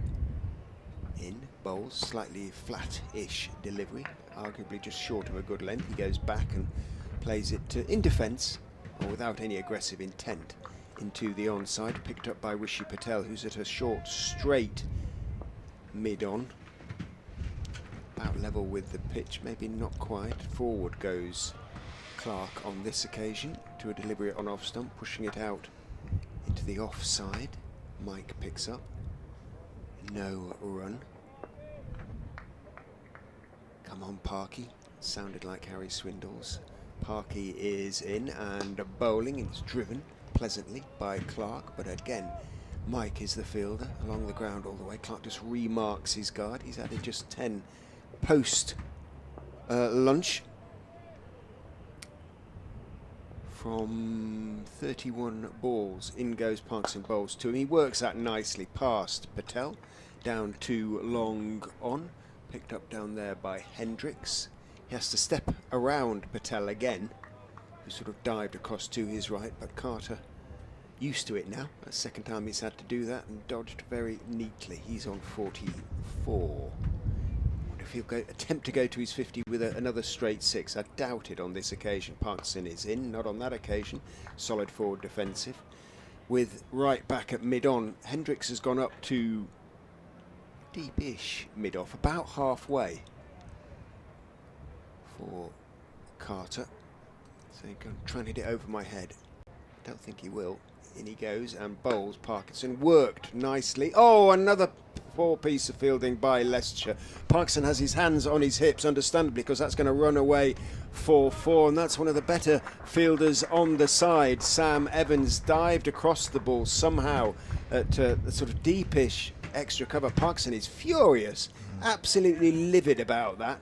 A 4 off the last ball, and he thinks it should have been 1 at the very most. And I think Adrian is right, really. Yeah. He just I would agree somehow with he you. tumbled over it, Evans. I agree, that was a poor piece of fielding. It doesn't help when you're under the cosh a bit. David Charleston says, hello David, he says, hi Adrian, the TV coverage at Leicester is excellent. Extra cameras, David, with different camera angles to catch the action. So do you not have an extra cameras at home? No, we've got cameras at both ends of the ground. I mean, the guys do a good job there. But nice to get that comment, David, and we'll pass it on to Richard. I'm sure we'll let the club know as well. So glad you're enjoying the coverage. As in comes Ben Mike running in, bowls to Clark, who works this away into the offside. Picks up another single. Does Clark? He goes to 61, 183 for 3. There's an email from Steve Oxford, which I'll read. Hi Adrian and Richard, attaches the Wikipedia details of the whole playing area. Ooh. In terms of sort of square metres or square appreciate, yards or acreages? Or, yes, I'll read I'll that. write this. Yeah, do. I'll write this down if that's Goes on just to say... to be believed. Wikipedia isn't always, but go on. Today says, an awful decision with Pajara. Youngsters doing well again. As in comes Mike and bowls. Carter plays that into the offside. There is no run. He says, looking forward to winning this game with the healthy points haul, hopefully. Yeah, I mean, it's a little way off, isn't it, for Sussex, really. But what they'll hope to do here is to build a healthy first innings lead. But this does look a good track to bat on. And Sussex will need to work hard when it comes. But, you know, much can happen. 2 or 3 wickets go down quickly. And as I say, just the Sussex tail is lengthy. Mike in bowls and Carter right in behind, plays onto the onside. There is no run. It just looks like now a really good batting wicket. So here's a picture of the ground, I'd imagine that the wicket, what you're showing there is the wicket cut in the middle and the various distances to the boundaries, I guess. I'm not sure if that's in metres or yards. But the highest amount seems to be 89 metres or yards to the boundary. As in comes Mike Bowl, short, and Carter thought about pulling that. The last minute decided to pull out. I tell you, I bet you it can't be far from that, where the pitch is cut to the boundary. I agree. On the Milligan Road side of the ground for this game. It's certainly over 80. Oh yeah, I would say that the longest it may be, best part of 100 yards, is from where Carter is now, Richard, to out to where that floodlight pylon is, down at sort of long on or wideish long on. Metres are longer than yards, aren't they? Is it? Yes. Yeah, just in comes Mike Bowles, hammered away by Carter. That's a lovely shot, and that's his half century. Beautiful shot by Ollie Carter. He goes to 52 off 111 balls, and he's weathered the storm as Ollie Carter. Didn't have things his own way before lunch. His timing was awry, but as Richard said, since lunchtime he's actually stepped on the accelerator. 18 at lunch, he goes to 52, 11. 111 balls, 8 fours and 1 6. Thank you, Richard. And actually, I made a note of everything at lunchtime with the scores and everything, but I didn't give actually the total at lunch. 137 for 3.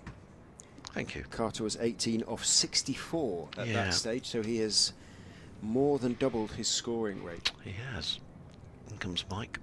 Bowls to Carter. Carter is looking to clip that one down towards fine leg. Rather missed out. The ball carries through to Swindles, and there is no run. 187 for 3. Carter 52. Clark is on 61. Live cricket on the BBC. BBC Radio Sussex. BBC Radio Leicester. Adrian Harms and Richard Ray with you here at Grace Road, where the weather is absolutely glorious. There will be a website, I'm sure, somewhere with acreages on it of all first-class cricket grounds. Is there? There must be, mustn't there? Viewers? Yeah. Anybody know where we might be able to find that? So, as we maintain here at the Uptonsteel County Ground, it is the biggest acreage or square yardage or whatever of any first-class ground in England. I'd love to see a genuine, whether anyone's actually, because they'll have changed over the years. I'm sure a few of them have sort of been brought in, and there's talk about doing that here, bringing in some of the buildings on the Milligan Road side of the ground, bringing in the stands up towards the boundary. Parkinson to continue. He is in from the pavilion end, bowling to Tom Clark, who starts to go forward, then realises that it's a slightly short of a good length delivery, so he stays back and just blocks it out into the on side.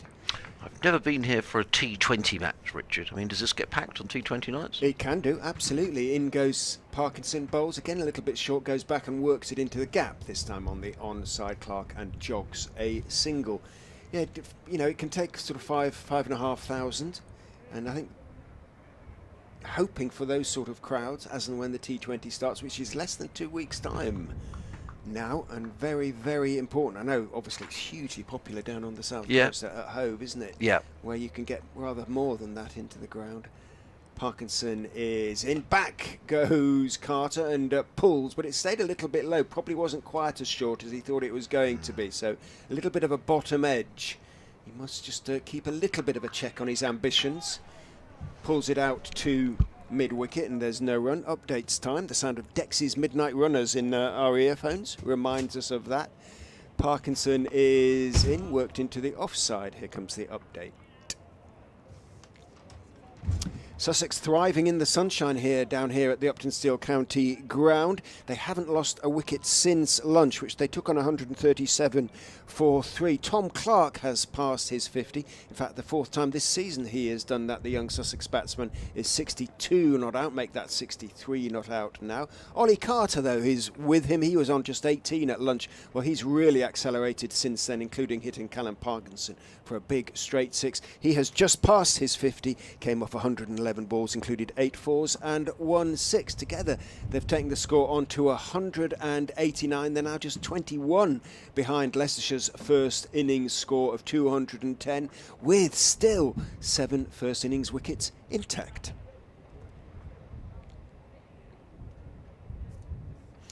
He missed just one delivery on commentary that was pushed by Clark out into the gap in the offside, and another single taken. So really good going post lunch by Sussex, by these two young batters. They've taken the score on from 137 for 3 to 190 for 3, and their own partnership is approaching 3 figures. It's 94 now. 53 of those 94 runs to Ollie Carter. But it's going to be Tom Clark, who's been very steady, just accumulated really since lunch, going from 49 to 63.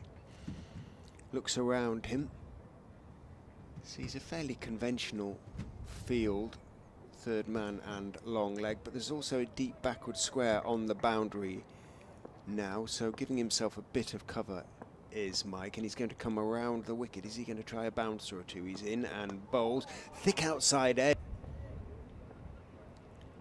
Mike turns,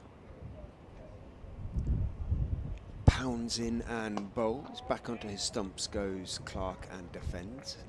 Straight ball off middle and leg-ish, pushing it out towards mid-on. No run.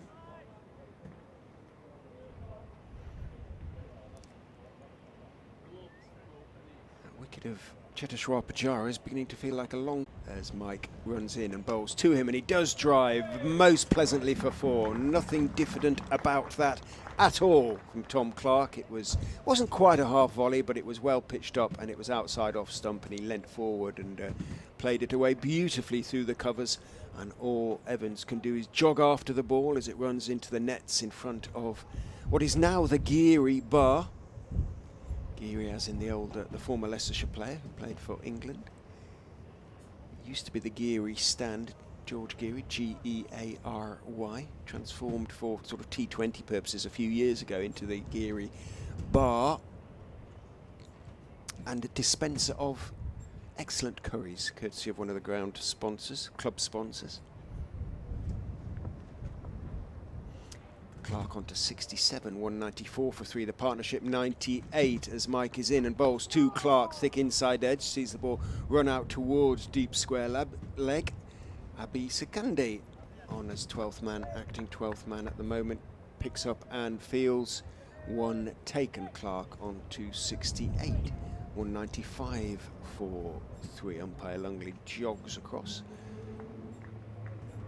The right-hander now being on strike. Ollie Carter, who is beginning to catch Clark. 53 for Carter. Now Patel is asking for instructions here. Where do you want me? Leg gully, says Ackerman, directing traffic. Not entirely convinced Patel's going to get a catch, but you never know. Almost directly behind him, Bjorn Hendricks has to take a few steps to his left at wide long leg. Mike is in over the wicket, a huge bouncer, as in a very high bouncer, that had Ollie Carter been 2 feet taller, he wouldn't have reached. And that is the 100 partnership because of... No, it wasn't signalled wide. Yes, it was. It was signalled no ball on height. It was signalled no ball on height. Leicestershire bowled 25 no balls at Cardiff last year. They've bowled a fair, I'll check how many in this innings so far already, but it's been a good handful. But it brings up the 100 partnership between Tom Clark and Ollie Carter. Mike is in. Again, another bouncer down the leg side past the hip of Carter. Did shape to play at it, and Mike's hands started to go into the air, but he didn't get anything on it. So the end of the over, 197 for 3. On comes the Sussex 12th man, with a drink, and a drink well earned by Messrs Carter and Clark. See if I can get you the details on the 100 partnership. We've had one ball since, so it's come off 203 balls.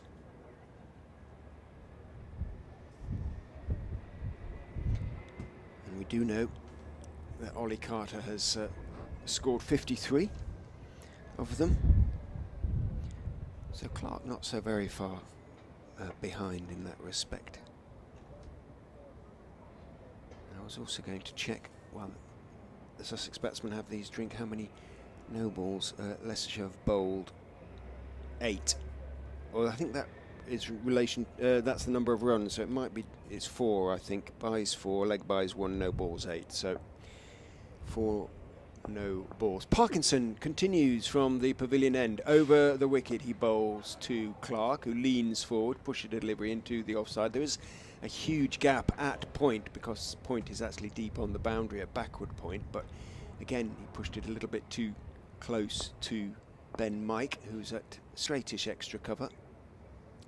Abi Sekande is back off the field now as Parkinson goes in, and this time he has worked it into the backward point area. Tom Clark, slip Vian Mulder goes in pursuit, but he has a little bit of a way to run after the ball, always a comfortable single. That is how Hassan Azad got run out yesterday. Pushed it into roughly the same area and then looked inquiringly at Rishi Patel, who answered the inquiry in the affirmative, but by the time Azad got his legs running and moving, Tom Tom Alsop had seized on the ball from slip and got his throw away quickly. In goes Parkinson, bowls to Carter, who goes back and dabs it around the corner towards square leg, where Evans picks up and there's no run. 198 for 3, a first batting bonus point in sight for Sussex. A single crow, is it, or raven, flies past, and he's dropped that one short and he's pulled it over mid-wicket. 6 runs, for I think. 6 more, Ollie Carter. He did not hold back in the way he pulled out, opened his shoulder, went back, opened his shoulders and launched it over across to the meat, thumps into the meat, and a second maximum for Ollie Carter, who moves on to 59 off 119 balls. And he is a completely different batsman to the batsman that was feeling his way pre-lunch. No, I agree completely. Parkinson is in to him again. He's solidly forward, having hit his 6, just forward defensive to that one. And one more blow like that, and Sussex are level. I did say it'd be short. I reckoned it was shortly after lunch, but I did anticipate Pujara would have something to do with that. No, I agree. In fact, it's Ollie Carter and Tom Clark. In goes Parkinson again, he's short, and again he's pulled away, this time for a 4 to the boundary at mid-wicket. Parkinson losing his length in that over, and he goes, and he suffers accordingly, and Carter into the 60s now has almost caught Tom Clark, 63 not out of 121 balls.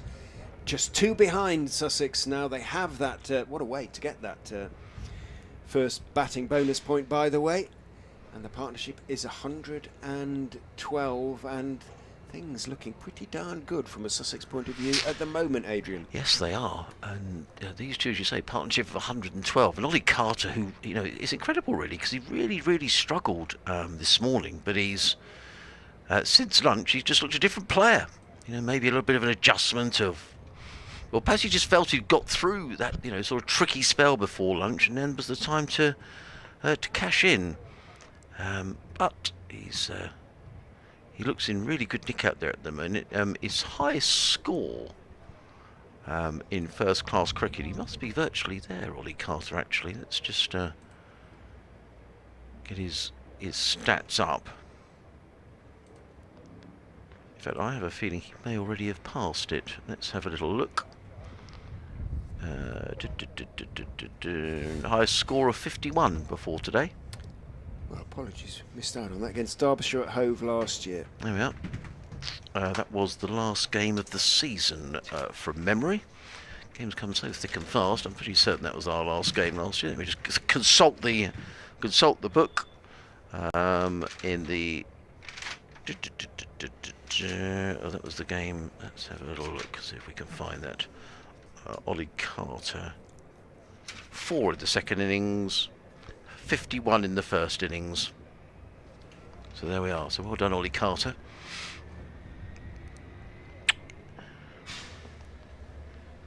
But it's going to be Ben Mike. I think, is it going to be Ben Mike? It is. Yes, it is. Running in around the wicket, coming into bowl to Tom Clark, who's on 69 in bowls to Clark, and Clark plays straight down to mid-on, and there is no run. So, unsurprisingly, Leicestershire on the defensive here. Slip and a third man, backward point, cover mid-off.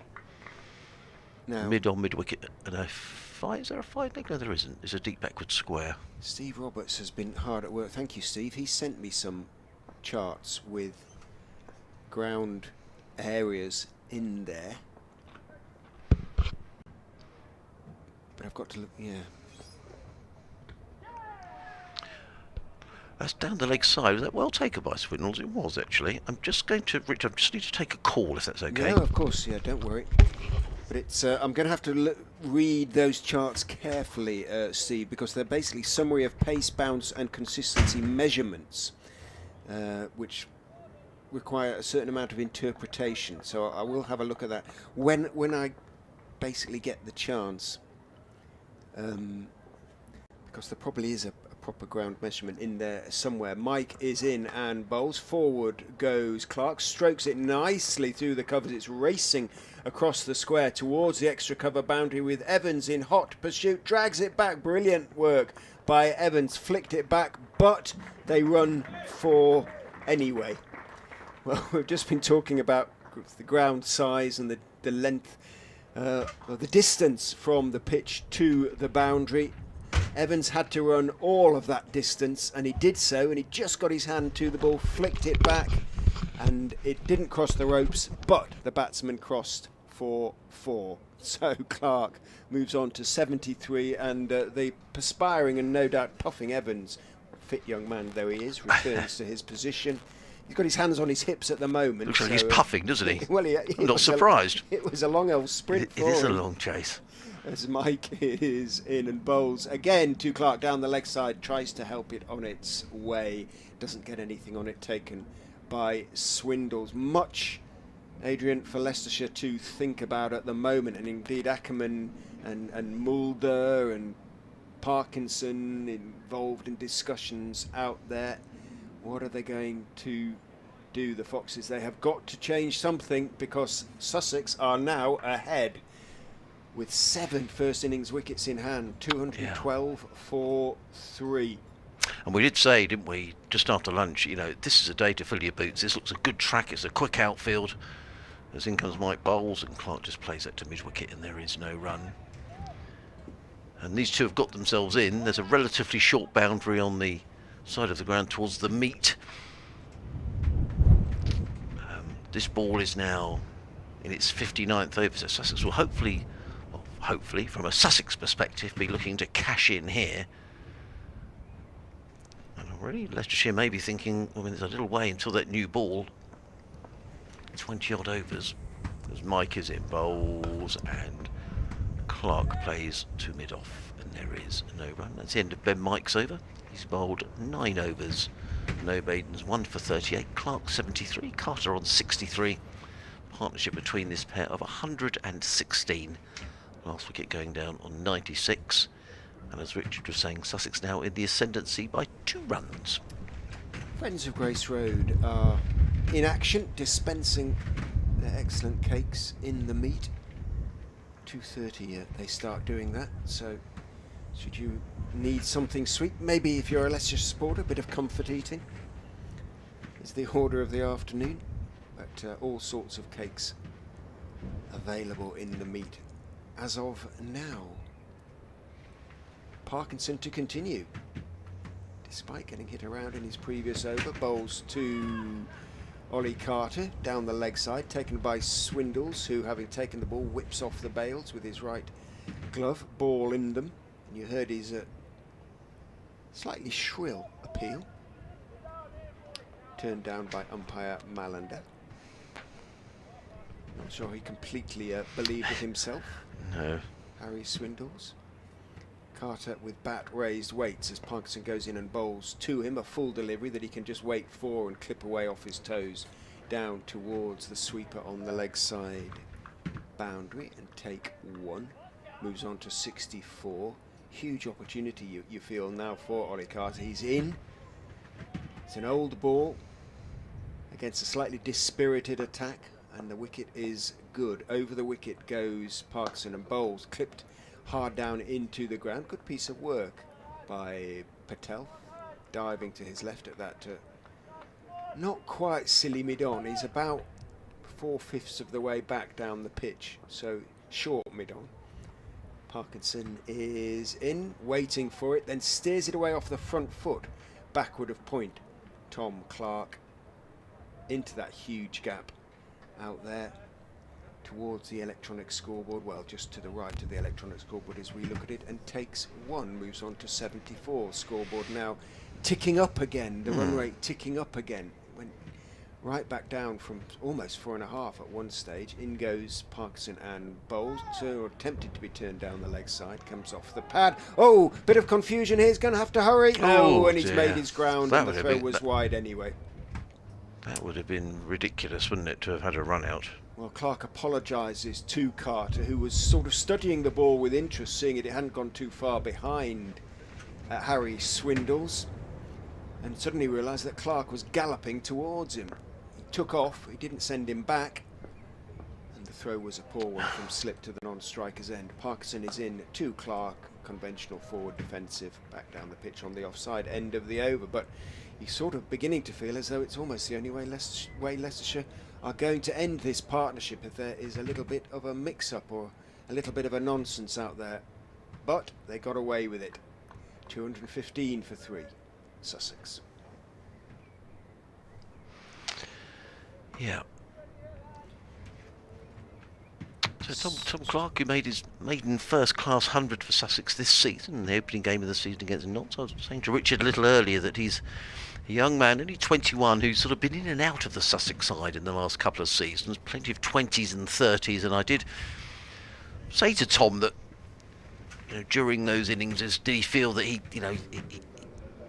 really ought to be, making those 20s and 30s more sort of 40s, 50s. He said absolutely, it was a big frustration to him, but he's really got his head down this season and is in the side on merit.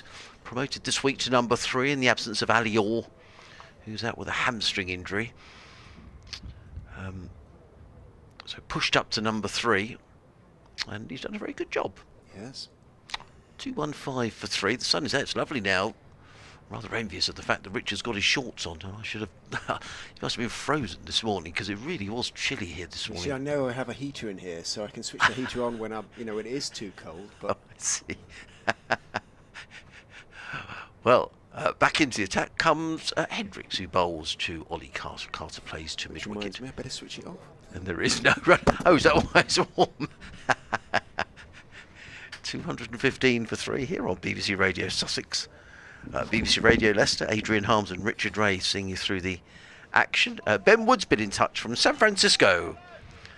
Hello, Ben. Yeah, I'm just here for today. Not here the next couple of days, Ben, but enjoying being here today. As in comes Hendricks over the wicket, bowls to Carter, and Carter flicks this one through mid-wicket, picks up a single. He goes to 65, Sussex 216 for 3. Both of these two sides looking for their first win of the season. Sussex indeed looking for their first win. They haven't won in 17 county championship matches, stretching back to 12 matches last season, 5 this. So Leicestershire had a run of 33. Wow. Without a win when I first started commentating. And who was the first win against, Richard? Essex away, believe it or not. Right. Chelmsford. Crumbs.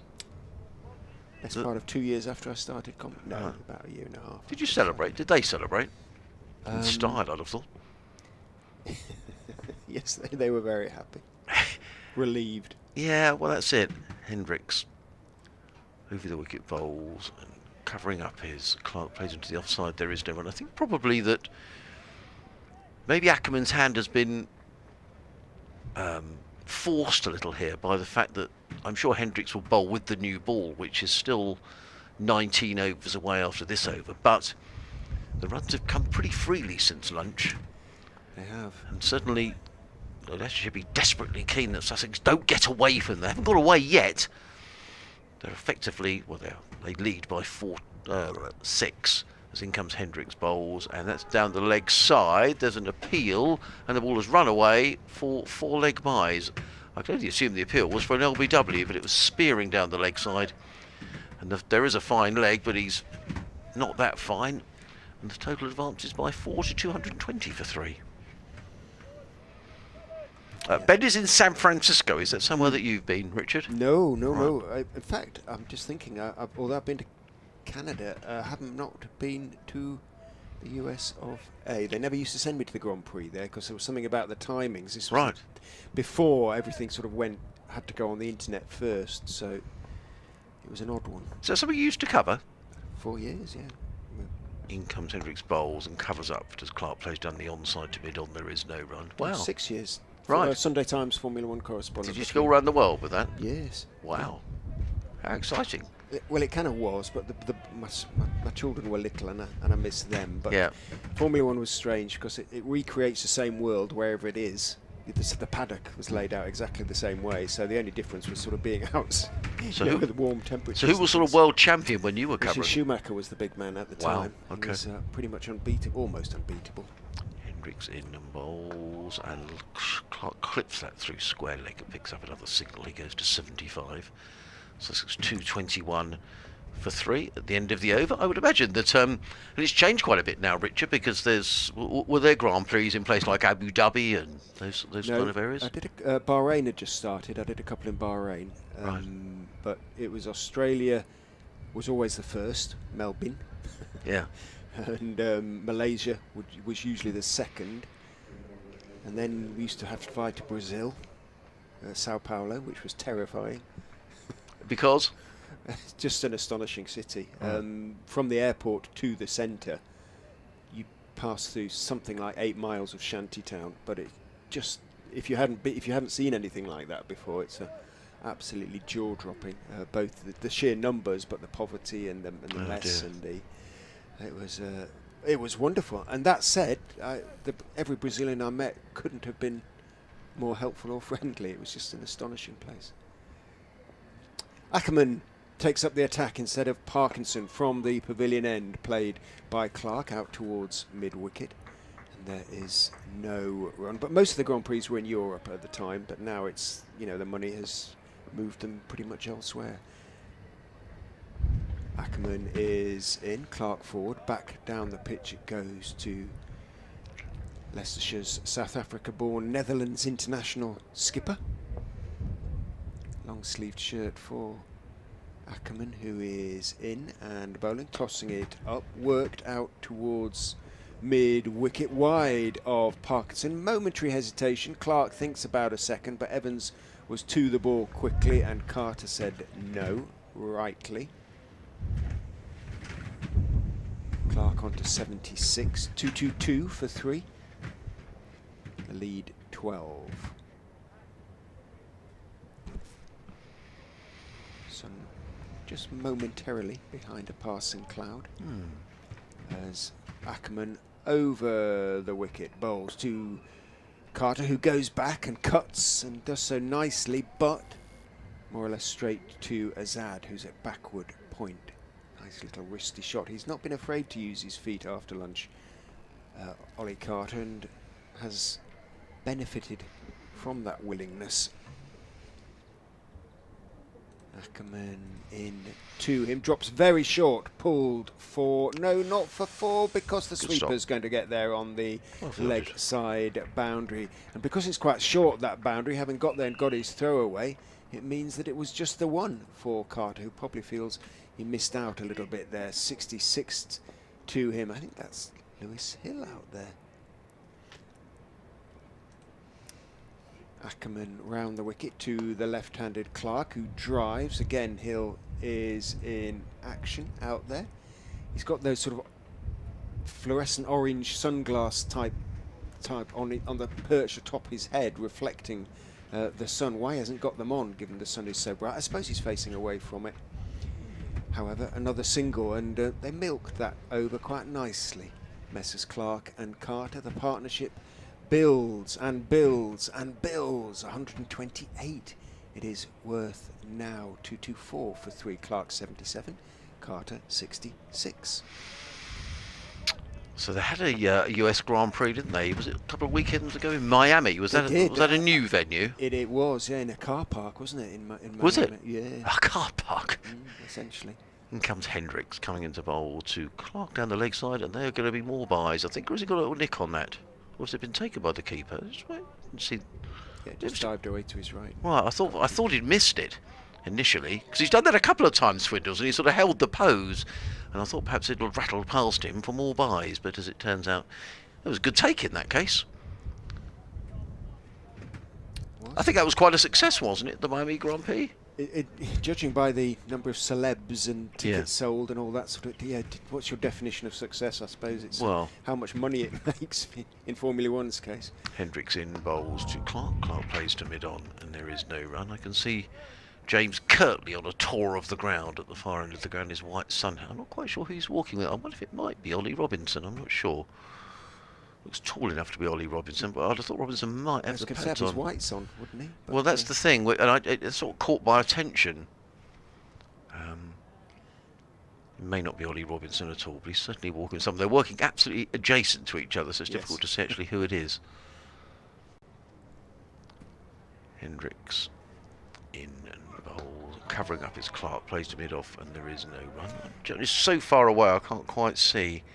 But this partnership is just what the Sussex doctor ordered in, and Ollie Robinson's doctor would have literally ordered in every respect, because nothing required of the Sussex paceman. He can just take his time and recover, hopefully, from his bout of food poisoning that seems to have affected him. Just wander around and hopefully be fit to go for Sussex as and when required later on. In comes Hendricks, bowls to Clark, who eases that through the cover. That's a nice shot by Tom. Look at the speed of the outfield, Richard. In hot pursuit, no chance of overhauling that. They absolutely raced away, and Sam Evans was running full tilt towards the boundary. The ball was just gathering pace. Another 60-yard sprint for Evans, and he couldn't get there. Well, he goes to 81, does Tom Clark. 2:28 for 3. That was extraordinary. I mean, as fast as Evans was running, look, he's really had a puff now, poor chap. He's going to stay out there sweeping on the cover boundary. He's got his hands on his hips as if to say, I don't need to do that again. Fairness, I mean, it was going partly across the square, wasn't it, which is a very wide square at this ground, but yeah, it didn't lose any pace once it got onto the outfield proper. Just raced away, didn't it? Hendricks again. Over the wicket bowls, and Clark eases this to backward point. There is no run. It's one of these. It's a dangerous thing to say, and Sussex supporters won't thank me for saying it. But it's one of those where you almost think, if a wicket falls down, we'd almost be surprised because batting looks relatively comfortable. I'm not saying anything about the quality of the bowling. I'm just saying because the pitch looks so good that you always feel the batsmen are going to have to get themselves out here. You know, lapsing concentration or whatever. But at the minute, batting looks relatively comfortable as a wicket goes down. Hendricks in again, bowls, and Clark checks the shot and plays beautifully through mid-wicket. Now look how fast that's running away towards the boundary. He won't go for 4 on this occasion, but it's still a couple of runs to Tom Clark, who goes to 83. 2:28 for 3. Updates time, it would appear. Does that mean it's 3 o'clock? Yes, it does. Yes. Just after. But that one just slowed down because it was just slightly up the slope towards the electronic scoreboard.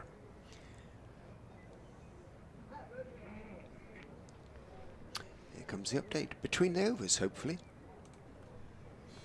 I'm afraid they're not doing so very successfully at the moment. Sussex took lunch on 137 for 3, having at one stage been 96 for 3. Well, they've added almost 100 to that without losing another wicket. They're 230 for 3, and the men responsible, 2 young Sussex batsmen, Tom Clark, who is 83 not out, approaching what would be his 2nd century of the season, and Ollie Carter, whose previous first-class best was just 51. Well, he is 66 not out. The sun is beating down on the Uptonsteel county ground. The wicket has flattened out, and Leicestershire rather beginning to look as though they are running out of ideas. Their first innings score, 210, means that they are already 20 behind, and Sussex still have 7 first innings wickets in hand. And that one is worked by Carter out into the offside, only as far as Evans, short from Ackerman, pulled to mid-wicket for 4 by Ollie Carter. Again, the young man, the relatively diminutive young man, 5'8", we looked it up, and used his feet really nicely. He's light on his feet, and like many relatively short men, he's good on the back foot. Went back and pulled it away, as he's shown a willingness to do that, and Hill out on the boundary couldn't get there. Around about 20 yards to his left when it crossed the ropes in front of the meet. Carter into the 70s for the first time in his first-class career. Ackerman in to him. Again drops a little bit short. It's flatter though this time, and although he stays on the back foot, he just turns it out towards mid-wicket. He's not afraid to sort of back away and give himself room. No, he's not. Carter. I agree. And it gives him a few more options as Ackerman is in to him. He backs away there and punches it away off the back foot down towards deep extra cover. The fleet-footed Ben Mike runs across to his left from wide mid-off and gets there and keeps it down to 2 as a consequence. Carter on to 72, 236 for 3, and these 2 young batters at the moment putting the Leicestershire attack to the sword. They are. Partnership now worth 140 as Ackerman is in and bowls it, bowled him! Carter just went forward, played down the wrong line, and it hit middle and off, and Ollie Carter's exciting knock, certainly exciting post-lunch, has come to an end. That was really curious shot. He just didn't look too interested in that one. He went forward, played down the wrong line. He cannot believe what he's done. He'd got to 72 and a maiden first-class century was beckoning. He bangs his helmet with his head, just maybe lost a bit of concentration, got a bit too excited, and Sussex have lost their 4th wicket. But very well batted, Ollie Carter. You should be proud of your efforts. Yeah, absolutely. But he will be really cross with himself. And Mr. Big Mouth Adrian putting his foot in it, saying it'd be a surprise if a wicket fell. Well, I thought it would be, but you're quite right. He rips off his gloves, Ollie Carter. I think you might have called that right, Richard. I think maybe just a lapse in concentration. I mean, it came out. I mean, I think we were just completely surprised when the ball hit the stumps. Either way, didn't turn, he just looked like he played down the wrong line. I think that's a partnership of 138 between Carter and 140, I'm sorry. Exactly 140, yeah. Between Clark and Carter.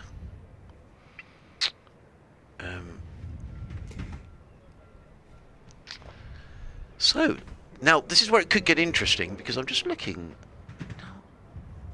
Look to me like Ollie Robinson walking around the boundary, I have to say. Well, it's Rawlins coming out to bat now. Rawlins will come, so it means that Ollie's certainly can't be batting 7 if that is Ollie. Well, he could still. There's only 4 wickets down, but you'd think he'd have his white. Well, yeah, I mean, if you're next in, yeah, you'd hope he'd be padding up by now, just in case. But yeah, it looks unlike he's batting 7. Yeah, I might be wrong. He's just sort of got Ollie's gait. That's all. I'm just sort of looking and wandering around the boundary. In which case, maybe he's not over this. Do you want to have another look at that? The dismissal. Yeah. It's a really curious one. Cross with himself, isn't he? He comes, bowls.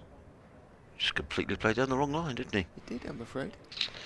So it brings in Delray Rawlings. Now, I wonder what we're going to get from Delray. You never, ever know with Delray, because he likes to attack, but he's in a position here where, again, fast outfield, good wicket, get your head down, real chance to establish himself in the side, but he does like to have a go at the spinners, so this could be interesting. Ackerman is in and bowls to the left-hander, who stretches forward, just blocks it out to mid-wicket, just stretches his hamstrings in, gets his feet moving. End of Ackerman's over. The first successful one from Leicestershire's point of view of the session. 2-3-6 for 4. Still a wonderfully strong position for Sussex. It is, but it's one they won't want to throw away. I mean, the lead is 26. Let's just see if I can see if that is definitely Ollie Robinson. So he's not got his whites on, Richard. 133 balls, 10 fours and 2 sixes, by the way, for Carter. Thank you. So in comes Hendricks running into bowl to Tom Clark. Lovely afternoon. Comes in a bowl. Clark is forward. Hendricks fields off his own bowling. There is no run. Well, we can definitely therefore conclude he's not going to bat next. Well, that's for sure. Yeah, I mean, you'd have thought maybe for the next couple, because I mean, certainly in this situation, if you were batting 7 now, you'd have your pads on. You'd imagine 7 and 8 would certainly have their kit on. But Ollie looks like he's in his tracksuit to me.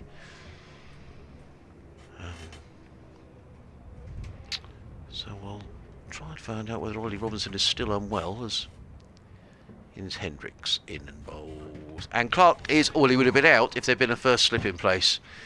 But there isn't, and I think that was an involuntary shot by Tom Clark. Went through the slip cordon. Well, you can't blame Ackerman for having his field out, but a slip, and that would have been straight into first slip. It was a full shot, and Hendricks wanders back looking really sort of frustrated and annoyed that there isn't a slipper in there. But 4 more to Tom Clark, he goes to 87. Sussex 240 for 4. That wicket going down on 236, that was right, wasn't it? It was. Yeah. It's just the way things have gone for Bjorn Hendricks throughout his time at Leicestershire, really. Yeah, that's unfortunate. There haven't been that many edges, in fairness, but... Yeah. Well, it was a full shot from Clark. Looked that way. He needs to keep concentration now and make sure he hangs around while Rawlins plays himself in. Yeah. And also to get it what would be his 2nd century of the season. It would. In comes Hendricks over the wicket bowls. Clark plays that firmly down to mid-on, and there is no run. It is just important for Sussex here that he stays there. I can see umpire Mallender at the far end. He's just having a look at where Hendricks is landing his front foot because he's running left arm over the wicket, so his follow through is down the line of the off stump effectively if you're going to be batting at that end. And with spinners perhaps coming into play later in the match, he'll be just keeping an eye on those footmarks that Hendricks is making. Hendricks in again, bowls, and again edges through the slip cordon, and this time there was a slip in place, but it was wide of slip. Third man is wide, and the ball just races away for 4 more. I think that was more of a deliberate shot from Clark. The first one, I'm not sure it was, but on this occasion, I think he knew the slip was there, and the ball races away for 4 more. Clark to 91. No, I'd agree. I don't think he wanted to hit it quite as possibly as fine as that, but it was a legitimate shot, and he got plenty of it. He did. Sort of third slip might have been in the game, leaping above his head, something like that. But comes Hendricks again. Over the wicket, bowls, and forward comes Clark, plays to mid-on, and there is no run.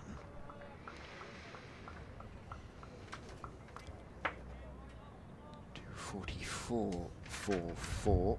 So they've added almost 100 since lunch, Sussex, and we have still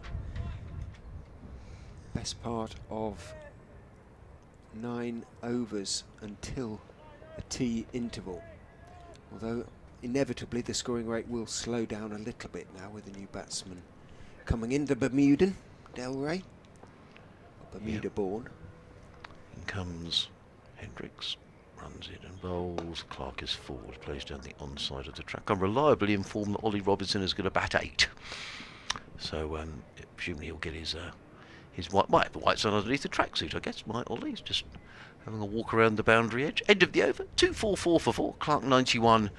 Del Rey Rawlings yet to score. More Sussex players going for walks around the ground. I can see Tom Haynes now on the outfield, having a little wander around with Ian Salisbury. Or is he with Grant Flower? I can't say. I can see. Definitely looks like Tom. I'll be hoping to see Clark through to his to his century and possibly a first-class best for him as well, because it was exactly 100. It was 100 against Nottinghamshire in the first round of matches. Well, that was a pretty decent attack against which to get your 100. Rawlins is on strike as Ackerman goes round the wicket to him. He tries to cut and misses.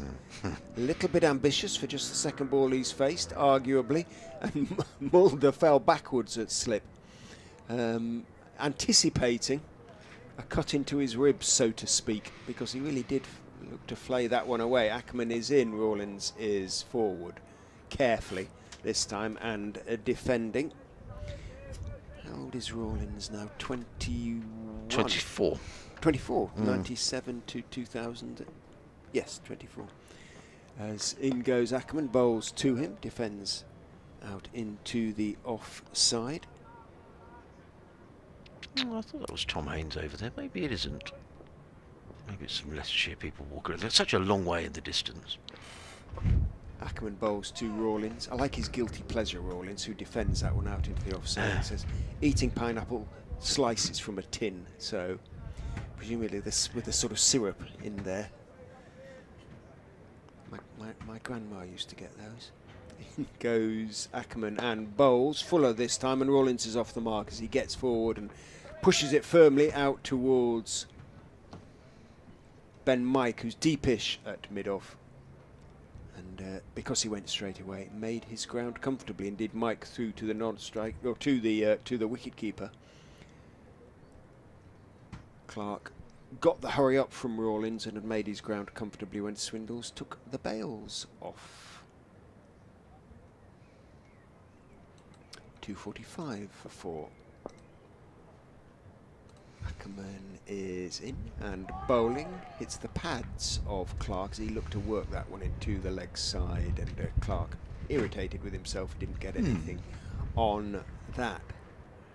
You would think from Clark's body language is extraordinary, really, because when he's not actually in the process of batting, when he's sort of between deliveries or walking down the wicket, it's all sort of incredibly sort of, he looks very sort of hangdog and slow. Yeah, and, he does. You know, his shoulders are down, and well, you know, I'm only here for a short time or whatever, and yet he's an absolute run machine this season.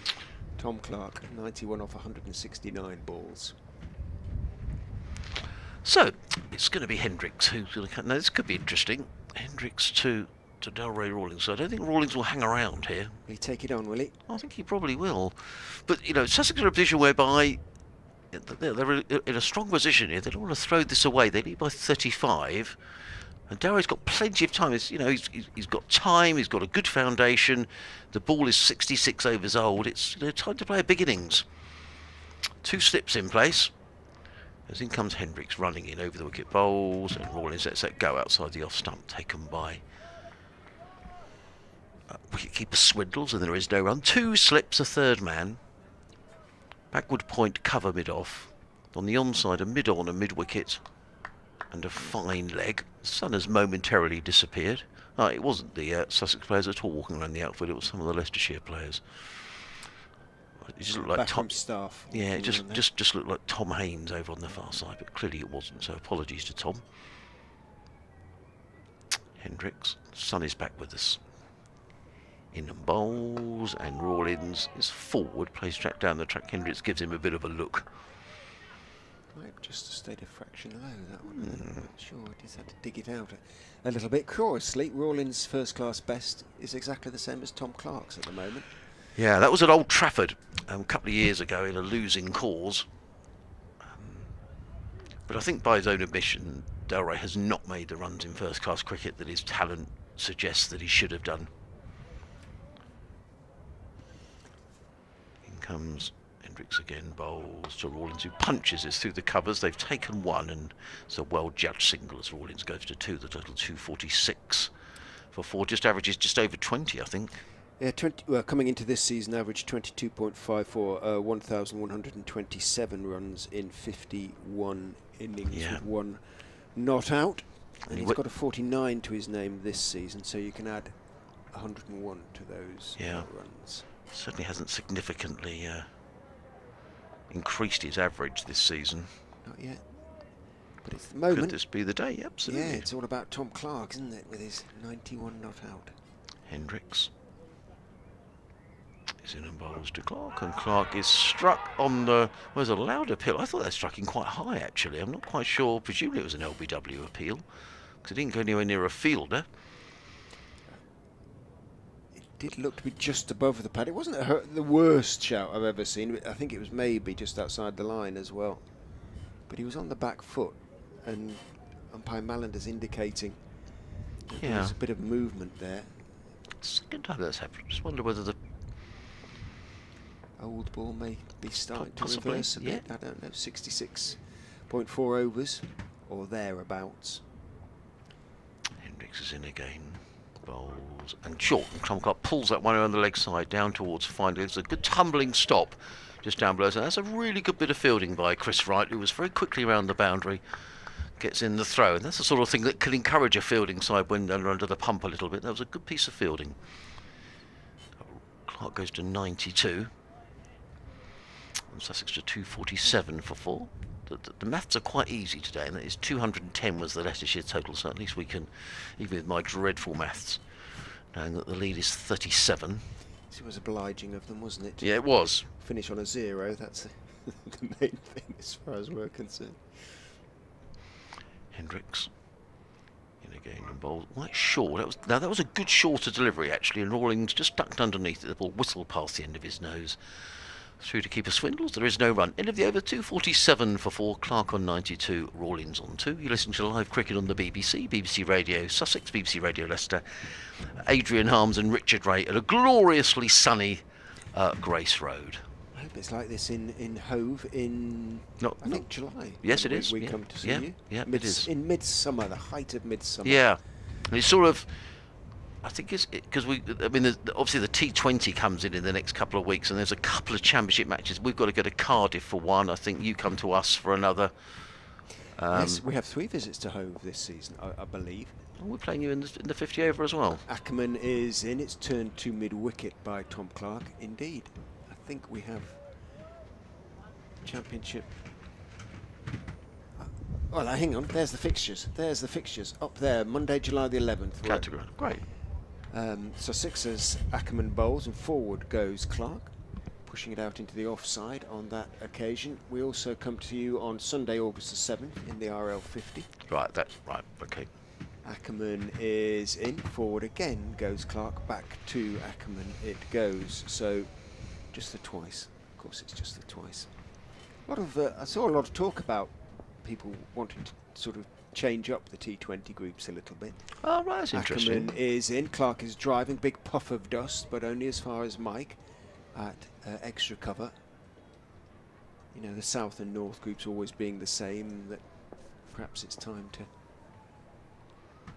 change things around a little bit. Ackerman in onto the legs of Clark, tries to work it away, does, but only as far as Parkinson at backward square.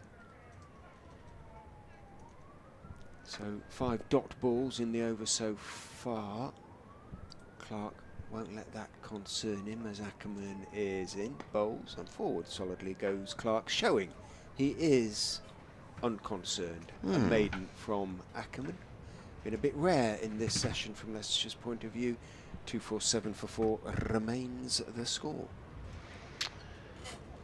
Yeah, sort of breezy grey throw, but lots and lots of blue sky around, lots of high cloud, no threat of any rain today. We've got another 38 overs remaining in the day as Sussex look to capitalise on this start. For those just joining us today, Sussex beginning the day 39 for 1.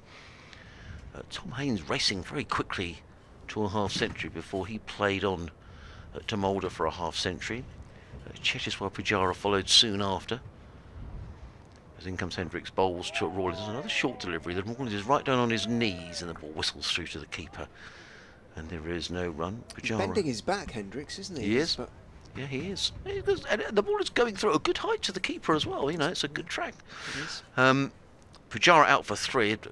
I think it's true to say it was perhaps an unlucky LBW decision. Looked like the ball was sliding away down the leg side. But then a partnership for 140 between Ollie Carter, who was eventually out for 72, and Tom Clark, who's still there on 92, putting Sussex in a strong position that they'll be keen to press home. As in comes Hendricks and bowls, and Rawlins forward plays down the offside of the track, and there is no run.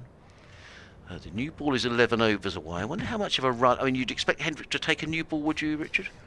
It has been the case. That said, you know, they will, I'm sure, take it, Leicestershire. But Hendricks, well, they expect plenty of him, rightly. But I think he's getting used to the workload up to a point. But you're right. I mean, they'll probably, obviously, Wright will take one end, but they might have to go to one of the other seamers. Hendricks again bowls, Rawlins forward, plays into the offside, and there is no run. Total remains 247 for 4. Lead is 37 for Sussex. Give you a quick update on some of the other games in Division 2. In particular is what we're interested in a few moments' time. Here we go. Middlesex in trouble at Lords, 44 for 2 against Nottinghamshire. I wonder if Stuart Broad is in the wickets there. No, he isn't actually. Robson and De Kerr the men out. Hendricks in bowls. Another short delivery. They seem to be trying to settle Rawlings, who's just sort of practicing that sort of uppercut over the slips. The ball rattles through into the gloves of Swindles, and there is no run. Derbyshire 150 without loss. 150 for 1, I should say, against Worcestershire. Shan Masood on 86. So that takes him pretty close to 800 runs for the season. What an extraordinary season he's having. Playing again? Worcestershire. Worcester. So Worcestershire 368, Derbyshire 151 for 1. Durham, terrific recovery by Glamorgan, who were in all sorts of trouble in their first innings. But now 263 for 7. In comes Hendricks bowls. Another short delivery that again Rawlins watches sails through to the keeper, and there is no run. Yes, at one stage Glamorgan were 110 for 5. Now 263 for 7. Billy Root on 39. Michael Nesser on 56 for the visitors. Hendrickson just had a little exchange with Rawlins there, because Rawlins, after the previous bouncer, as you mentioned, rehearsed a little uppercut. Yes. And after that second bouncer, Hendricks said, "Go on, then uppercut that. Have a go. That." This might be interesting. Hendricks with 2 slips.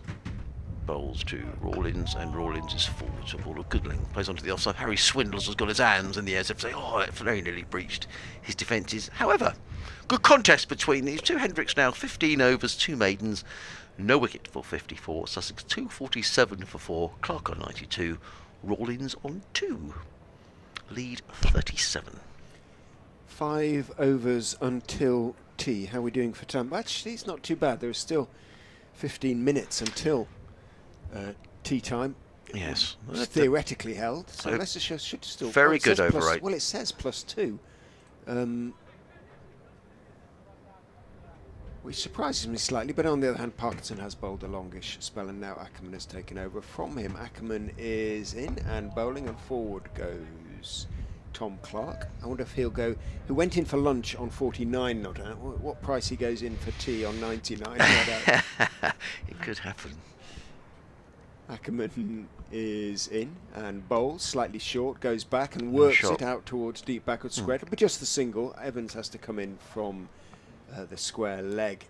I was going to say boundary, but he's a good, because it's so far out there, he's a good 15 yards in from the ropes. Single taken by Clark, who moves calmly on to 93.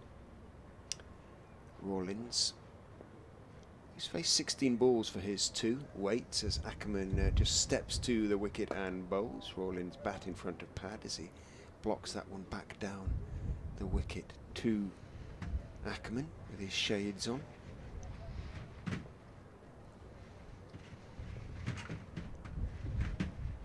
He's in and bowls. He's plunging forward again. They're not getting to the pitch of the ball, but it's not bouncing or turning, so just pushes it out into the offside. He's got a nice tidy spell here, isn't he, Ackerman? Just seeing Leicestershire through to this new ball if he can. In he goes again, bowls. Not such a big stride this time, Rawlins. It was a slightly quicker, flatter delivery. And again, he's just defending it, pushing it back down the pitch, content just to settle in at the moment. Delray Rawlins, who steps back as Ackerman was almost at the crease. There's a bit of chatter going on there. Maybe just put off by that. Ackerman is in and bowls, and Rawlins is forward, working it out at the offside. Calls for the quick single that was never there. No. And Tom Clark sent him back, rightly so, as Hill closed on the ball. End of the over. Maybe another maiden, actually. 8 overs Colin Ackerman has bowled. 1 for 16. His figures, no, because Clark picked up a single off, I think, the first ball, didn't he? So just the 2 maidens for Ackerman, but 1 for 16 off 8, perfectly respectable. 248 for 4. Bella's been back in touch. He said, I had my first net practice of the season at Piper Park for Marin Cricket Club. That's over in San Francisco. I felt like I was more confident having watched the fine young batsmen of Sussex. Our cricket season is now well underway, with at least 2 home games a week, 40 and T20 games. In comes Hendricks, bowls to Clark, who pulls away 2 mid-wicket. That's going to be 4 runs. Lovely shot by Tom Clark. Too short, really, from Hendricks, and just pulled away for 4 runs. That's a lovely shot. And Clark goes to 97. That really was a fine shot by Tom Clark. It was. The win rate has crept back up to 3.6 now. So, within 3 of what will be a second first-class 100. I'm going to have to go in a moment and give you updates. Hopefully, see if you can get him through his 100 with this delivery. In comes Hendricks, over the wicket bowls, and Clark places down to third, and it's a single. He goes to 98. I'm going to have to go. Well, hopefully Adrian will be able to see Tom Clark through to his century on BBC Radio Sussex. Here's an update for BBC Radio Leicester.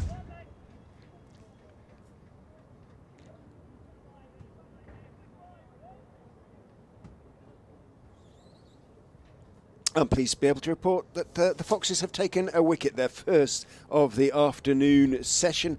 Ollie Carter it was, who'd gone to 72, his first class career best before. Just simply played down the wrong line at a delivery from Colin Ackerman, Leicestershire's captain, an occasional off spinner, and was bowled, lost the ball thumping into the middle and off stumps. He'd made his 72 off 133 balls, but he'd put on 140 for the fourth wicket with Tom Clark. Clark is still there. He is 98 not out at the moment. Delray Rawlins is the other batsman. He's 2 not out. Sussex have moved on to 253 for 4. They now lead Leicestershire by 43 runs with 6 first innings wickets now intact.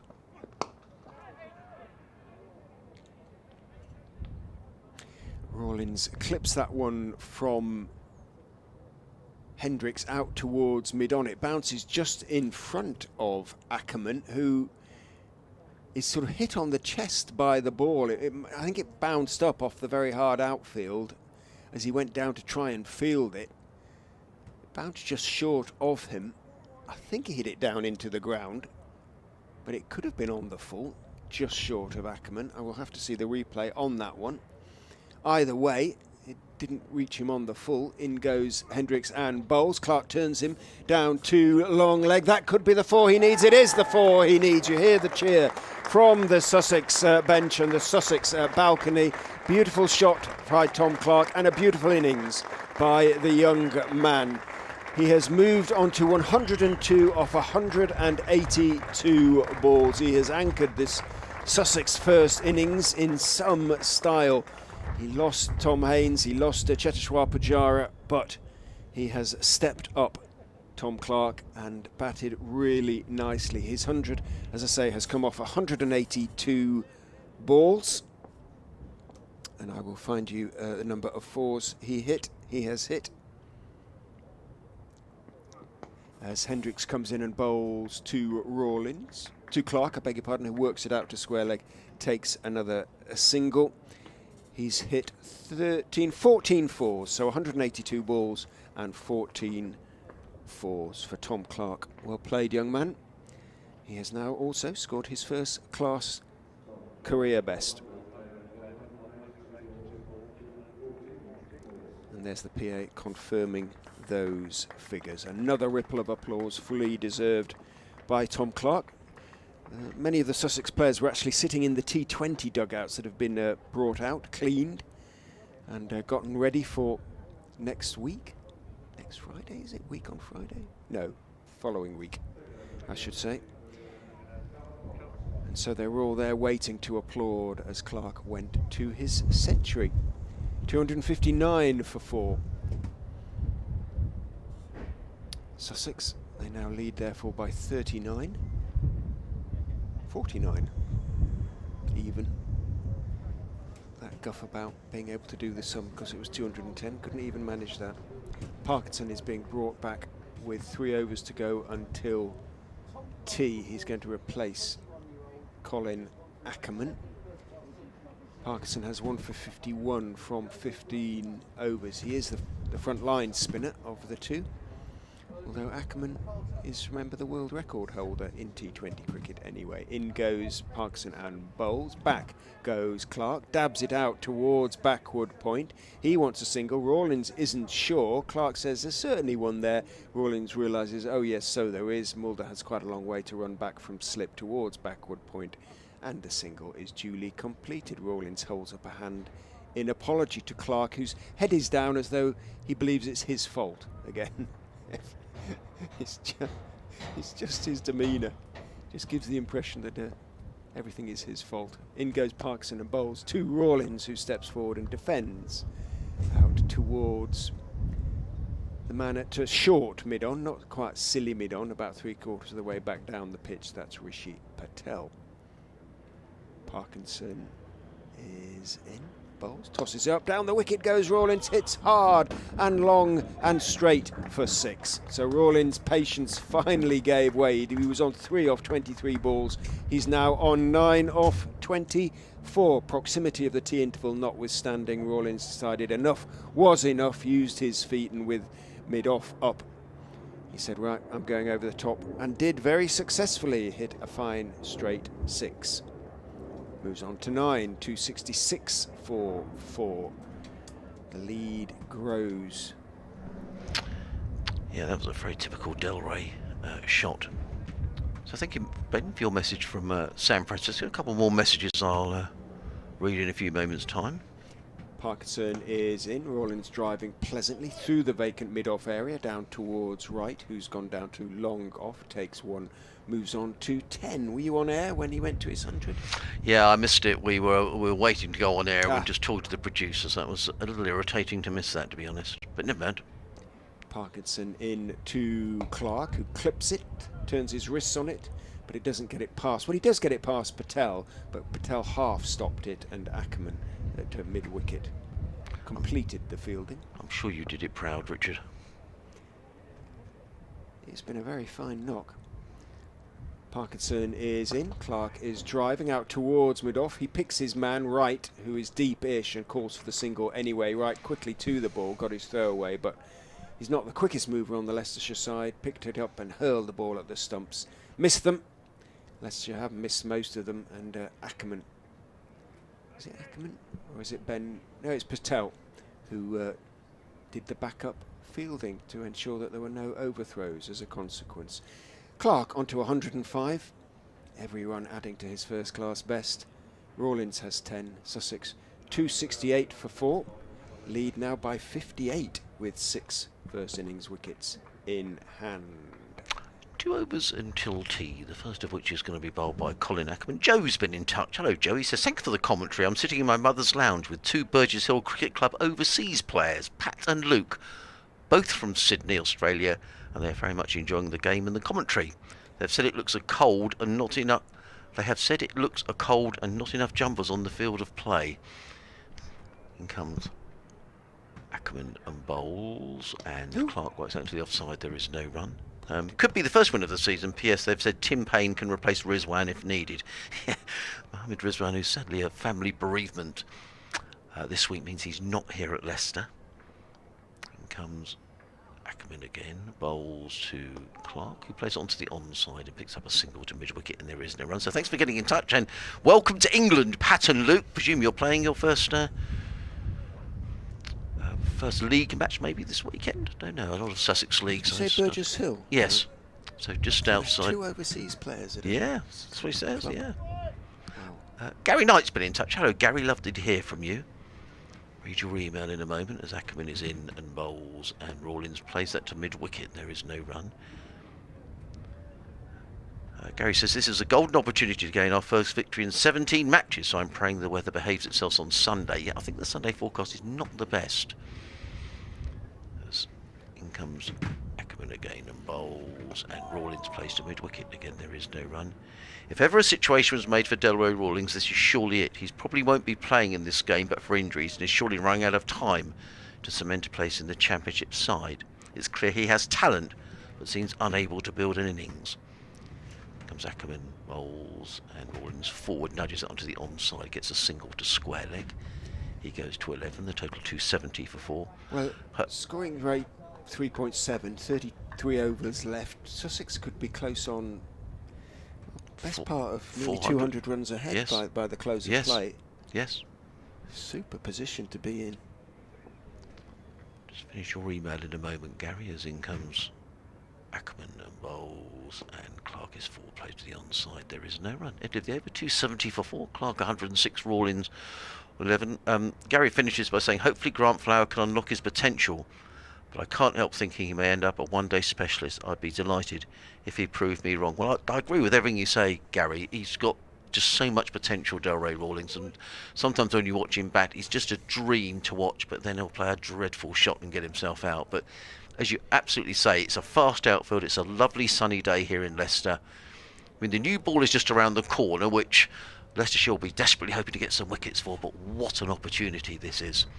Last over before tea.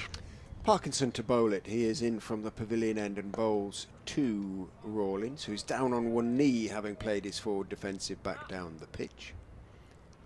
Bowled Cal, says Harry Swindles behind the stumps. Parkinson, it's quite a long run for a spinner. Jogs in and bowls outside off stumps, left by Rawlins. No great oohs and ahs from behind the stumps outside off stump, so Didn't spin back in too much, but slightly risky because he's bowling into footmarks. Parkinson might just get one to bite. He is in and bowls flat and straight, flattish and straight, and Rawlins is forward. Slightly tinny sound from the bat indicates it wasn't out of the middle, slightly upper part of the bat. Patel stepped across and fielded to save Parkinson picking it up. He jogs in and bowls. Gives that a lot more air, driven by Rawlins, but he's crossed because he's hit it more or less straight too long off. I think he was trying to hit it a little bit wider of right, and right fielded at long off. It was just a single to Rawlins. If he'd got it through extra cover, it might have crossed the ropes in front of the meet for a boundary. Parkinson into Clark, who's forward, hits the pad outside the line of off stump, and it's a sort of slightly plaintive appeal from Callum Parkinson to umpire Lungley that was always going to be turned down, and was. Parkinson to finish his over is in. It's turned by Clark out towards mid-wicket. He has to get back quickly there as Ackerman picked up running across to his right, flicked it to Swindles, who took the bails off, but Clark had got back quickly, and that is tea, and another session that belongs absolutely decisively to the visitors, to Sussex, who started the session on 137 for 3. They finish it on 271 for the star. Well, there have been 2 stars, but the main man has been Tom Clark, who has reached a century for the second time this season, the second time in his first-class career. He is 106 not out off 191 balls. Ollie Carter kept him company in a superb partnership of 140 for the 4th wicket before being bowled by Colin Ackerman, Leicestershire's off-spinner, for 72, but that the only wicket that fell. Rawlins goes in 12 not out, Clark 106 not out. Sussex, Adrian, in control.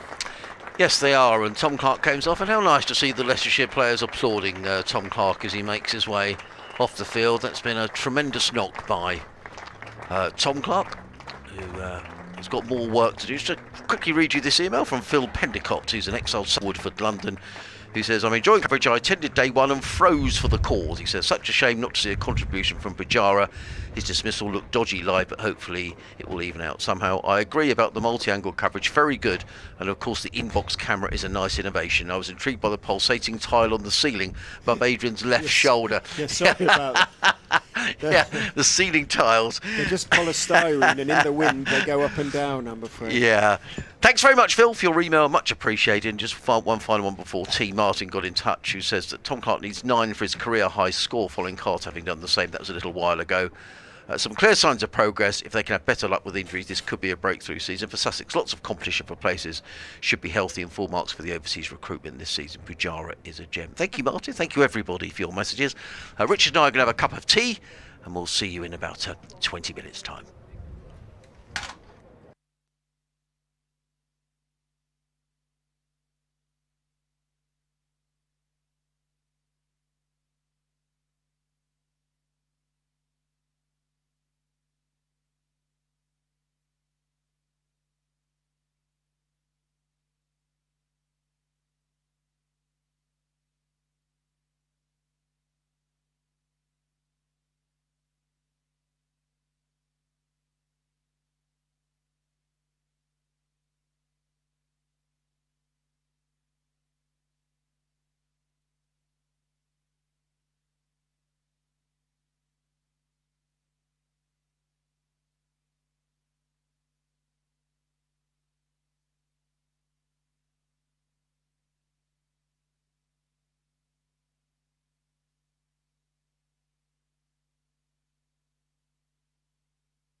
Well, good afternoon, everybody. For the third and final time today, this second day of the LV Insurance County Championship fixture between Leicestershire and Sussex, you're most welcome to join us at a sun-drenched Grace Road for ball-by-ball commentary, brought to you by BBC Radio's Sussex and Leicester. Adrian Harms and Richard Ray, your commentators today. Sussex about to resume their first innings on well, what can only be described as a dominant 271 for 4. Tom Clark, his second century of the season for the young man from Haywards Heath. He's just 20, isn't he, Adrian? Am I right in thinking? 20, I think he's 20, he's 21. 7th of July, I think, or something like that. So I think he's still just Tom Clark. 20.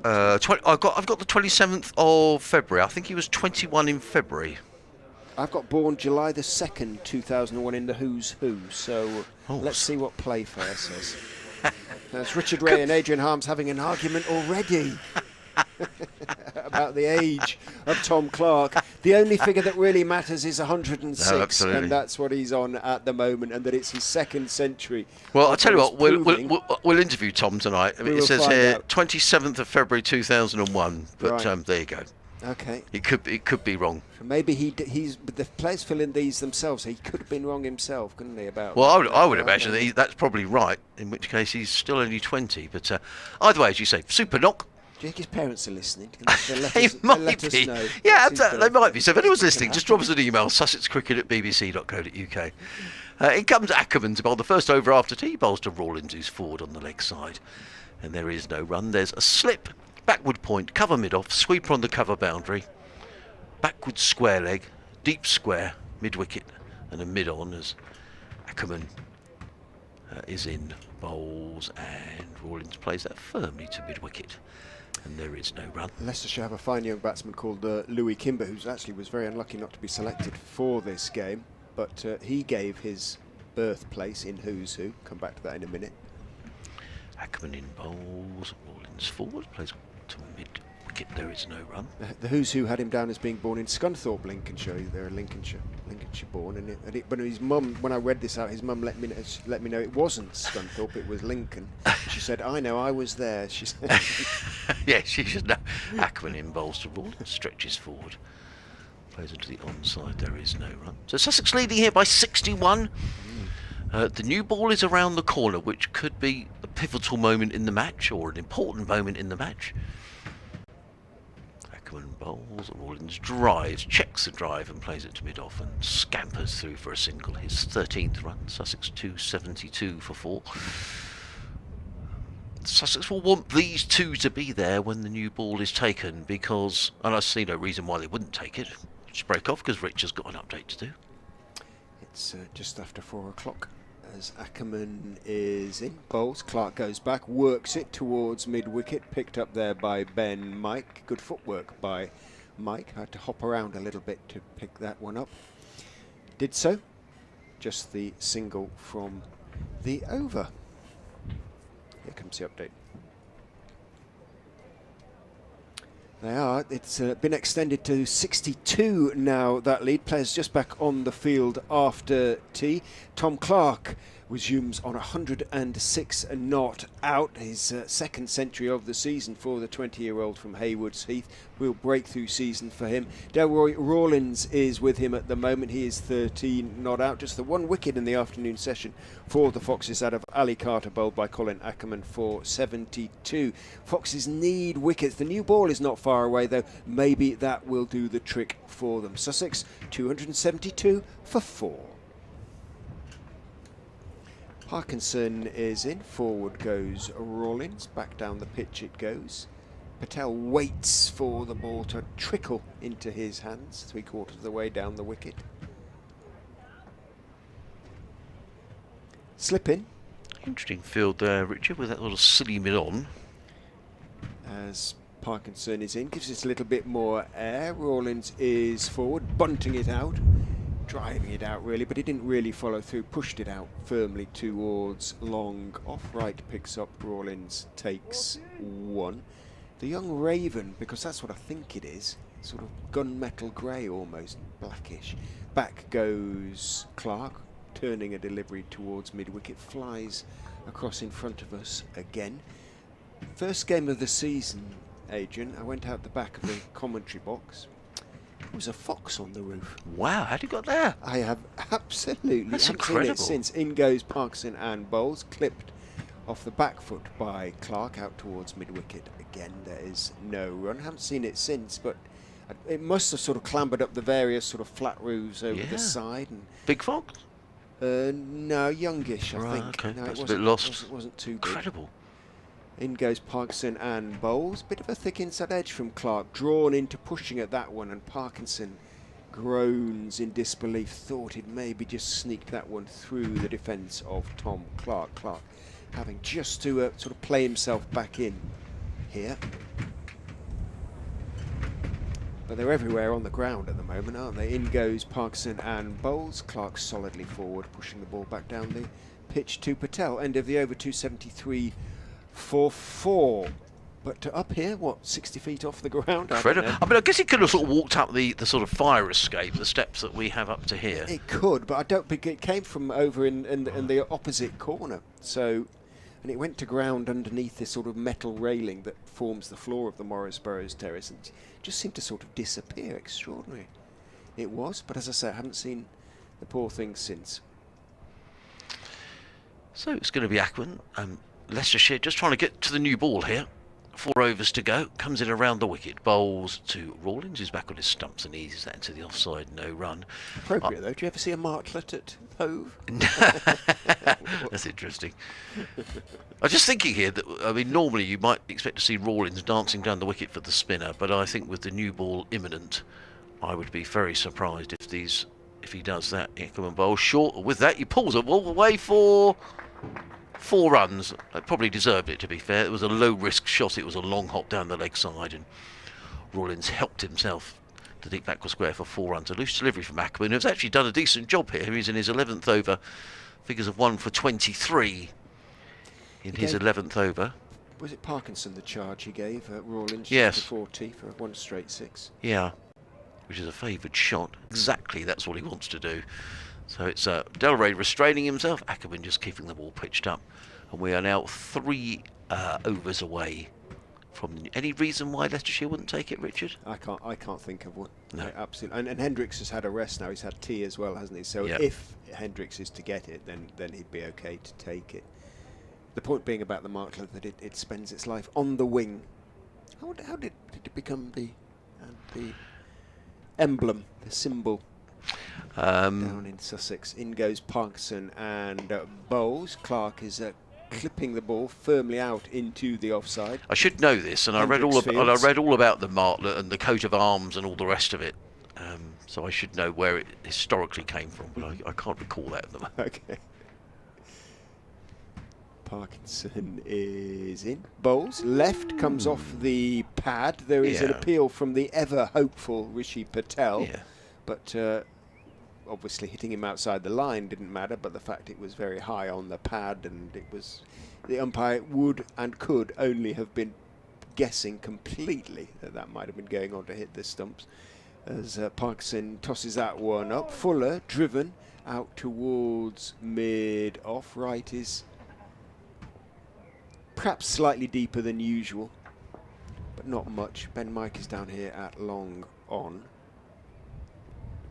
Parkinson jogs in and bowls. Forward goes Clark. Gets a thick outside edge. It's in the ground, so in the air for a couple of feet as it runs out towards third man. Well wide of slip. It's sort of going through the gully area. He was beaten in the flight. He plunged forward, but managed to get it away. Just stretching his left hamstring a bit. He has not batted this long before. No, he made his top score was 100. As Parkinson is in attempted reverse sweep by Delray Rawlins and missed it, hit him outside the line of off stump. So again, Patel at that short mid-on position appealed. Parkinson didn't, but Rawlins just trying to do something different, a little bit risky, as Parkinson is in, bowls to him, and that is a conventional forward defensive push. Out it goes to Ben Mike in the covers. End of the over, 278 for 4. Clark 107, Rawlins 18. That was a risky shot, wasn't it? Well, I say it's a risky shot. From our perspective, I always think the reverse sweep is a risky shot. I guess for these players who practice so much that perhaps they consider it is a low-risk shot. But I just think playing that shot just before a new ball is available, if you get out, you're not going to be the most popular man in the dressing room. 2 overs to go to the new ball we suspect will be taken. Richard is doing some research on the martlet. I was just wondering why it became, why it assumed the status it did down in Sussex. Because there is a cricket club, the Sussex Martlets, as well as the county badge. In comes Ackerman bowls, and Clark just stretches forward, plays it down the onside of the track, and there is no run. A slip, backward point, cover mid-off. There's a sweeper on the cover boundary. A long on, a mid-wicket, a deep square leg, and a short. Almost a backward square as in comes Ackerman bowls, and Clark just plays just short extra, and there is no run. Leicestershire are rattling through their overs here. It's only 10 past 4, and we've got, 27 overs left in the day. Ackerman again, bowls, Clark clips to mid-wicket. They are definitely watching New ball will sort that out, don't worry. Yeah. They won't bowl any more. But these two are definitely playing for the fact that a new ball is around the corner, and it is exactly the right tactics. So we're expecting Archie Lennon will be the next batsman. Ackerman in short, quicker delivery, and Clark just eases that through the covers and picks up his 108th run, his 2nd century of the season, coming up just before tea. I was going to say he looks weary, but he's looked weary from ball 1. Yes, he has got that kind of demeanour, Tom. There, but he looks as if he's worn out. He might be. Comes Ackerman again, bowls, and stretching forward is Rawlins, plays to the covers. Yeah, I'm sure he is, tired, but yeah. 204 balls he's faced for his 108. And he's batted really nicely, hasn't he? Yes. Give it a chance. Could have been run out. Ackerman, yes, he could have been. Played on the onside by Rawlins, and that would have been his own fault. He should have been run out. Yeah, he played the ball to extra cover. That's the end of the over, I should say. 279 for 4, Clark 108, Rawlins 18, the lead 69. He played the ball to extra cover and just set off for a single. I mean, it was just, I don't know if he had a rush of blood or whatever, but it was a crazy run. And with that, Ben Mike, if it had hit the stumps, Tom Clark had given it up. If it hit the stumps, he was miles out. But he survived, and he's kind of made the most of it. Absolutely. He was on just 31 at the time. The throw, big puff of dust as it hit the ground next to the stumps from Ben Mike, who's probably the best fielder in the Leicestershire side. So Foxes had their chance and weren't able to take it. Parkinson, the last over with this ball, we are pretty certain. 1 for 63 from 19 for Callum Parkinson. He's going to be bowling to Tom Clark on 108. Jogs in, bowls, Clark forward, back down the pitch it goes to Parkinson, who picks up with his right hand. And right back up to 3.5.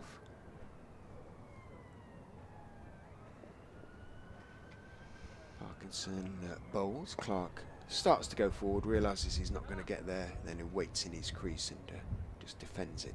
Back down the pitch on the onside. The shadows from the floodlights starting to stretch towards the pitch. And past it. Parkinson goes round the wicket and bowls to Clark, who waits for it and pushes it away from just outside off stump out into the covers. Abhi Sekande is out there at the moment. I think it's Abhi. No, it's Buren. In goes Parkinson and bowls. Uses his feet, Clark, and drives through the vacant mid-off area down to long off and takes 1. Alex Evans is the acting 12th man this afternoon. It would appear. I think there's a... Roman Walker told us last night there's that the seconds have a T20 game this afternoon at Loughborough, so maybe playing in that. In goes I know Roman is. In goes Parkinson and bowls to Rawlins, who defends out into the off side. No run. One ball left, or one delivery left with this ball. Say old ball. It is an old ball, but it's been changed 4 times. I think it is in this innings, as Parkinson is in, gets to Rawlins on the full, doesn't try and overhit it, just drives it out too long off, takes one. End of the over, end, I suspect, of the ball, which is examined rather disdainfully by Rishi Patel. Out comes Leicestershire's 12th man with drinks, although it hasn't been that long since tea. No. And Parkinson takes his cap and sweater. Ackerman is taking his sweater off, but I'm sure they're not going to continue with this ball. And the new ball is being taken. It is being waved at the scorers. And Hendricks is indeed going to take it. Ackerman putting his sweater on, handing it to Buren Hendricks. 281 for 4 then. We'll make a note of the score at the time of the new ball. The lead is 71. Well, this is really important for Leicestershire, that they pick up wickets with this new ball. You'd imagine if Sussex could get through to the close, maybe 6 down, 26 overs left in the day. If they were to score at 3, if they score at 3 and over, that would give Sussex another 75. So take them around about 350. So that'd be a lead of 140, 150 at the close. If they could go in tonight with that sort of a lead, and we're still 3 or 4 wickets in the bank, I think they'll feel they've had a very good day. By contrast, absolutely, if Leicestershire can whip a couple out here, you never know what might happen. In comes Hendricks, running in over the wicket, bowls down the leg side. Slightly wayward delivery. Good take by Swindles, actually. He's a very athletic wicket keeper, isn't he, Harry Swindles? He's only a young man. You know, he's 21, I think he is. Swindles, or is he 20? I'll check. Good take though, because that was quite a long way down the leg side.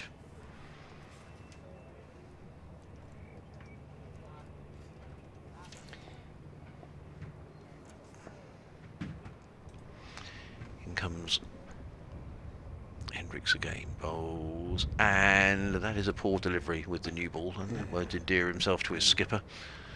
It was down the leg side, and Rawlins just had to get the very faintest of deflections on that to send the ball racing away for 4 runs. And what you must do with the new ball is make the batsman play, but that wasn't good. February 1999, Harry Swindles. So it's February 99, so he's 21. 21. Yes. Oh, 22.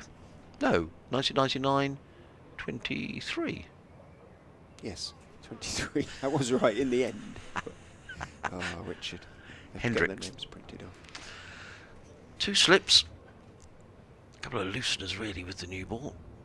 Motoring in bowls, and Rawlins plays this one down to 3rd man, picks up a single fielded in front of us by Lewis Hill. 1 more to the total, Rawlins to 24.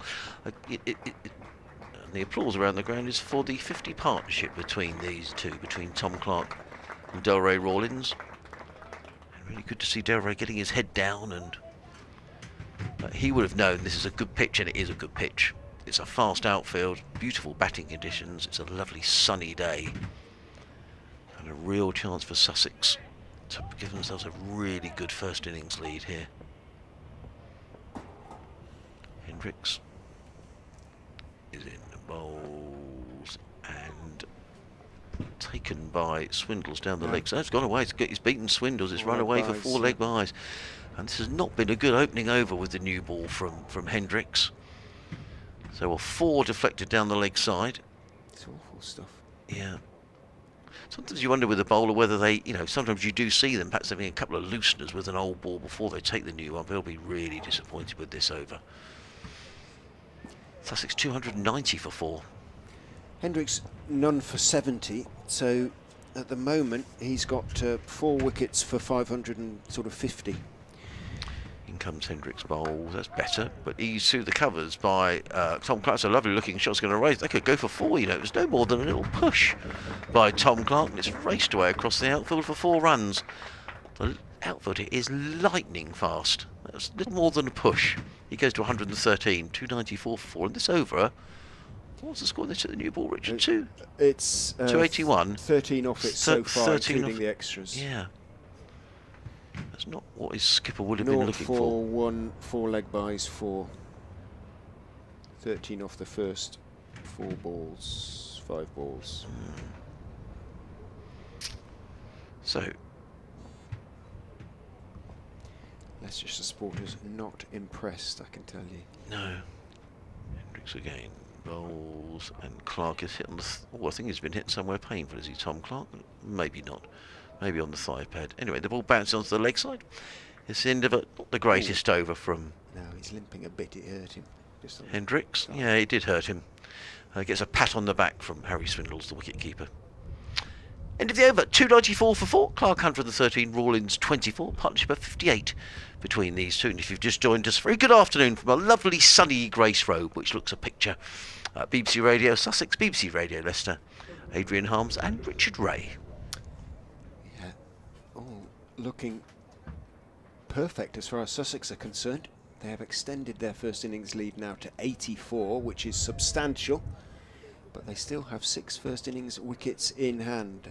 They're looking to have the prospect of having a first innings lead of sort of 200. Maybe they'll be hoping now, batting only once could be their ambition, but they'll have whatever happens, they'll have the insurance of a second innings to come.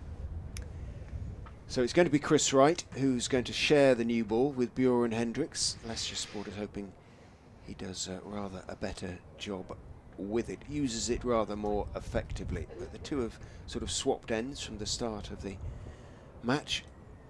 Wright is coming in up the gentle slope from the pavilion end. Bowls. Rawlins gets a delivery down the leg side, clips the thigh pad, taken by Swindles diving away to his right. There is the most half-hearted of appeals from Mulder at slip and Patel at second. Wright didn't even bother.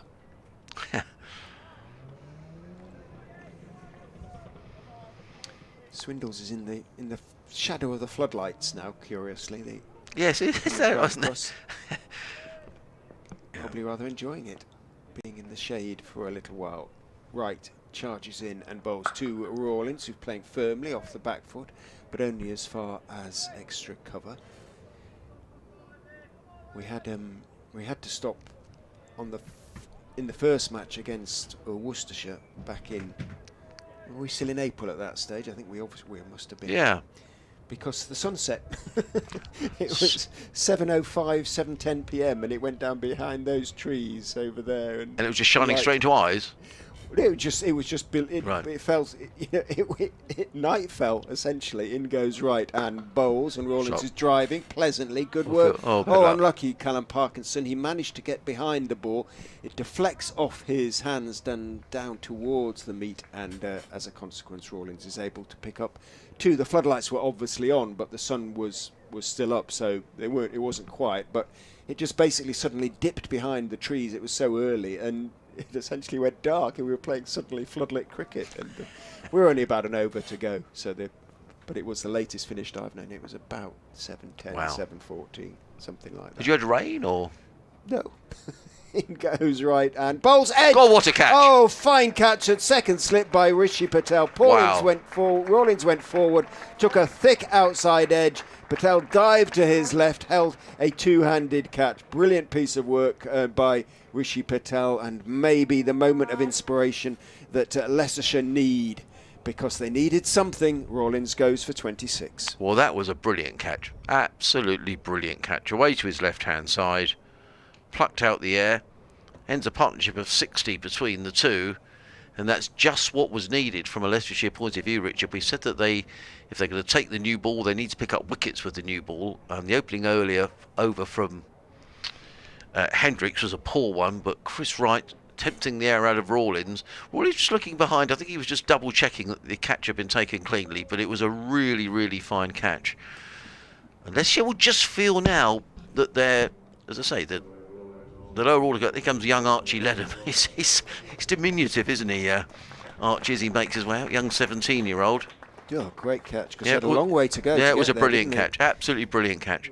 Two-handed high to his left. But it is a relatively long Sussex town. I mean, Ollie Robinson's going to bat 8, who's got a first-class century to his name, and, is a more than capable batsman. But Sussex are into the bowlers here, so that was a really important breakthrough from Wright, as Archie Lenham is the new man. Solid partnership though between Well, it was. Rawlins and Clark.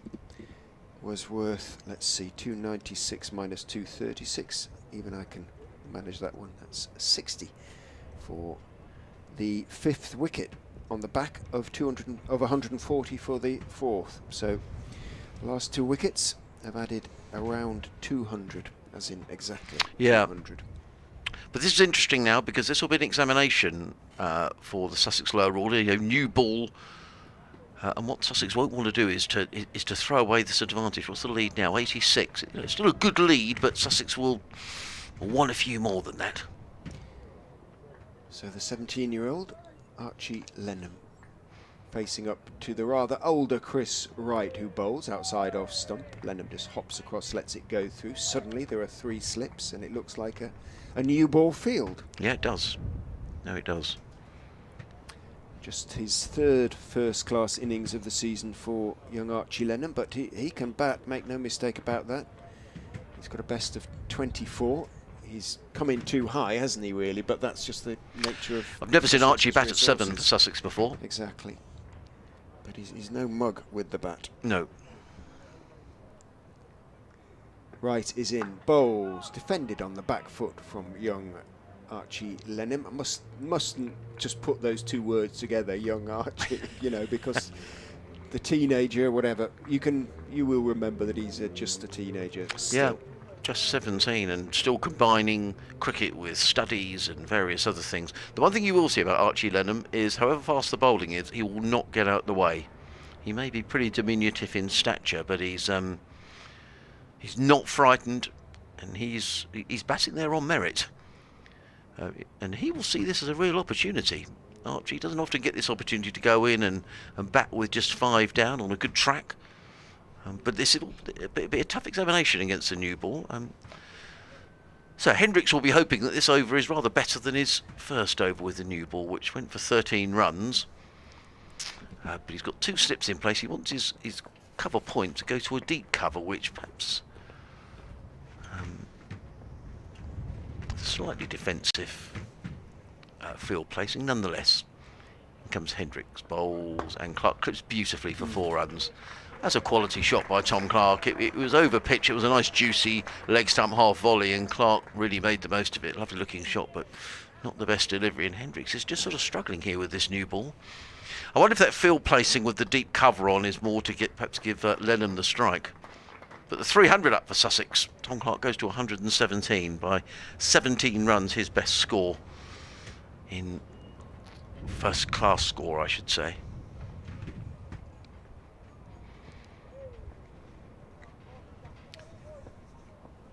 Clark waits again, and Hendricks on his way. Runs in and bowls, and Clark lets that one go outside the off stump, taken by Swindles, and there is no run. If you just tuned in, a very good afternoon wherever you're listening from.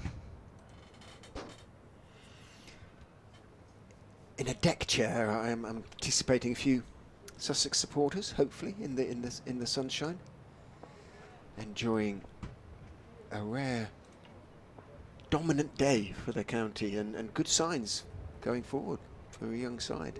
Yeah, in comes Hendricks running in and bowls, and Clark up on his toes. Is that the offside? They've taken 1. They will think about a second, but it isn't there. And Archie Lenham will have to take strike. I need to go and do an update. Then we have had a couple of emails, and one is a quiz question. Ooh. And one is from Kanan, and I will read those emails when I come back. I'll leave you hanging. Looking forward to thinking about that one.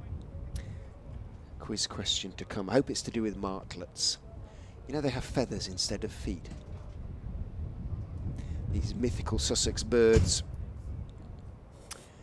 So an extra batting bonus point, or another batting bonus point for Sussex, takes them to 6 bonus points for the game. 82.3 overs, so every prospect of a 4th or even 5th. As in goes Hendricks and beats the bat of Lenham just outside off stump. A slightly involuntary jab rather off the back foot, and he rehearses the leave, which would have been the correct shot.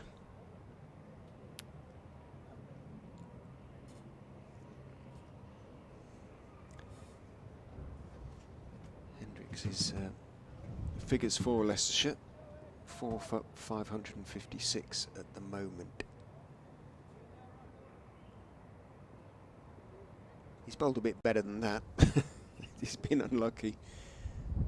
In he goes and bowls to Lenham, who does leave this time. Lesson learned by the young man. Rehearses the back foot defensive, front foot defensive.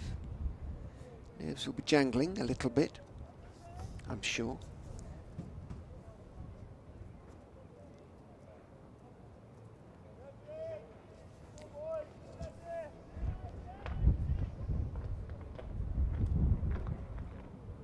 First class best of, I was going to say 20, that was last season. In goes Hendricks, bowls a bouncer to Lenham, who just calmly ducks underneath it. This season his scores include a 24, so the 24 is his first class best, but just an indication coming in at number 7 of how stretched Sussex resources are. Not that he's not capable of scoring runs. They've yet to find out really how deep he can go with the bat, as obviously a very talented young leg spinner. Getting in his opportunity in first class cricket in recent games. He's having a chat at the moment to umpire Lungley, because it's Tom Clark, relatively senior, on strike. 118 not out as Wright goes in and bowls to Clark, who goes back to a delivery that's swinging in and turns it neatly down to long leg. Hassan Azad is down there. Single is taken. Swindles approves of the throw from Azad, which was a good one, right over the top of the stumps, nice and flat and fast. 302 for 5, Clark on to 119. Lenham looks around him, sees a fairly conventional field, but with a third slip, in 3 slips instead of 2. No short leg. Wright looking to really swing the ball away from the youngster. He is in and bowls, and he does go past the outside as he does bring the bat back inside the line, but not until, I suspect, he'd had a little feel for that one. Let's just have a quick look at the replay. Yeah, he certainly did have a feel for that one. Just a little bit of outswing for Wright with the new ball. Didn't get up that much. Lenham was on the back foot. It just swung past his outside edge. Waits as Wright runs in and bowls to him. He's solidly behind that one. Again, hopping back into his crease, preferring the back foot, understandably. Plays it off stump out into the offside, picked up by Wright himself. So this question is, really enjoying the commentary. As it's Sussex v Leicestershire, I thought I would try you out with the question. When Sussex played Leicestershire in that famous match in 2003, when Sussex secured their first ever county championship, which player who was still playing made their first class debut, and for which team?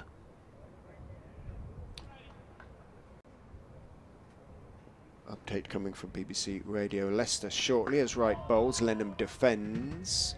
Thinking about that, still playing, and for which team? 2003. 19 years ago. Could be Darren Stevens. No, Stevens has been playing for longer than that even, hasn't he?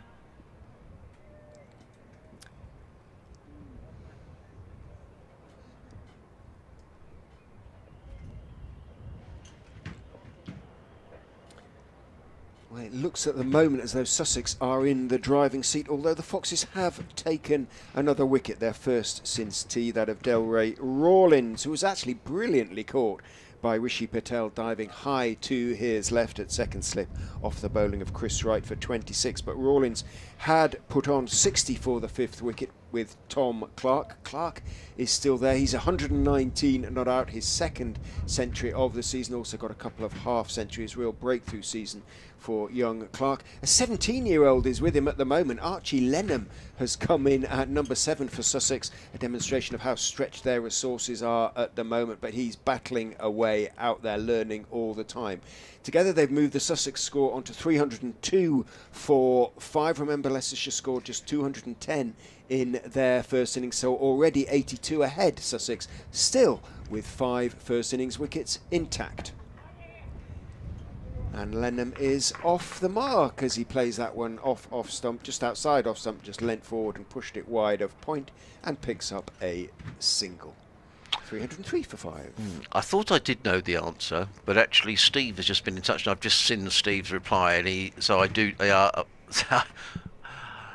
Leave it with us for a bit. Let Leicestershire fans have a think about it as well. 2003. Yeah, 2003. It's a match where Sussex won the title down at Hove.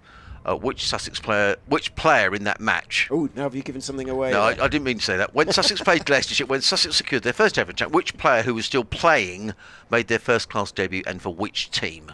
So I'm not saying it's either Sussex or Leicestershire. Okay. I've got a book about that year as well. Bruce Talbot wrote the book, didn't he? The Longest Wait. In comes Hendricks, bowls, and Lenham drives. He's going to could well get 4 runs actually. Goes out towards the cover boundary. He's going to get a couple. Is Archie Lenham?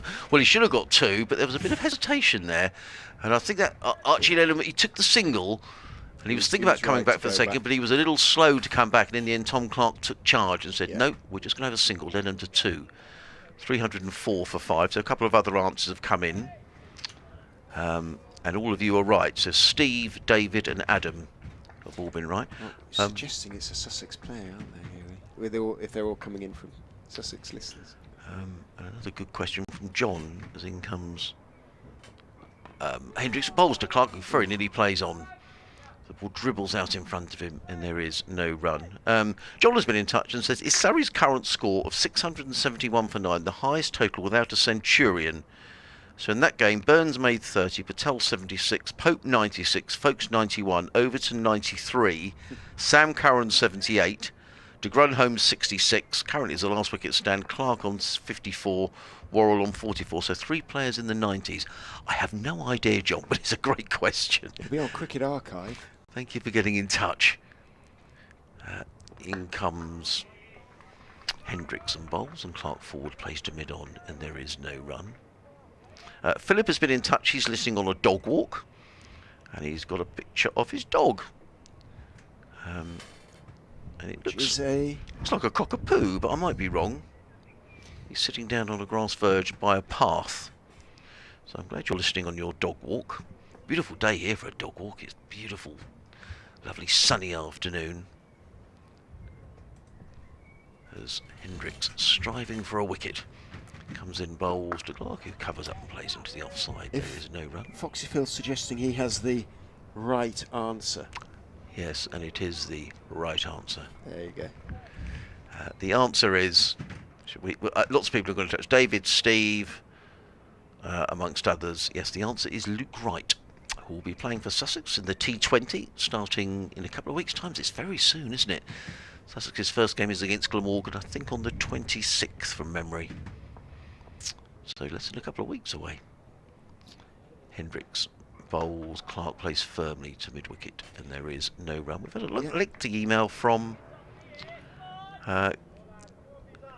I hope I'm pronouncing that correctly. K-A-N-N-A-N. He says, I'm originally from India, settled in the USA since 1987 and visiting London now to be with our 7th-month-old first grandson. My son is a professor at the LSE and decided that he liked the lifestyle of mum and dad, both professors. He's enjoying our commentary, which is great, as in comes Hendricks and bowls. Clark forward into the offside is no run. He says, I was looking forward to coming to Leicester with perhaps a couple of Indian sweet boxes and watch Pujara bat the day. In my opinion, Pujara was the key factor between India's series win in Australia in 2018-19 and 2020-21, so I hold him in high regard. I came here a few days ago and I plan to come to Leicester today. You weren't alone, Kanan. Quite a few Indian supporters were here and basically left as soon as Bajara was out. He says, unfortunately, our grandson, who just started going to daycare for a few hours each day, has been extremely efficient in bringing home all sorts of germs. He probably made Grandma and Grandpa sick, so I spent the last few days in bed. I'm sorry to hear that. That's really sad. I should just say it was the end of the over. 304 for 5. Lenham on 2, Clark 119. My son, who has developed an interest for the Premier League, but unfortunately not for cricket, cannot understand why I watch Leicestershire v Worcestershire. But it's nice to hear you as I watch the game, which I prefer over much hyped IPL. Give me red ball and white clothes cricket every day. And he says, your voice, which is calm, reminds him of John Arlott. So there we go. My voice reminds him of John Arlott. Yeah. The Hampshire. The great Hampshire man. The great man of Hampshire. In goes Chris Wright, another right, and bowls to Archie Lenham, who defends on the back foot. He's not remotely intimidated. Mr. Lenham getting well into line, blocking it back down the pitch on the onside. As I say, his first class best came earlier this season. Not that he's had that many innings, of course, but it was 24. This is just his third first class innings of the season.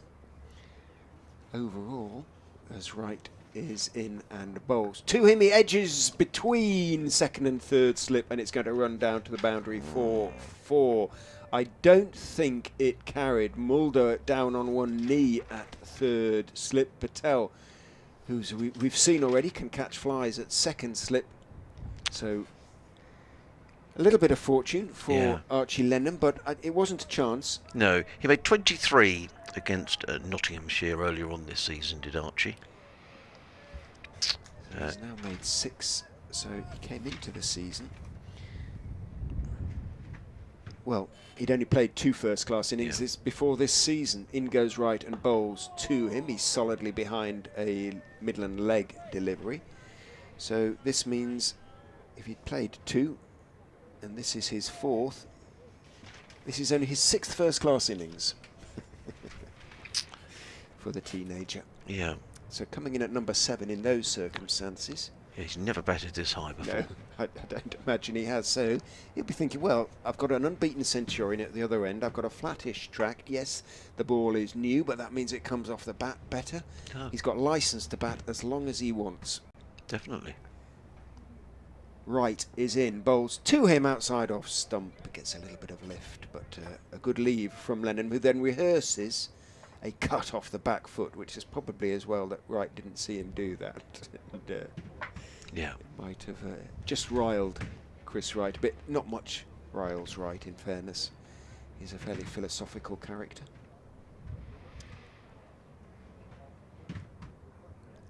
May have a part to play if this goes into, well, you'd imagine it's going to go into days 3 and 4. Archie Lenham may have a big part to play later on in the match. Wright is in, bowls to him, turns him neatly off his legs down towards deep backward square. Lewis Hill and Azad. In fact, it's Azad who's in pursuit and gets there first. Gets his throwaway. Lenham picks up a couple, moves on to 8. 310 for 5. The lead, therefore, is exactly 100. It's a 3-figure lead with 5 wickets in hand. Yeah. Substantial now. Yep, so to come, Ollie Robinson, Aaron Beard, Henry Crocombe and Sean Hunt. Sussex would be thrilled to bits if they could get anywhere. You know, if they lost one more, they'd feel they've had a really good, well, they've had a good day. They've had a good day regardless, whatever really, whatever happens now. Yeah, absolutely. From 96 for 3, 310 for 5 is sensational as far as Sussex are concerned. Yeah. With Pajara gone, Wright is in and bowls. Lenham leaves the outswinger outside off stump end of the over. So they've dominated every session essentially, really. Sussex arguably except the first, but even so, 70 odd for 2 Leicestershire with that run out of Azad. Even that one was a balanced session, you would have thought. 71 for 2. Yeah. First session. Just looking around elsewhere, Shab Massoud is out for Derbyshire. Oh, did he get 100? Shocker, he get 113, so I reckon he's over 800 runs for the season now. So he could well be in line for 1,000 runs before the end of May. I think Derbyshire have got a game next week. Double check that in a minute. As in comes Hendricks, bowls to Clark, who's forward and plays to mid-off. And there is no run. Let's just have a little look and see what's happening. Fixtures next week, which will begin next Thursday, which will be the 19th. And Derbyshire play Nottinghamshire at Trent Bridge. That's a good old local derby, isn't it? But I reckon Masood, that takes him over 800 runs, definitely. Yeah, it will have a bit more edge because Derbyshire are playing well this They season. are. No, they are playing well. Courtesy partly of Masood. Hendricks in bowls. Clark jumps into that shot and surveys the bottom of his bat as he plays the ball out into the covers, and there is no run. There's no reason here, Richard, looking at this game. I mean, this looks a pretty good pitch to me. But it is expected to take spin. Yeah. As it goes on, it is dry. Yeah, so maybe the roll-ins will come into play. Hasn't today. No, it hasn't, and there's been no real luck for the Leicestershire spinners, and it's it's baking sun on it now. It still ought to be a pretty decent batting surface. Hendricks in bowls, and Clark takes one hand off the bat and runs out to third man, picks up a single. He goes to 120. Sussex 311 for 5. I guess the one thing you have to say is you get scoreball pressure, don't you? And you're going into a second innings trailing by over 100, because that will certainly be the case. It may not be many more, it may be a lot more. And they also know that they've struggled with the bat in recent games, up to a point, Leicestershire. 3 consecutive defeats, first by an innings, second by 10 wickets, and last week at Glamorgan by 6 wickets. So it's a slightly, you would imagine, disheartened unit as such, although Ackerman and Hill back in the side should have strengthened the batting. Hendricks in bowls to Lenham, who's defensively plays, well, the ball sort of dribbles towards third slip. And there is no run. Still 19 overs to be bowled today after this one, but Leicestershire have got through their overs very quickly today. And we shouldn't be much after 6 o'clock, I think, on a glorious evening for cricket. It's one of those days, Rachel, when you think, actually, we could play for another hour quite easily, probably 2 hours. Beautiful sunny day. I remember up in North Yorkshire playing a lot of sort of evening cricket.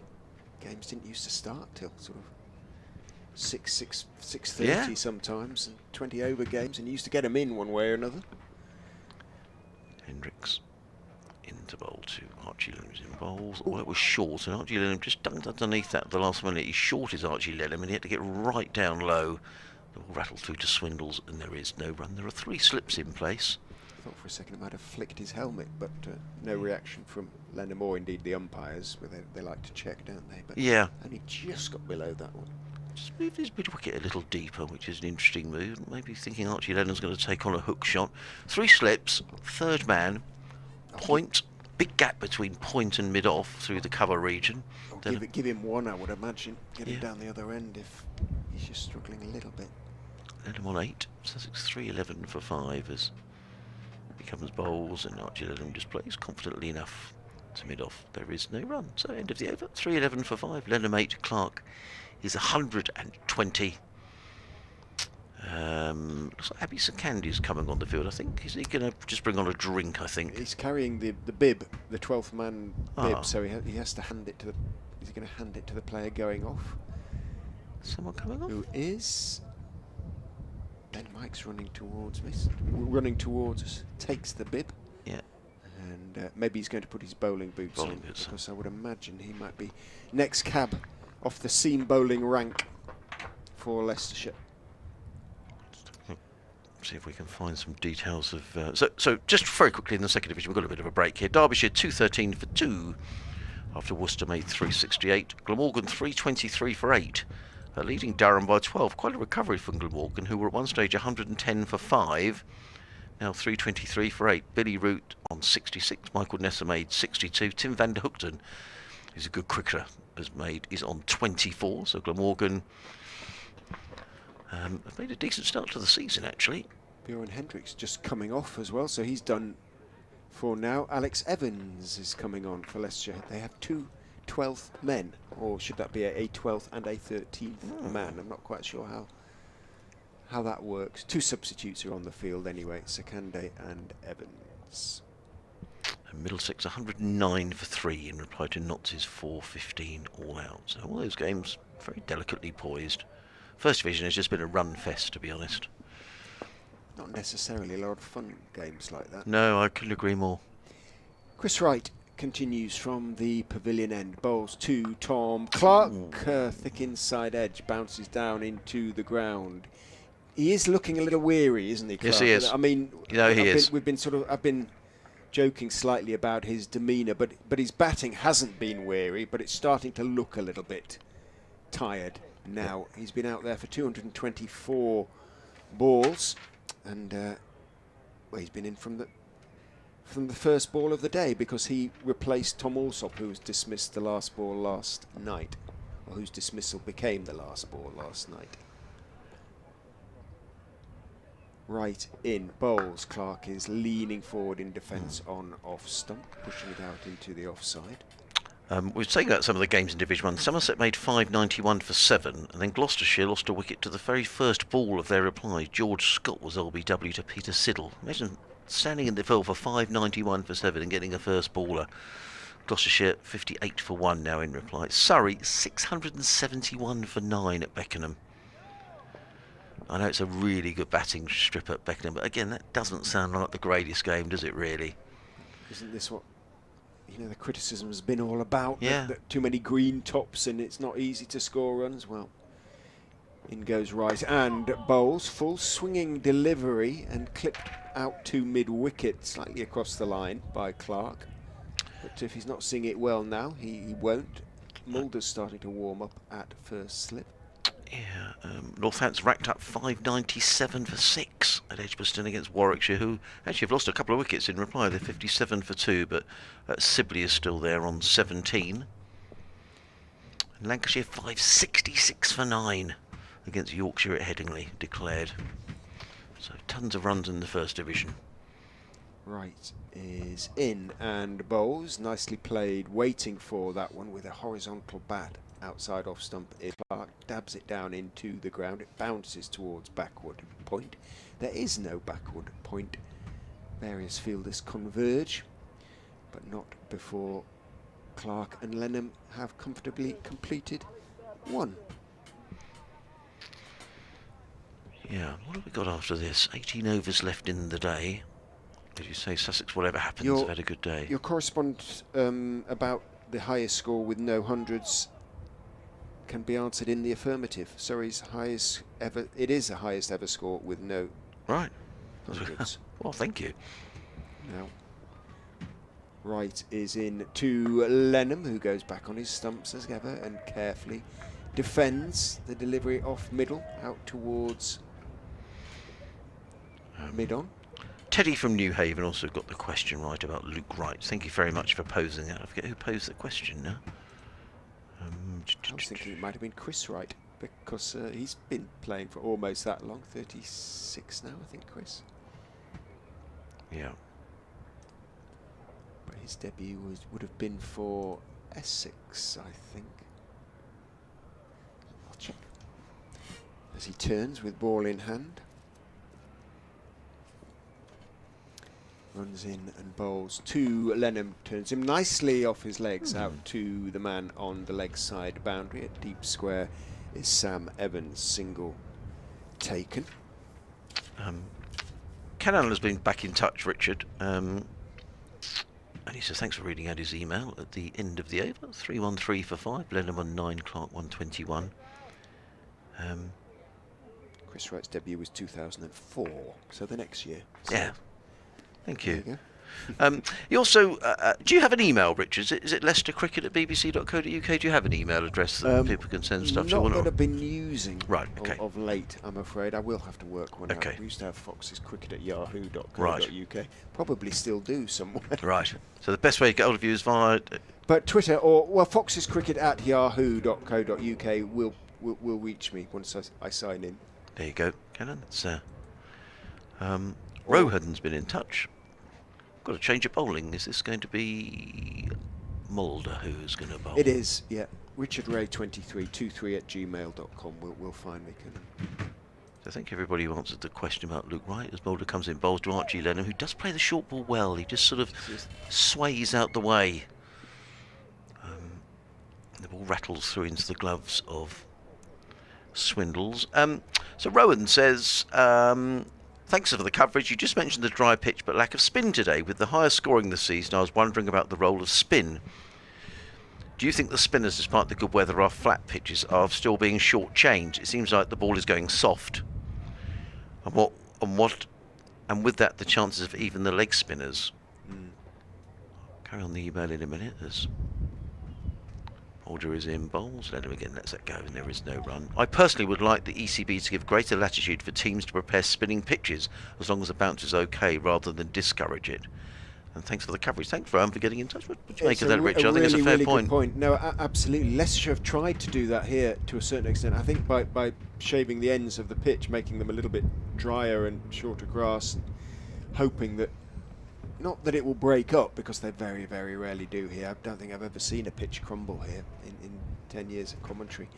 But hoping that they just take a bit of spin towards the end of the third day, fourth day. Mulder in bowls, and Lenham again just plays into the offside, and there is no run. And they have so far, and last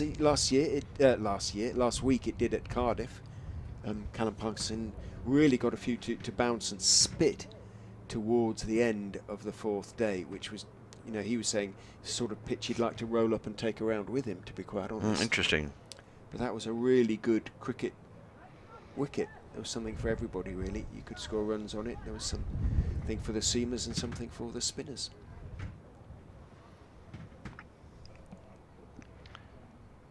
Mulder in again, bowls, again let him lets it go outside of the off stump, taken by keeper Swindles, who I think might have hurt his hand. There was a bit of a cry of anguish there then for Harry Swindles. I was wondering whether it burst through and hit him on the knee and bounced up. Yeah, he's holding his right, hit him on above the pad on the right. He's okay. Yeah, he's okay. Oh, did he hit his elbow? It certainly didn't come off the gloves, did it? He's okay. Seeing what are you going to rub, Harry? Well, he's taken off his right wicket-keeping glove. He's shaking his right hand. Yeah, you heard the cry of ow when he took that. He's pointing to his sort of forearm. Let's hope he's okay. It's got a short delay. They're just waiting to put the glove back on. 3:13 for 5. A couple of people in touch on Twitter. Leslie. In comes Mulder bowls and let go outside the off stump again by Archie Lenham. I think he's had to play a ball in this over. He just watched every ball sail past outside the off stump. Taken by Swindle. He looks at a bit of discomfort down. I think he's grimacing, you know. Yeah. He's had a friendly pat on the back from Lewis Hill, who said, "You're all right, Harry." Who's had a fractured thumb himself this season, and would be the obvious choice as stand-in wicket-keeper, having kept wicket for a number of years for Leicestershire. Won't be at all keen, I wouldn't imagine, in the circumstances. Mulder again on the way, bowls, Lenham watches another ball sail by outside the off stump. So maiden over, 12 overs, 6 maidens, 1 for 20 to 4. On Mulder's figures, Sussex 3-1-3 for 5, Lenham 9, Clark 121. Live cricket on the BBC, BBC Radio Sussex, BBC Radio Leicester. We've got 17 overs left in the day. Yeah, a couple of messages came in. Matt a little while ago when he was talking about Ollie Carter. Can I be the first to refer to him as Carter, the unstoppable Sussex machine, says Matt. Mike says, are you saying England should get Carter? yeah, we had a get Carter earlier. Somebody sort of popped it in there. So there we are. One great film, one terrible film. Right. To continue from the pavilion end is in and bowls to Tom Clark, who's looking to drive, but again, slightly tired attempt, and the ball trickles rather than runs quickly down towards mid-off. Consequently, there's no run. It will be swinging in a little bit to Tom Clark. The leaves down on the lime trees on Milligan Road now sort of in full leaf, so to speak. The trees are in full leaf, so it looks nice down there. And the trees that are new set that were planted on the other side of the gates, they're starting to fill out nicely as well. So the ground starting to look nicely tree lined, so to speak. In goes right and bowls, hit in the air but over mid-wicket by Clark. He used the in-swing and clipped it nicely out through mid-wicket over the top of the field, and it runs away to the deep mid-wicket boundary. For 4, he moves on to 125, 317 for 5. Which, given that the ground is in the middle of the city, really, it's in the suburb of Aylestone, about a mile to the mile and a half maybe south of the city centre. Sort of Victorian terraces around, maybe a bit later than Victorian in some cases. But the extent of the outfield and the trees make it feel quite rural. In goes right and bowls down into the ground off the inside edge from Clark. He says, shall I pick it up for you? It's down at his feet, picked up. Having politely asked permission, Rishi Patel says, go on then, thanks, and he does pick it up and hands it to Rishi Patel. 317 for 5. Brunty, who loves a pun, says, Carter the unstoppable Sussex machine is genius. Hats off, he says, to the man who came up, or whoever came up with that. That was Matt. Well done, Matt. You're a genius. In goes right and bowls very wide outside off stump, and it is signalled a wide. Good work by Swindles, stopping it in front between first and second slip. Got his gauntlet to it and saved Mulder from having to do the job himself. Patel picks up again in rather different circumstances. The wide is signalled. 318 for 5.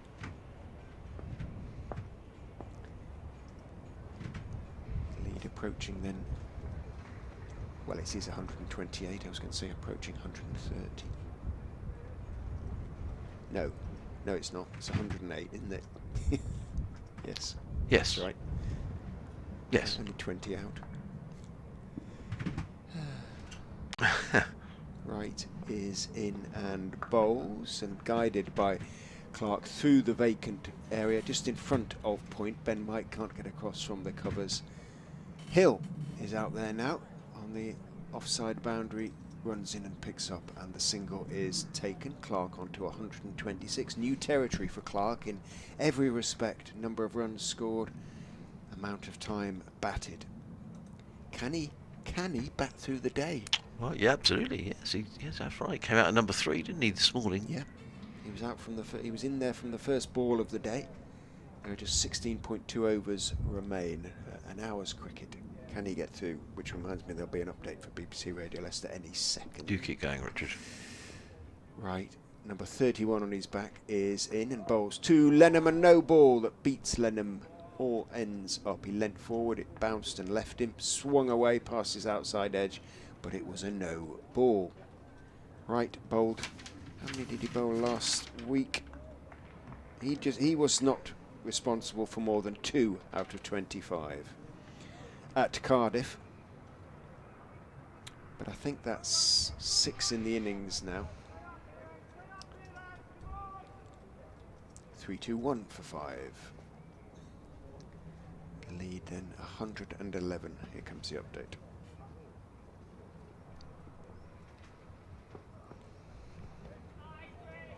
.321 for 5 is the Sussex first innings score, which means they lead Leicestershire already by 111 with those 5 first innings wickets still intact. The man largely responsible, he's still out there, Tom Clark, 126, not out, a first-class career best for the young man. He's faced 231 balls. He's been in from the very start of the day. Young Archie Lenham is with him, just a 17-year-old coming in at number 7. Sussex a little bit short in terms of resources, but Lenham doing a good job. He is 9 not out, keeping Clark company. The new ball has been taken. They haven't made a breakthrough with it. They did manage to pick up the wicket of Delray Rawlins earlier for 26, but they need more. Leicestershire, they look a little bit flat out there. So does the wicket, in fact, under the sun at Grace Road. Sussex now 322 for 5.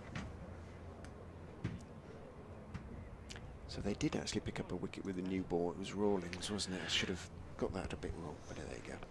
Yeah. Yeah, that was a quite brilliant catch. And again, it's sort of the second time really today when a wicket's gone down, and I've thought to myself, Well, I thought that when Pujara was out, when Sussex were 96 for 3, but then Ollie Carter, who had a tricky opening start, really batted very nicely. And again, with Archie Lellam coming, he's only 17 years of age. He's against a new ball, but he's pretty fearless, is Archie. He stands his ground. And Mulder is going to come in again. 16 overs left in the day. Running in and bowls, and Lellam drives down the ground, and there is no run. So 2 slips. The keeper going to stand up here, do you think? Maybe batting out of his ground. No. But I'd be surprised. Well, I'd be surprised as well because he bowls with a good pace. Mulder's quite lively, isn't he? Yeah, I just wondered whether, you wonder whether Archie Lellam was out of his ground. Well, Archie Lellam's doing a good job here. Hendricks is getting some attention from the physios down here and having a drink as well. As Mulder turns and runs in towards us. Bowls, and Archie Lellam lets that one go outside the off stump. I guess that's very easy. It's just an observation, really, that the Archie Lellam hasn't had to play it too much. He's had an awful lot just past outside of his off stump.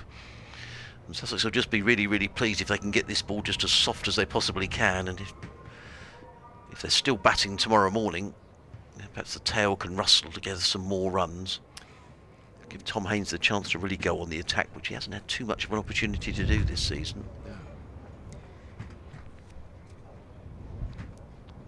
Mulder. In again, bowls to Lellam, who covers up, plays into the offside. And again, there is no run. Wouldn't be a match at Grace Road without the ice cream van going down Milligan Road. There it goes. Heading south. Might have a few customers today. Yeah.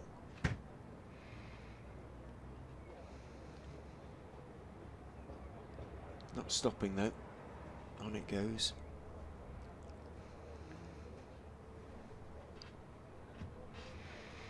Crowd has stayed with it for the most part. No, they have. Well, that's a good day's cricket, isn't it?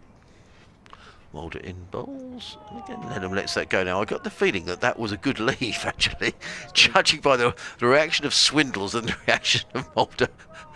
I don't think that was very far away from the off stump. It's getting closer. But you have to say good leave, if he's either way.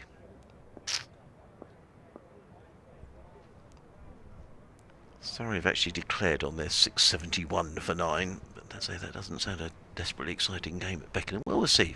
I guess if Surrey get a load of wickets, in comes Mulder bowls to Lellam, who plays to mid-off. There is no run. I mean, I'm saying it doesn't sound desperately exciting. Maybe the sides batting first in these games will bowl the other sides out. I mean, Gloucester are now 7 for 2 after Somerset made 591, and I see Yorkshire have already lost a wicket at Headingley.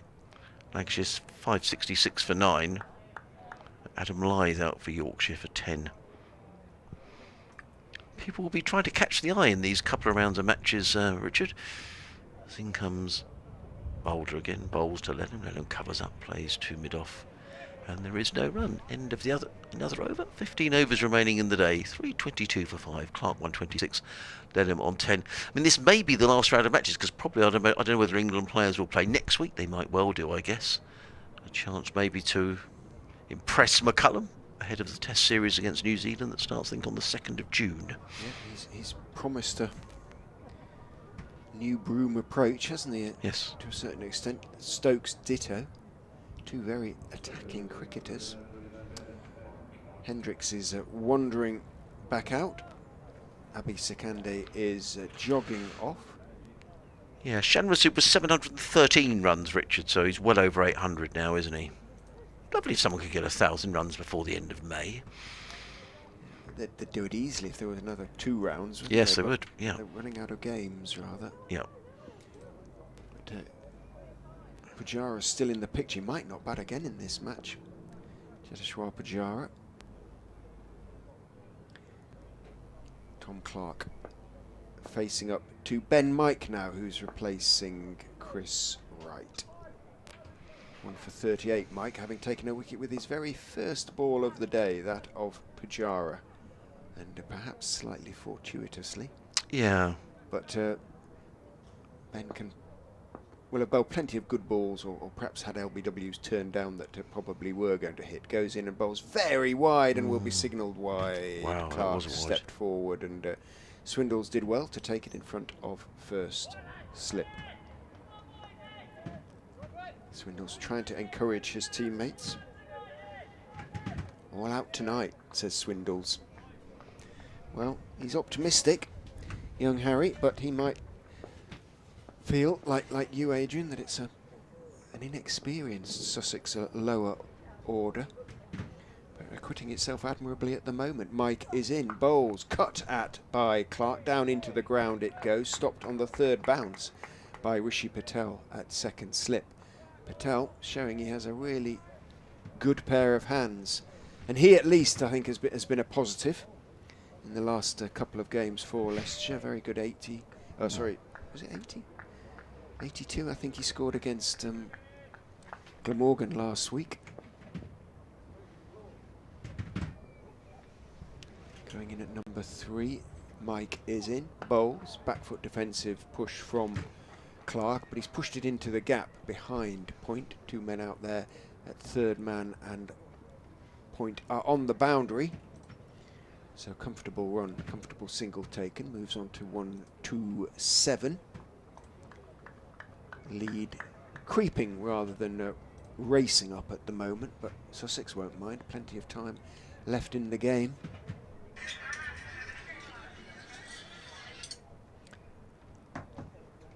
Just looking to see if there's any threat of rain at the weekend. I think it's going to be cloudier on Sunday, and perhaps the odd dribble, but nothing substantial, I don't think. So that's good news.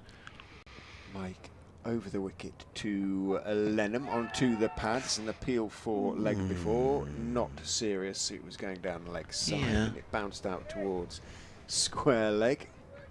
Patel, who appeals for everything, did so, but Mike just turned with his hands raised and didn't really shout at all, nor did Swindles. Something of a giveaway. 10 off 38 for Archie Lenham. Crouches over his bat, then stands up a little bit taller as Mike is in, bowls to him on off stump. Wait, he says, as he sees the ball running straight out to Azad in the covers. Clark doing a little dance at the non-striker's end, just trying to keep his feet moving.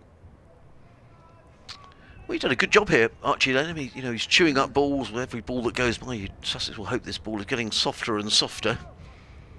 11 overs old, the new ball. Yeah. Mike is in and bowls. Lenham is looking to drive, didn't really time it, but it's wide of Ackerman, who's at mid-off. He has to move sideways, 10 yards or so.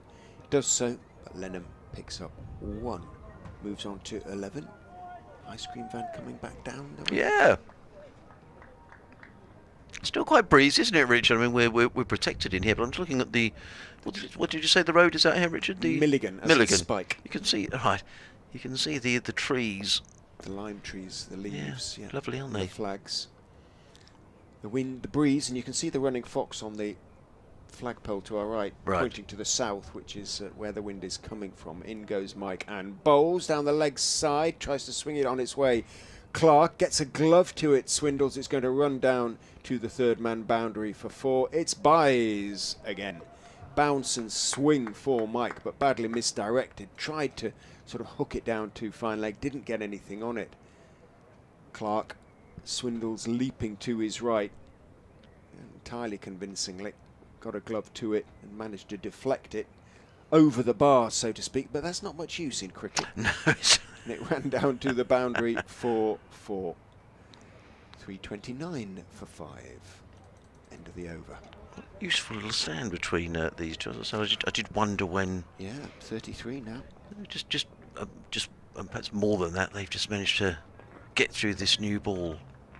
Ray Yates has been in touch. Hello, Ray. I think comes. Mulder again to bowl to Archie Lenham, who plays this firmly to mid-on. They've taken a single, and Archie Lenham goes to 12, 6 to 3, 30 for 5, leading by 120. Doesn't Archie Lenham look an accomplished cricketer for one so young? I would like your thoughts on why he seems to be overlooked for bowling. Best regards, Ray, who's up in Inverness. I don't know what the weather's like in Inverness today, Ray. I think the answer between that is that they're just having to manage him very carefully. He did have a stress fracture in his back over the winter months, did Archie, and I think they're just really trying to manage him. 17-year-old, isn't it? Yeah, so I think they're just trying to be really careful, Ray. So I don't really think he's. In comes Mulder bowls, and Clark eases that through backward point, picks up his 128th run, Sussex to 330 for 5. So I think they're just being very, very careful with Archie. He's got quite an aggressive action when he bowls. He approaches the. Have you seen him bowl at all, Richard? Well, on telly in the T20s. Yeah, he's got quite a full-on action. So I imagine they're just keeping an eye on him. But I'm sure we'll see him in the T20s. On his debut as well. Yeah, to remember. Yeah. And he's a really good fielder. He took a good catch here yesterday. He got an absolute stonking catch at the Oval last year in the T20s. Holder again, in and bowls. Then, right, that's good delivery. That was well bowled and well played, right up in the block hole. And Archie Lenham at the last minute ducked down on the ball. The ball dribbled out away on the offside, and there is no run. We've got a listener, Jeff Smith. I look forward to Thursdays and Fridays when I can listen to your Sussex cricket commentary while I work. I'm a fairly new American cricket fan who spent a year at the University of Sussex back in the 90s, listening from Baltimore, Maryland, USA. Hello, Jeff. How lovely. You have several American listeners then. Yeah, the wonders of the internet. Thank you very much for listening, Jeff, and everybody for your messages today. sussexcricket@bbc.co.uk. As Mulder turns and runs in again. Bowls outside of the stump, but again Lenham doesn't have to play, taken by keeper Swindles.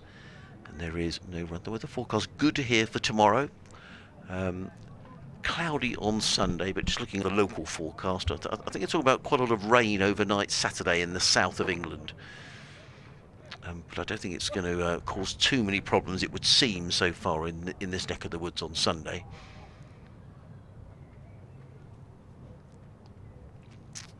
This is a good track. Richard was saying the Leicestershire batting confidence may be a little fragile, but this is a good track. But there will be a lot of scoreboard pressure as in comes Mulder bowls to Lenham, who clips that onto the onside and picks up a single to square leg. He goes to 13, Sussex to 332 for 5. I just say tomorrow, Liam Gibbs will be back on duty with Richard tomorrow. So I'm sure they'd love to get your messages through as well. We might have Roman Walker back with us as well. Lovely. Roman enjoyed himself so much and had so much positive feedback. Great.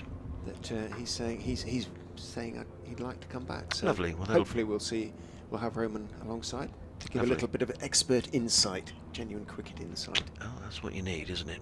In comes Mulder again, bowls to Clark, who drives to mid-off. There is no run. If we go to Sunday, we have Kirsty Gordon, former, current England cricketer. Scottish, of course, is Kirsty, isn't she? But she had to swap allegiances to play for England. So that'll be on Sunday, where it will be Richard and Kirsty. So Liam tomorrow, and maybe Ronan with some expert analysis, and Kirsty with Richard on Sunday. So listener cross over the weekend, and let's see how this match turns out. There's a long, long way to go in this game. Many a twist and all that. Sussex really in the box seat. Very much so. 122 to the good already. Yeah. Looking to build that first innings lead to close to 200 as Mike is in to Lenham, who is all care and attention as he defends on the back foot. All very neat, compact. Doesn't look anything of him really, does there? No. It's a slight figure, but a doughty one. Everything in line, solidly behind it, pushing it out to right at mid-on. It wasn't needed to bowl in the first innings. Bowled so well. Sussex to dismiss Leicestershire for 210. Might be needed in the second, but it might be better conditions for him to bowl in. In goes Mike, bowls to him. There's an appeal for leg before, but as Adrian said, although he was on the back foot, it hit him above the pad, I think.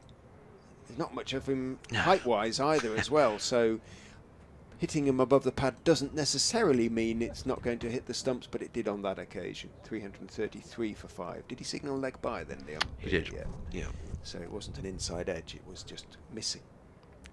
But he certainly gets into line, doesn't he? Oh, and I like yes. him. What an experience for a 17-year-old. I mean, just a wonderful way to learn your cricket. Mike into Clark bowls solidly forward. Nice sound of ball off bat as the ball runs out, bouncing en route to Chris Wright. The extent to which it bounces across the outfield there just shows how hard it is. No, it's and we've watched today as the ball has often raced towards the boundary, and it just seems to have picked up speed. That's a good idea to put the ages in, and obviously. Well, I try to amend them every year. Amend them each year, or on their birthdays or whatever. In goes Mike, and bowls in the air, just short of Ben Mike. He turned his wrists on the defensive push. It looped in the air towards Mike, who flung himself forward. A great puff of dust. Got two hands to the ball, but on the half volley. So, Clark, not quite a life, but Mike very, very close just to snaffling a caught and bowled there. That was a tired-looking shot, wasn't it? He's looked a bit weary for the last half hour or so, but that was a weary-looking shot from Tom Clark. He'll be desperate to get round through to the close if he can and bat all day. It would be another real milestone for the young man, who waits as Mike goes in and bowls to him. He goes back and defends. Nice, Ben, nice, says Harry Swindle. Yes. Behind the stumps, and it was a decent delivery. Quickish, a little bit of in-swing, in-duck to Tom Clark. But it doesn't look like much phases Clark. You know, with that sort of demeanour of he just wanders off, whatever.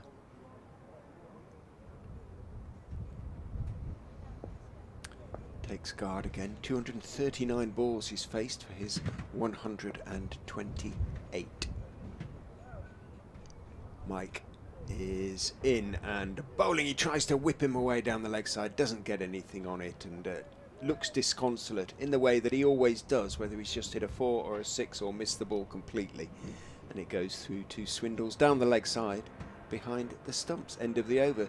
3-3-3 for 5. The lead 123. Should get the next batting bonus point before, well, surely will. There's still 12 overs to go. Might get the next 2 before the close, but not at this rate. It'll just be an extra 1 at this rate. Before the close, that is.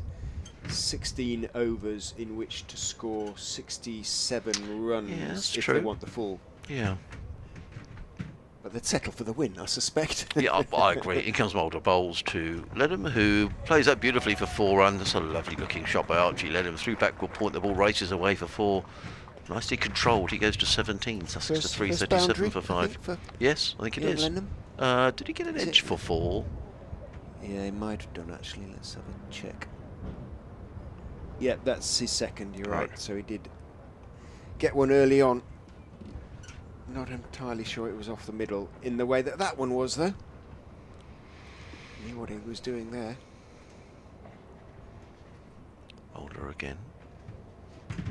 Sun back out. Bowls, and then just covers up and plays down the onside of the track, and there is no run. Parkinson's starting to warm up. So a few overs of spin to end the day, perhaps.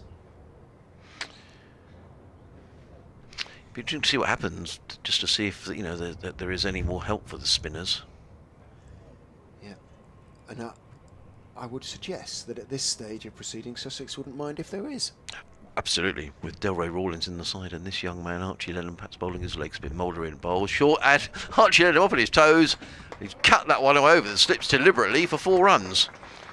He certainly meant that. That was an uppercut. It's gone away. He goes to 21, and Sussex 341 for 5, and the lead now 131. What a great little shot that was. It was. All bounce and enthusiasm and bravery and wrists and the modern way. Lovely shot, wasn't it? The modern way. Use the pace and bounce. Ball's still quite new, only 14 overs old. Mulder in again, bowls, and then drives down the ground. This is going to be the 3rd boundary. No, that's a lovely shot. That's probably the best shot so far. Tom Clark applauds. Beautifully played. Stroke down the ground. That was a lovely, lovely shot by Archie Ledham. He goes to 25, And Sussex 3.45 for 5, and that's 3 fours in the over. First class best. 23 is his first class best, which I think was against Nottinghamshire earlier this season. So he's passed it. Yep. This is now his first class best. So 2 batsmen out there on their first class best, but he's exploded Lenham in this over. Yeah, 23 he made against Notts. 3 great boundaries. Hold up. In again, bowls. And Lenham is getting 4 more. No, he's not. It's just a single down to third man. There is a third man. Mike's down there. So a little edge. Marchie Lenham, he goes to 26. Sussex 3.46 for 5. And the 50 partnership has come up between Clark and Lenham. And just as we say, we thought that Leicestershire had sort of maybe got themselves back in the game. Along comes another partnership. So the last 4 wickets, 140 between Clark and Carter, 60 between Clark and Rawlins, and now 50 between Clark and Lenham. That's what you want. Yeah. Partnerships, batting partnerships. Comes bowler around the wicket, bowls to Tom Clark, who works this to backward point, and there is no run. End of the over. Rather made a mess of bowlers' figures, which have been very good up until then, but now 15 overs, 7 maidens, 1 for 40. Sussex 3.46 for 5, 11 overs remaining in the day. Clark 128, Lenham on 26. Tough day for Leicestershire and for Leicestershire supporters again. You know, many remarks about the youth in the Sussex side and the inexperienced, and yet they are absolutely now dominating this game against the Foxes. 3.46 for 5, the lead then 136. 5 wickets in hand.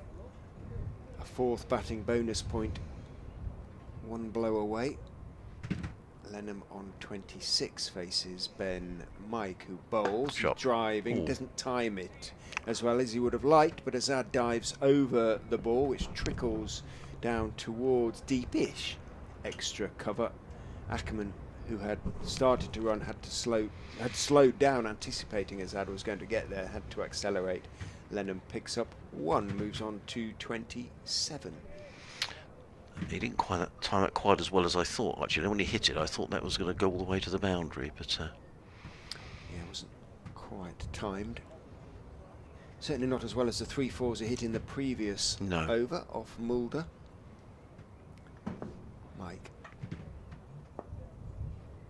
into Clark bowls. Clark starting to go forward, had to go back. Good delivery from Mike. Shaped in just a fraction perhaps and pushed back down the wicket. Off the back foot by Tom Clark. Mike himself fields in his follow through. And there's no run. Coming up towards half past. You have a... Yes, I will have one. They'll do probably a fairly lengthy travel bulletin, I expect, on a Friday, but I will... All the trains coming into Brighton that are delayed, coming from London. Oh. Yeah, and the roads. Brighton's awful for traffic, isn't it? In goes Mike and bowls. Again, solid defensive shot on the off stump, this time from Clark. Out into the offside it goes. Middlesex in trouble at Lord's. 143 for 6 in their game against Notts. 2 sides going very nicely at the top of the Division 2 of the Championship. I think Notts probably everybody's favourites to go up. I think it's Notts and another, to be honest. The word favourite. Yeah. I would take issue with.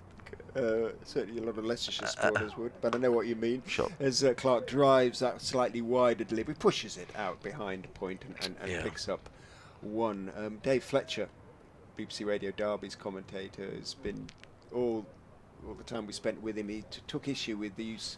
Dave Bracegirdle wrote a preview. Yes, I heard about it. Yes. When he used the word wilderness when he describing Division 2. So. Yes, I don't think that went down desperately well with Fletch. It didn't go well. No, with quite a few people. In fairness, it does seem a little strange use of the word, given Notts. Anyway.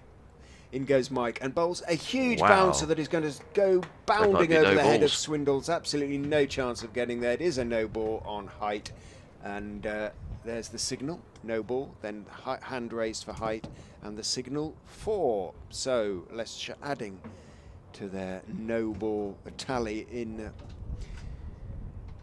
Well, I was going to say in some style, but style would be the wrong word in those circumstances. Mike bent his back in it and the ball fairly took off, but he just banged it in far, far too short. And it kept climbing, climbed high over Harry Swindle's head, smashes into the boundary down at the Bennett end.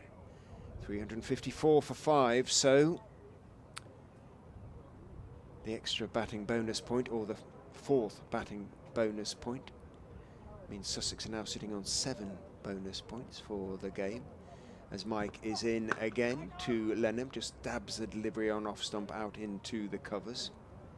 Wait on, he says. Confidence growing all the time. I wouldn't say Clark has run out of steam, but he's obviously tired out there. But Lenham, who took his time to play himself in, has taken up the initiative with those 3 fours in the over from Mulder. Got the scoreboard going again as Mike goes in and bowls to him. A good line and length on off stump. Grunt of effort from Mike. Lenham equal to it. Defends it out to Ackerman at mid-off end of the over. 354 for 5. The lead 144. Still 10 overs to be played in the day. Run rate is 3.7, so if they get 40 overs off them, well, very close to that 400 mark, Sussex. And a lead of 180, 190. It will be a very happy Sussex camp at the end of the second day. 17 games without a win. Could be about to come to an end. That run, Mulder around the wicket to Clark, who is solidly forward. Back down the pitch to Leicestershire, South Africa Test International. 10 tests for Vian Mulder, most recently against Bangladesh. A week before he arrived in Leicester, or would have been a week before he arrived. Fortunately, he had to leave the test with COVID. And it did also delay his arrival. Had hoped to get him here a week earlier. In goes Mulder down the leg side. Clark, a flamboyant attempt to flick it away down towards wide long leg. Doesn't get anything on it. Taken this time by Swindle's away, obviously to his right. But it's fairly quiet out there. Leicestershire a little downhearted. What a day it's been for Sussex. Just the 4 wickets lost in taking the score from 39 for 1 to 354 for 5. Mulder is in. Clark is pushing slightly across the line as he bowls round the wicket. Mulder, plenty of bat on it though as he pushes it out to mid-on. Chris Wright picks up. Wright, the only man sort of saving one on the leg side really, because the only other man on the leg side is Hendricks, who's down there at deep backward square. And I'm assuming there might be a long leg. I'm looking down. Yes, there is. Just it's Ben Mike down there. He was lurking behind the ropes talking to somebody in the crowd. As Mulder is in, bowls to Clark on off stump. Clark up on his toes, just blocking it out to extra cover where Callum Parkinson picks up. I can hear Adrian next door doing his update. Assuming that there should be one very shortly for BBC Radio Leicester. But 5:30, there's usually a longish sports bulletin, and at the moment that will involve a lot of football and cricket. Seasons for which are football and rugby, I should say, the seasons for which are coming to an end.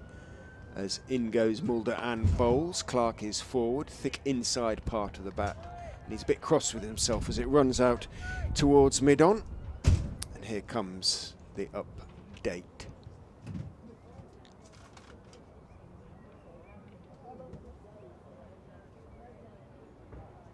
Mulder has been, that one over to Lenham aside, has been pretty solid in this spell. 1 for 40 off 16 overs, or will be 16 overs after this ball. Here's the update. 354 for 5 at Sussex. It's been very much the visitors' day here at a sun-drenched Grace Road. Just the 4 wickets lost. Main man for Sussex has been Tom Clark. Young man who has made his second century of the season. He is 129 not out, his first class best. He's faced 250 deliveries and he's been there from the very start. With him at the moment, 17-year-old Archie Lenham. He too has made his first class best, in his case just 27, but he's just hit Vian Mulder, the South Africa international, for 3 fours in and over, all of which means that Sussex now lead Leicestershire by 144 on first innings, still with 5 first innings wickets intact. 9 overs to go here at Grace Road. Every prospect of Sussex extending that lead to something close to 200 by the end of the day. Mike is in. Lenham turns him out towards mid-wicket. Going to pick up 2 as Hendricks has to go running back, picks up, flicks his throw to Mike, but 2 taken by Lenham, moves on to 29. How old is Clark on your? He's 21, so a 21-year-old and a 17-year-old. Yeah, Archie Lenham. I was just checking. 17 years, 294 days old as at today, and I'll check. Tom Clark is in to Lenham, who's a bit of a thick inside edge, but he's going to pick up 4. I'm saying thick inside edge. I'm sure that's not where he was looking to hit it. There's a lot of hands on heads out there in disbelief. They have good bats these days, these boys, and it whistled away through square leg. He was, I think, without being unkind to Lenham, he was trying to hit it a lot straighter than that. Got plenty of bat on it, and Hendricks couldn't get there at square leg and couldn't chase it down. Lenham on to 33 now of 57 balls. He's accelerating nicely, 360 for 5. Yeah, I mean, the quick info give Tom's date of birth is the 27th of February, so we'll ask him later, but he is 21. Right. So that July business. Yeah, it looks like, yeah. Well, that's what, but you know, who knows? Maybe they've all got the stats wrong and you're correct, Richard. So we'll ask him. When I say you, it's Cricketers Who's Who 2022, so it could be a misprint or anything. In goes Mike and bowls a bouncer that Lenham calmly ducks, and is already remarking his guard before the ball is in the gloves of Harry Swindles behind the stumps. Frustration out there. The over rate has now dropped back from +3 to +1. It will be level by the end. Yeah. Sure, Leicestershire will make sure they don't bowl any more overs than they need to. Indeed. Parkinson and Ackerman now both warming up, so I think it might be a double change. Mike, 3 balls left in his 13th over, is in. Bowls very wide outside off stump, and he almost lost his footing there, Ben Mike. He did. He managed to stay upright. He can't have slipped. It must be very, very dry out there. Just the effort, the sheer effort of the ball, almost flung himself off his feet. Well, the Sussex bowlers will have the benefit of having all day today to have their feet up. Mm-hmm. Pitch getting drier all the time. Leicestershire will come out to bat knowing they've got to score probably at least 200 simply to make Sussex bat again. Mike is in and bowling off the back foot. Lenham chops him away through the covers, and that's going to be another 4, I'm sure. And the chase is given up by Hassan Azad. Applause for, really enthusiastic applause from the Sussex balcony for Archie Lenham. They're loving this, as the young man is really showing now, perhaps for the first time with the bat, what he's really capable of. Well, absolutely, and you know, he's had very limited opportunities as Archie, really, with the bat. But so a chance to come in at number 7, and you know, I knew he wouldn't be frightened. I knew he would be very happy to get into line and play his shots. But this is delightful innings. In the last 3 or 4 overs in particular, he's hit 5 fours, only one of which could be described as slightly streaky. Yeah. 6 fours for the innings as a whole in his 37, as Mike is in and bowls to him. He's trying to turn it down the leg side. He might have been caught down the leg side. The appeal goes up. Mike is certain, and he's punching the air, but no. Umpire Lungley says no, nothing on that. Lenham keeps his head down, and Leicestershire, no, they've got to be very careful. And the appeal having been turned down, there is reasonable acceptance, I think, of it in the circumstances, but they were pretty sure that they had their man on that occasion. Mike, I think we can describe him as stalking off to his fielding position. He is certain that Lenham got something on that. I think Harry Sundell's had a word to Archie Lenham as well. But, well, he's still there. The umpire didn't give it.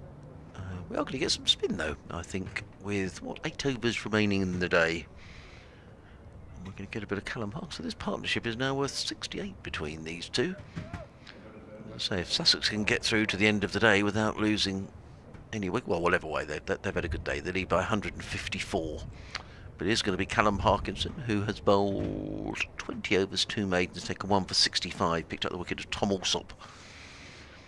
Off the last ball of yesterday, or the last ball that was bowled, I should say.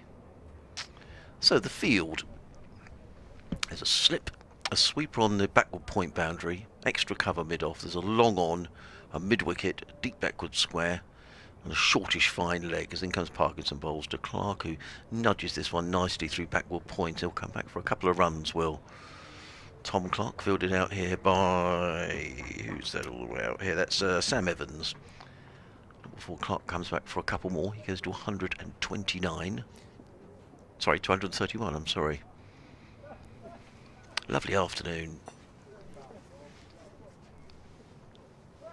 Parkinson over the wicket, bowls to Clark, who's just solidly forward, plays to that short, silly mid-on position.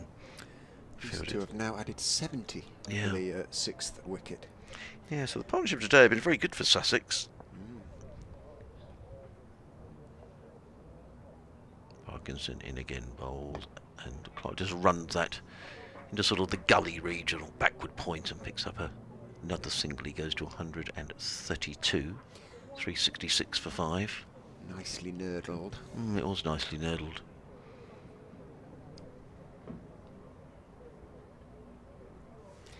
Don't look at social media, Leicestershire fans.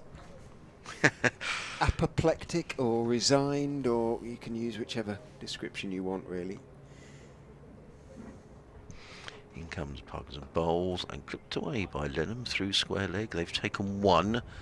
And that's all they'll get. There's a bit of fielding by Evans, who's been busy in the field today, lots of chasing. Lenham goes to 38, Sussex to 368 for 5.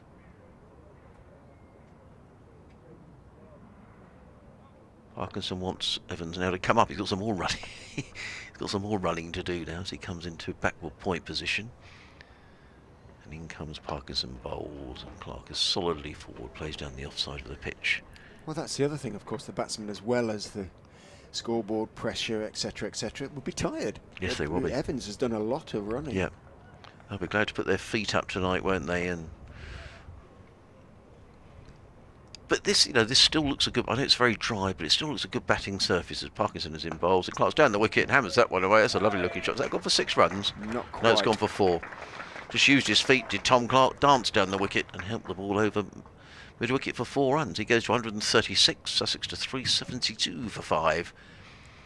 And the lead is 162. So you were saying, Richard, earlier on today that the Sussex lead could be somewhere around about 200. Could be around about a couple of hundred at the close of play tonight. It's not going to be far off that, is it? 162.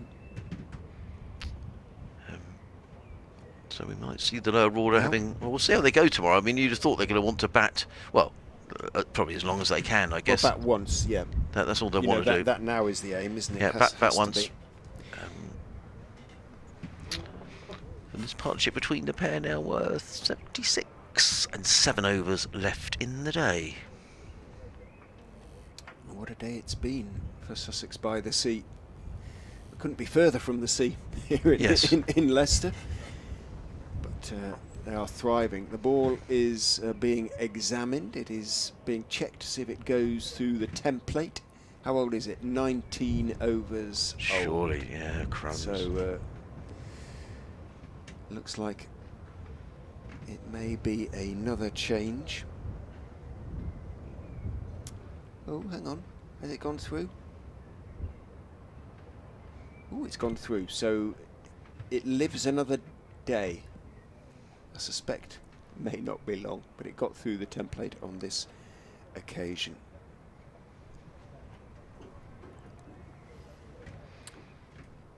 It's not going to be Ackerman, although he has, and he continues to warm up. Mike is going to get one more over. I think we can describe him as a steaming mad, Ben Mike. He's convinced he had Lenham yes, he was. with that last ball down the leg side, but it would have been a horrible strangle had it been given anyway. It was a wide delivery down the leg side, which he flicked at. Let us see what Mike bowls to Lenham. He is in. He's up on his toes. Shot. Lenham cracking it away down towards wide. Third man will pick up 2 as Azad runs around, picks up fields, throws, and Lenham takes his 2 and moves for the first time in his fledgling first class career into the 40s on 240. Partnership is extended to 78, so Lenham has been the majority run scorer. Clark, weary, leans on his bat on 136 of 255 balls. Looks like he's going to get through the day unbeaten. Mike in again to Lenham, who again is up on his toes, this time defending though, dropping it out towards point. And there is no run. Well, Archie Lenham would like to get to his first class 50 if he could. First class 50 tonight if he could. He might do. He's got plenty of time. 6.4 overs, 40 not out, a maiden first class 50. And I suspect the cheer will be loud, I reckon. From the Sussex balcony will be heard down in Hove. Yeah, I think you're right. Even with a southerly wind. The wind against. Change to the field. Well, there's something that should please Lenham in a way, in that second slip is coming out and Patel is going in at mid-wicket. So a bit more cover for Ben Mike. Just a single slip as he comes in to bowl to Lenham. Full and straight on off stump. Lenham just waits in his crease and defends it out into the offside, and there's no run. So 10.5 overs in which to score 26 runs for a full hand of bonus points in the game for Sussex. Already got 7. Another one, obviously 8, and then if they get 16 for the win, it would be a maximum return of 24 points. Yeah, yeah, which you can't ask for any more than that. Hasn't happened for a long, long time. Mike is in and bowls. Lenham is driving. That is a little bit streaky. He was looking to hit it straight, came off a thick outside edge. It's running through the gap in the covers. Running back to pick up is Evans. 2 taken by Lenham. Moves on to 42. 376 for 5. The fortune, not that he needed it at the start, but such as it is now, is beginning to sort of run his way, and that's how cricket works sometimes. It is, absolutely. No, you fight your way through the difficult periods, you start going for your shots and getting the breaks. Mike in again, bowls to him a bouncer, just ducks underneath it, leans away, taken by Swindles. No run. I mean, this ball, to be honest, is still relatively new, isn't it? I mean, it's only in its 20th over. Exactly, yeah. I guess Leicestershire just need to go away tonight, don't they, Richard, and think, right, you know, come back tomorrow fresh and think, come on, we need to wrap this up.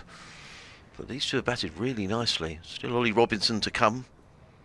I was saying it was a longish tail. Well, I've been made to eat my words, haven't I?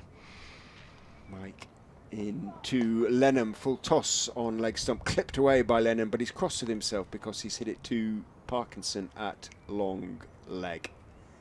And a few feet wide of Parkinson in either direction, and that would have raced to the boundary. But Lenham keeps the strike, and that may not displease Sussex. No, I agree. Clark can lean on his bat and enjoy being 136 not out. Lenham, who's picked up the scoring rate nicely, 43 off 68 balls, 377 for 5, 6 overs left in the day.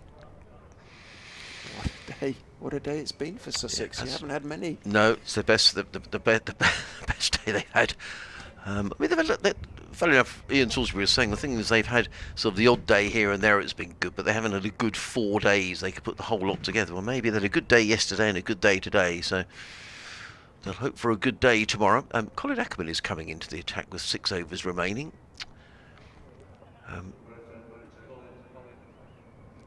And his figures are very good. 12 overs, 2 maidens, 1 for 24. Probably thinking, well, I just need to rest my quick bowlers here. It's well, they're not making the breakthrough for him, so...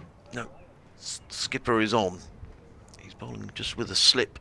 The only close fielder. There's a ring of 3 on the leg side, saving one. Also a silly mid-on, so 4 men saving 1 on the leg side. As in comes Ackerman and bowls, and Lenham squirts that one away onto the offside and picks up a single. He goes to 44. Sussex to 378 for 5. Callum Parkinson also warming up. I wonder whether they're going to go spin both ends here. Let's just try and slow things down as we approach the close. Gorgeous evening here in Leicester, it really is. Just a few high-level clouds. Birds singing.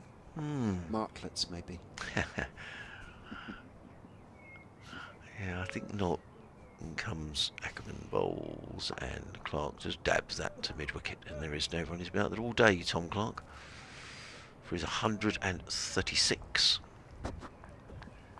378 for 5. Parkinson is warming up at backward point. Parkinson again bowls, Rawlins forward. You were talking a bit earlier on about Sao Paulo, where you went when you were covering motor racing, and Jeff from Baltimore has been back in touch. Coming in bowls, Rawlins forward, plays onto the onside. There is no run. He says, "Tell Richard that I concur with his comments on Sao Paulo. I had a very similar experience. Shocking yet delightful." Richard was saying about it was a pretty dodgy drive from the airport to the... It was an eye-opener, that's for sure. Yeah.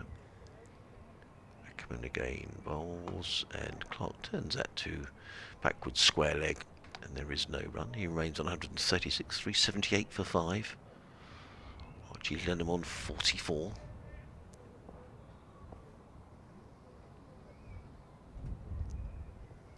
In comes Ackerman bowls, and Clark eases that through the covers and picks up another run. Partnership between these two now worth 83 between Tom Clark and Archie Lenham. 5 overs left in the day, 379 for 5. The skipper can't get the breakthrough. What he did do was bowl a tight over. He just conceded the 2 runs. 13 overs, 2 maidens, 1 for 26 for Colin Ackerman. And Sussex 379 for 5, lead by 169. And Archie Lenham 6 runs short of a maiden first class half century. Make sure you're on commentary when he's on strike. He might have He his might line. go for it with a big 6, but yeah. He's not on strike No. at the moment. As over the wicket goes Parkinson and bowls to Clark, who goes back and just works it through straight mid-wicket out towards Lewis Hill, who's down at long gone, not quite all the way, and jogs a single. Well, it's possible. A slog sweep over the short boundary. I think you ought to see him. Do you? Well, let's see what happens. It's very kind of you. Let's see what happens. Young 44 off man's 69 deliveries, so yeah, he's got on with it, hasn't he, Archie Lenham? Yes. He saw his picked it up teammate nicely. Dan Ibrahim last year get the... He was the youngest player ever to get a half century in county cricket. Then comes Parkinson round the wicket, bowls. Lenham is forward, plays into the offside. There is no run. I'd be surprised if he strikes me as being the sort of young man who won't want to give it away. No, I agree. agree. He won't get overexcited. Famous last words that he'll play sensibly. He gets really upset when he gets out as well.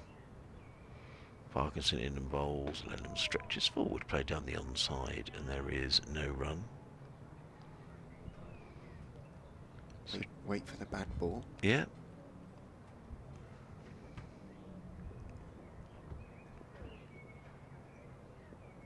Parkinson bowls. Lenham lets that one go, and Swindles whips off the bails, and there is no run. Archie Lenham helps by picking up one of the bails. 380 for 5, lead 170 for Sussex.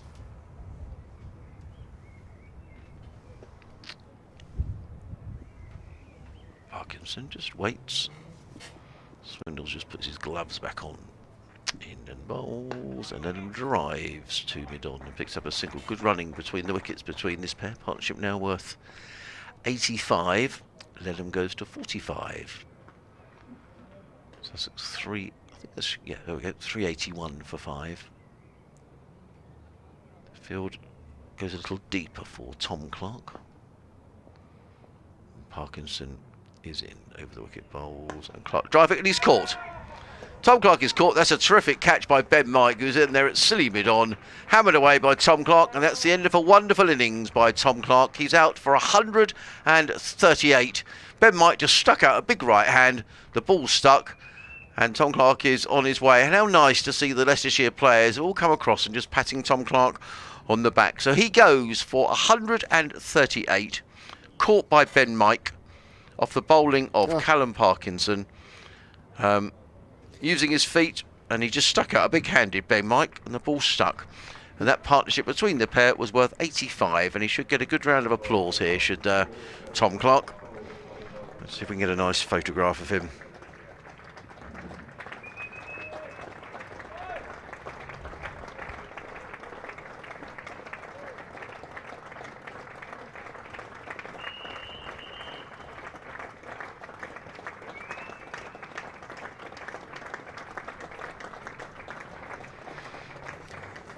.262 balls, 18 fours for Tom Clark.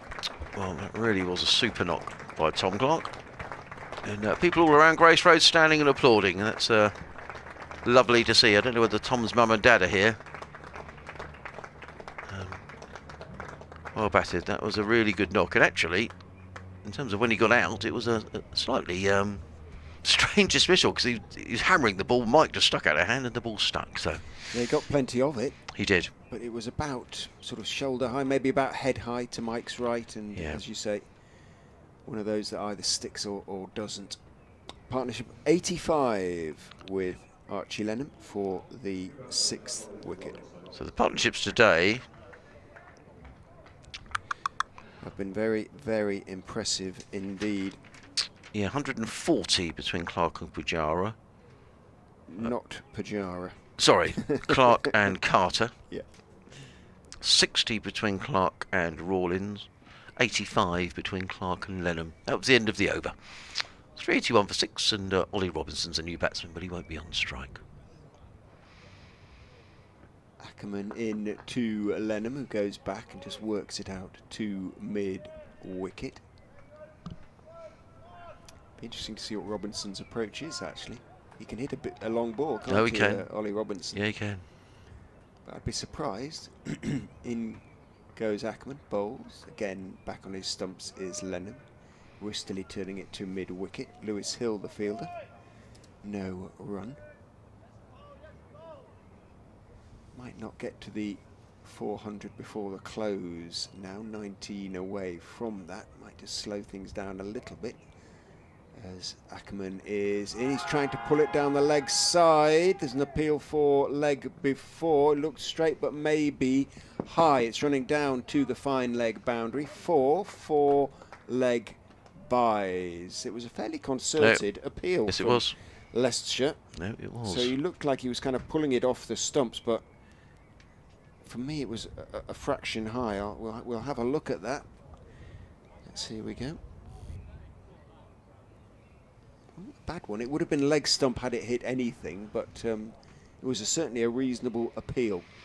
Ackerman is in. Lenham is beaten on the outside. There's an appeal for a stumping from Swindles, but Lenham's back foot, according to umpire Lungley, was firmly in his crease, but just living all of a sudden a little bit dangerously. Neat bit of wicket keeping, wasn't it? It was. Whipped off the bails. Slid past the outside edge. Ackerman in again. Lenham is careful in defence that time. Just putting a little bit of pressure on here as young Archie gets towards his half century. They're just sensing middle Leicestershire that one wicket might lead to 2. Ackerman gives it a bit more air. Lenham is forward in defence, pushing the ball out into the offside. Picked up by Ben Mike. End of Ackerman's 14th over, 1 for 26. The figures for Leicestershire's captain: 385 for 6 with those 4 leg byes in the over. The lead is 175. Jeepers, that's gone up quickly. Yeah, it Seems has. to have done. Yeah, it has. So, I mean, since tea, it was 281 for 4. So they've added since tea 271 for 4 at tea. Sorry, so I was looking at the new ball. Yeah, 271. So actually, they've added 116. Yeah. 114 since lunch. Is that right? Yes. Since tea. Yeah. It's tea. Sorry. In comes Parkinson bowls to Robinson, who clips that to mid-wicket, and there is no run. So 3 overs left in the day.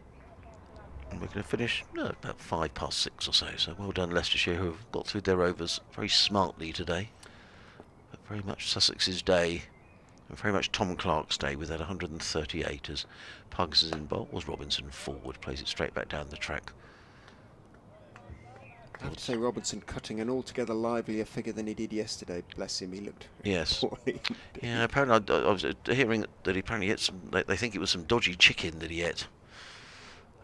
In comes Parkinson bowls. Robinson forward, plays that into the offside, and there is no run, which seemed to be the cause of the ailment. But I'm told he's going to bowl and he's ready to go. Not today, though. No. In comes Parkinson again. Bowls. Robinson stretches forward into the offside. Ordered by Ackerman. And there is, again, no run. So slip and a short leg of the close fielders. Backward point, cover mid-off. Mid-on, mid-wicket. Backward square leg. Parkinson again. In and bowls. Robinson again stretches forward. Plays that into the offside. And again, it's another dot ball. Ollie Robinson looks to have set his stall out here. Then he wants to have a little knock tomorrow, I think.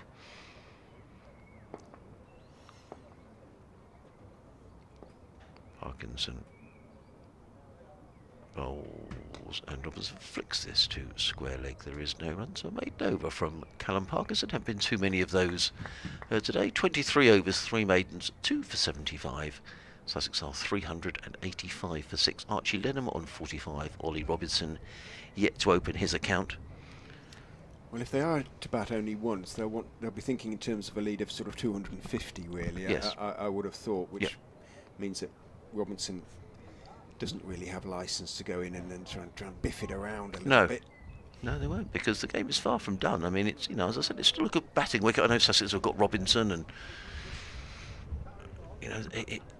Henry Croker bowled well yesterday, you were saying.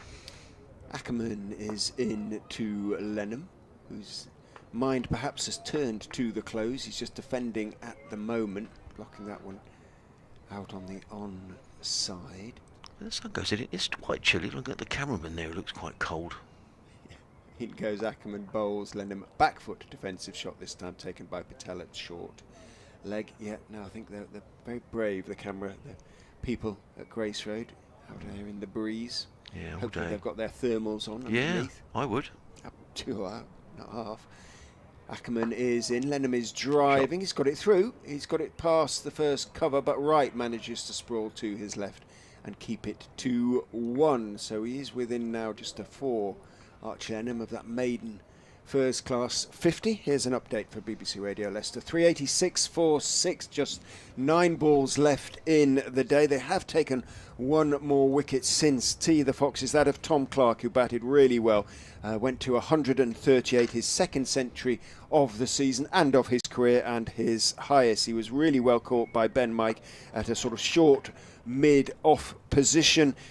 Hit very hard, short mid-on position I should say, hit very hard by Clark, but Mike stuck out a right hand off the bowling of Callum Parkinson, and the catch stuck. Archie Lenham is still there. He is approaching what would be a maiden first class 50. He's 46, not out. Ollie Robinson, England's Ollie Robinson that is at the wicket. He has yet to score.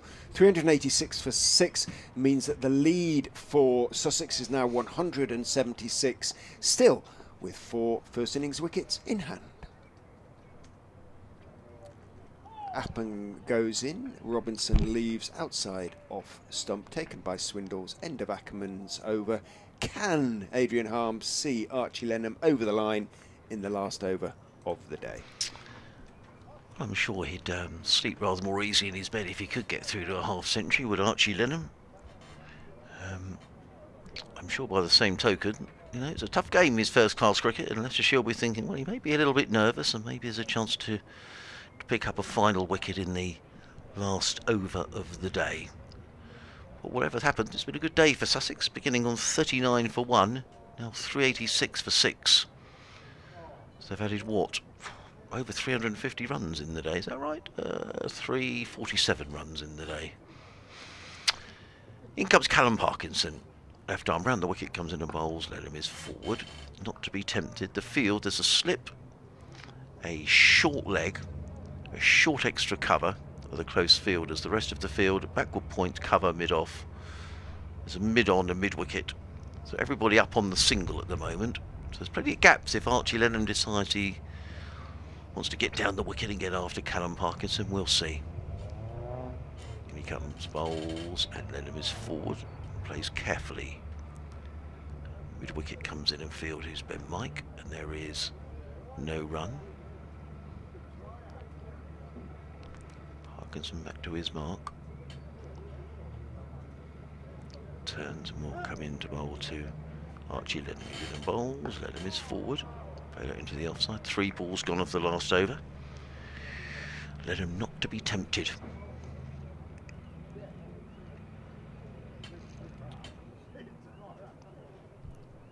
Parkinson again. In and bowls, Lennon forward. Plays to backward square leg. Again, there is no run. So, 2 balls left in the day.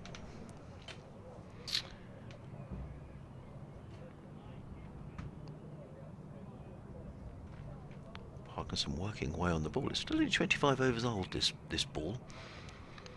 Comes in round the wicket, bowls. Lennon is forward, plays it down the offside of the track, fielded by Parkinson off his own bowling. He's busy back shining the ball on his trousers. And he's in again. Bowls, and Lennon squirts that one away in the offside. There is no run. End of the over. 386 for 6. End of the day's play. Stumps are coming out, and it's been a really good day's cricket. Lennon on 46. Robinson yet to score. And Sussex leading Richard by 176. Which is a good lead. A position, Adrian, I suspect they'd have taken if you'd offered them that at the start of the day, and they would have certainly taken when they were 96 for 3 when Tom Haynes and Cheteshwar Pujara back in the pavilion. Huge credit then to Tom Clark, well supported by Ollie Carter, Delroy Rawlins, and towards the end of the day Archie Lennon, who goes into the pavilion on 46 not out. Sussex will be looking to extend that lead well past 200 tomorrow, then get bowling against a Leicestershire side which will be severely disheartened after really being very much on the wrong end of play today. Lennon is applauded from the field, particularly by the Sussex balcony, of course, and he will have power to add tomorrow. He may come into his own bowling as well once Sussex start to bowl, or try to bowl out Leicestershire out for a second time. We will be back with you, or at least I will. Adrian, otherwise obviously engaged down in Sussex tomorrow, but I'll be joined by Liam Gibbs and hopefully by Leicestershire player Roman Walker as we bring you details on play tomorrow, starting with a good forecast at 11 o'clock. But for now, from Adrian Harms of BBC Radio Sussex and myself, Richard Ray of BBC Radio Leicester, with Sussex dominant at Grace Road, it's a very good evening.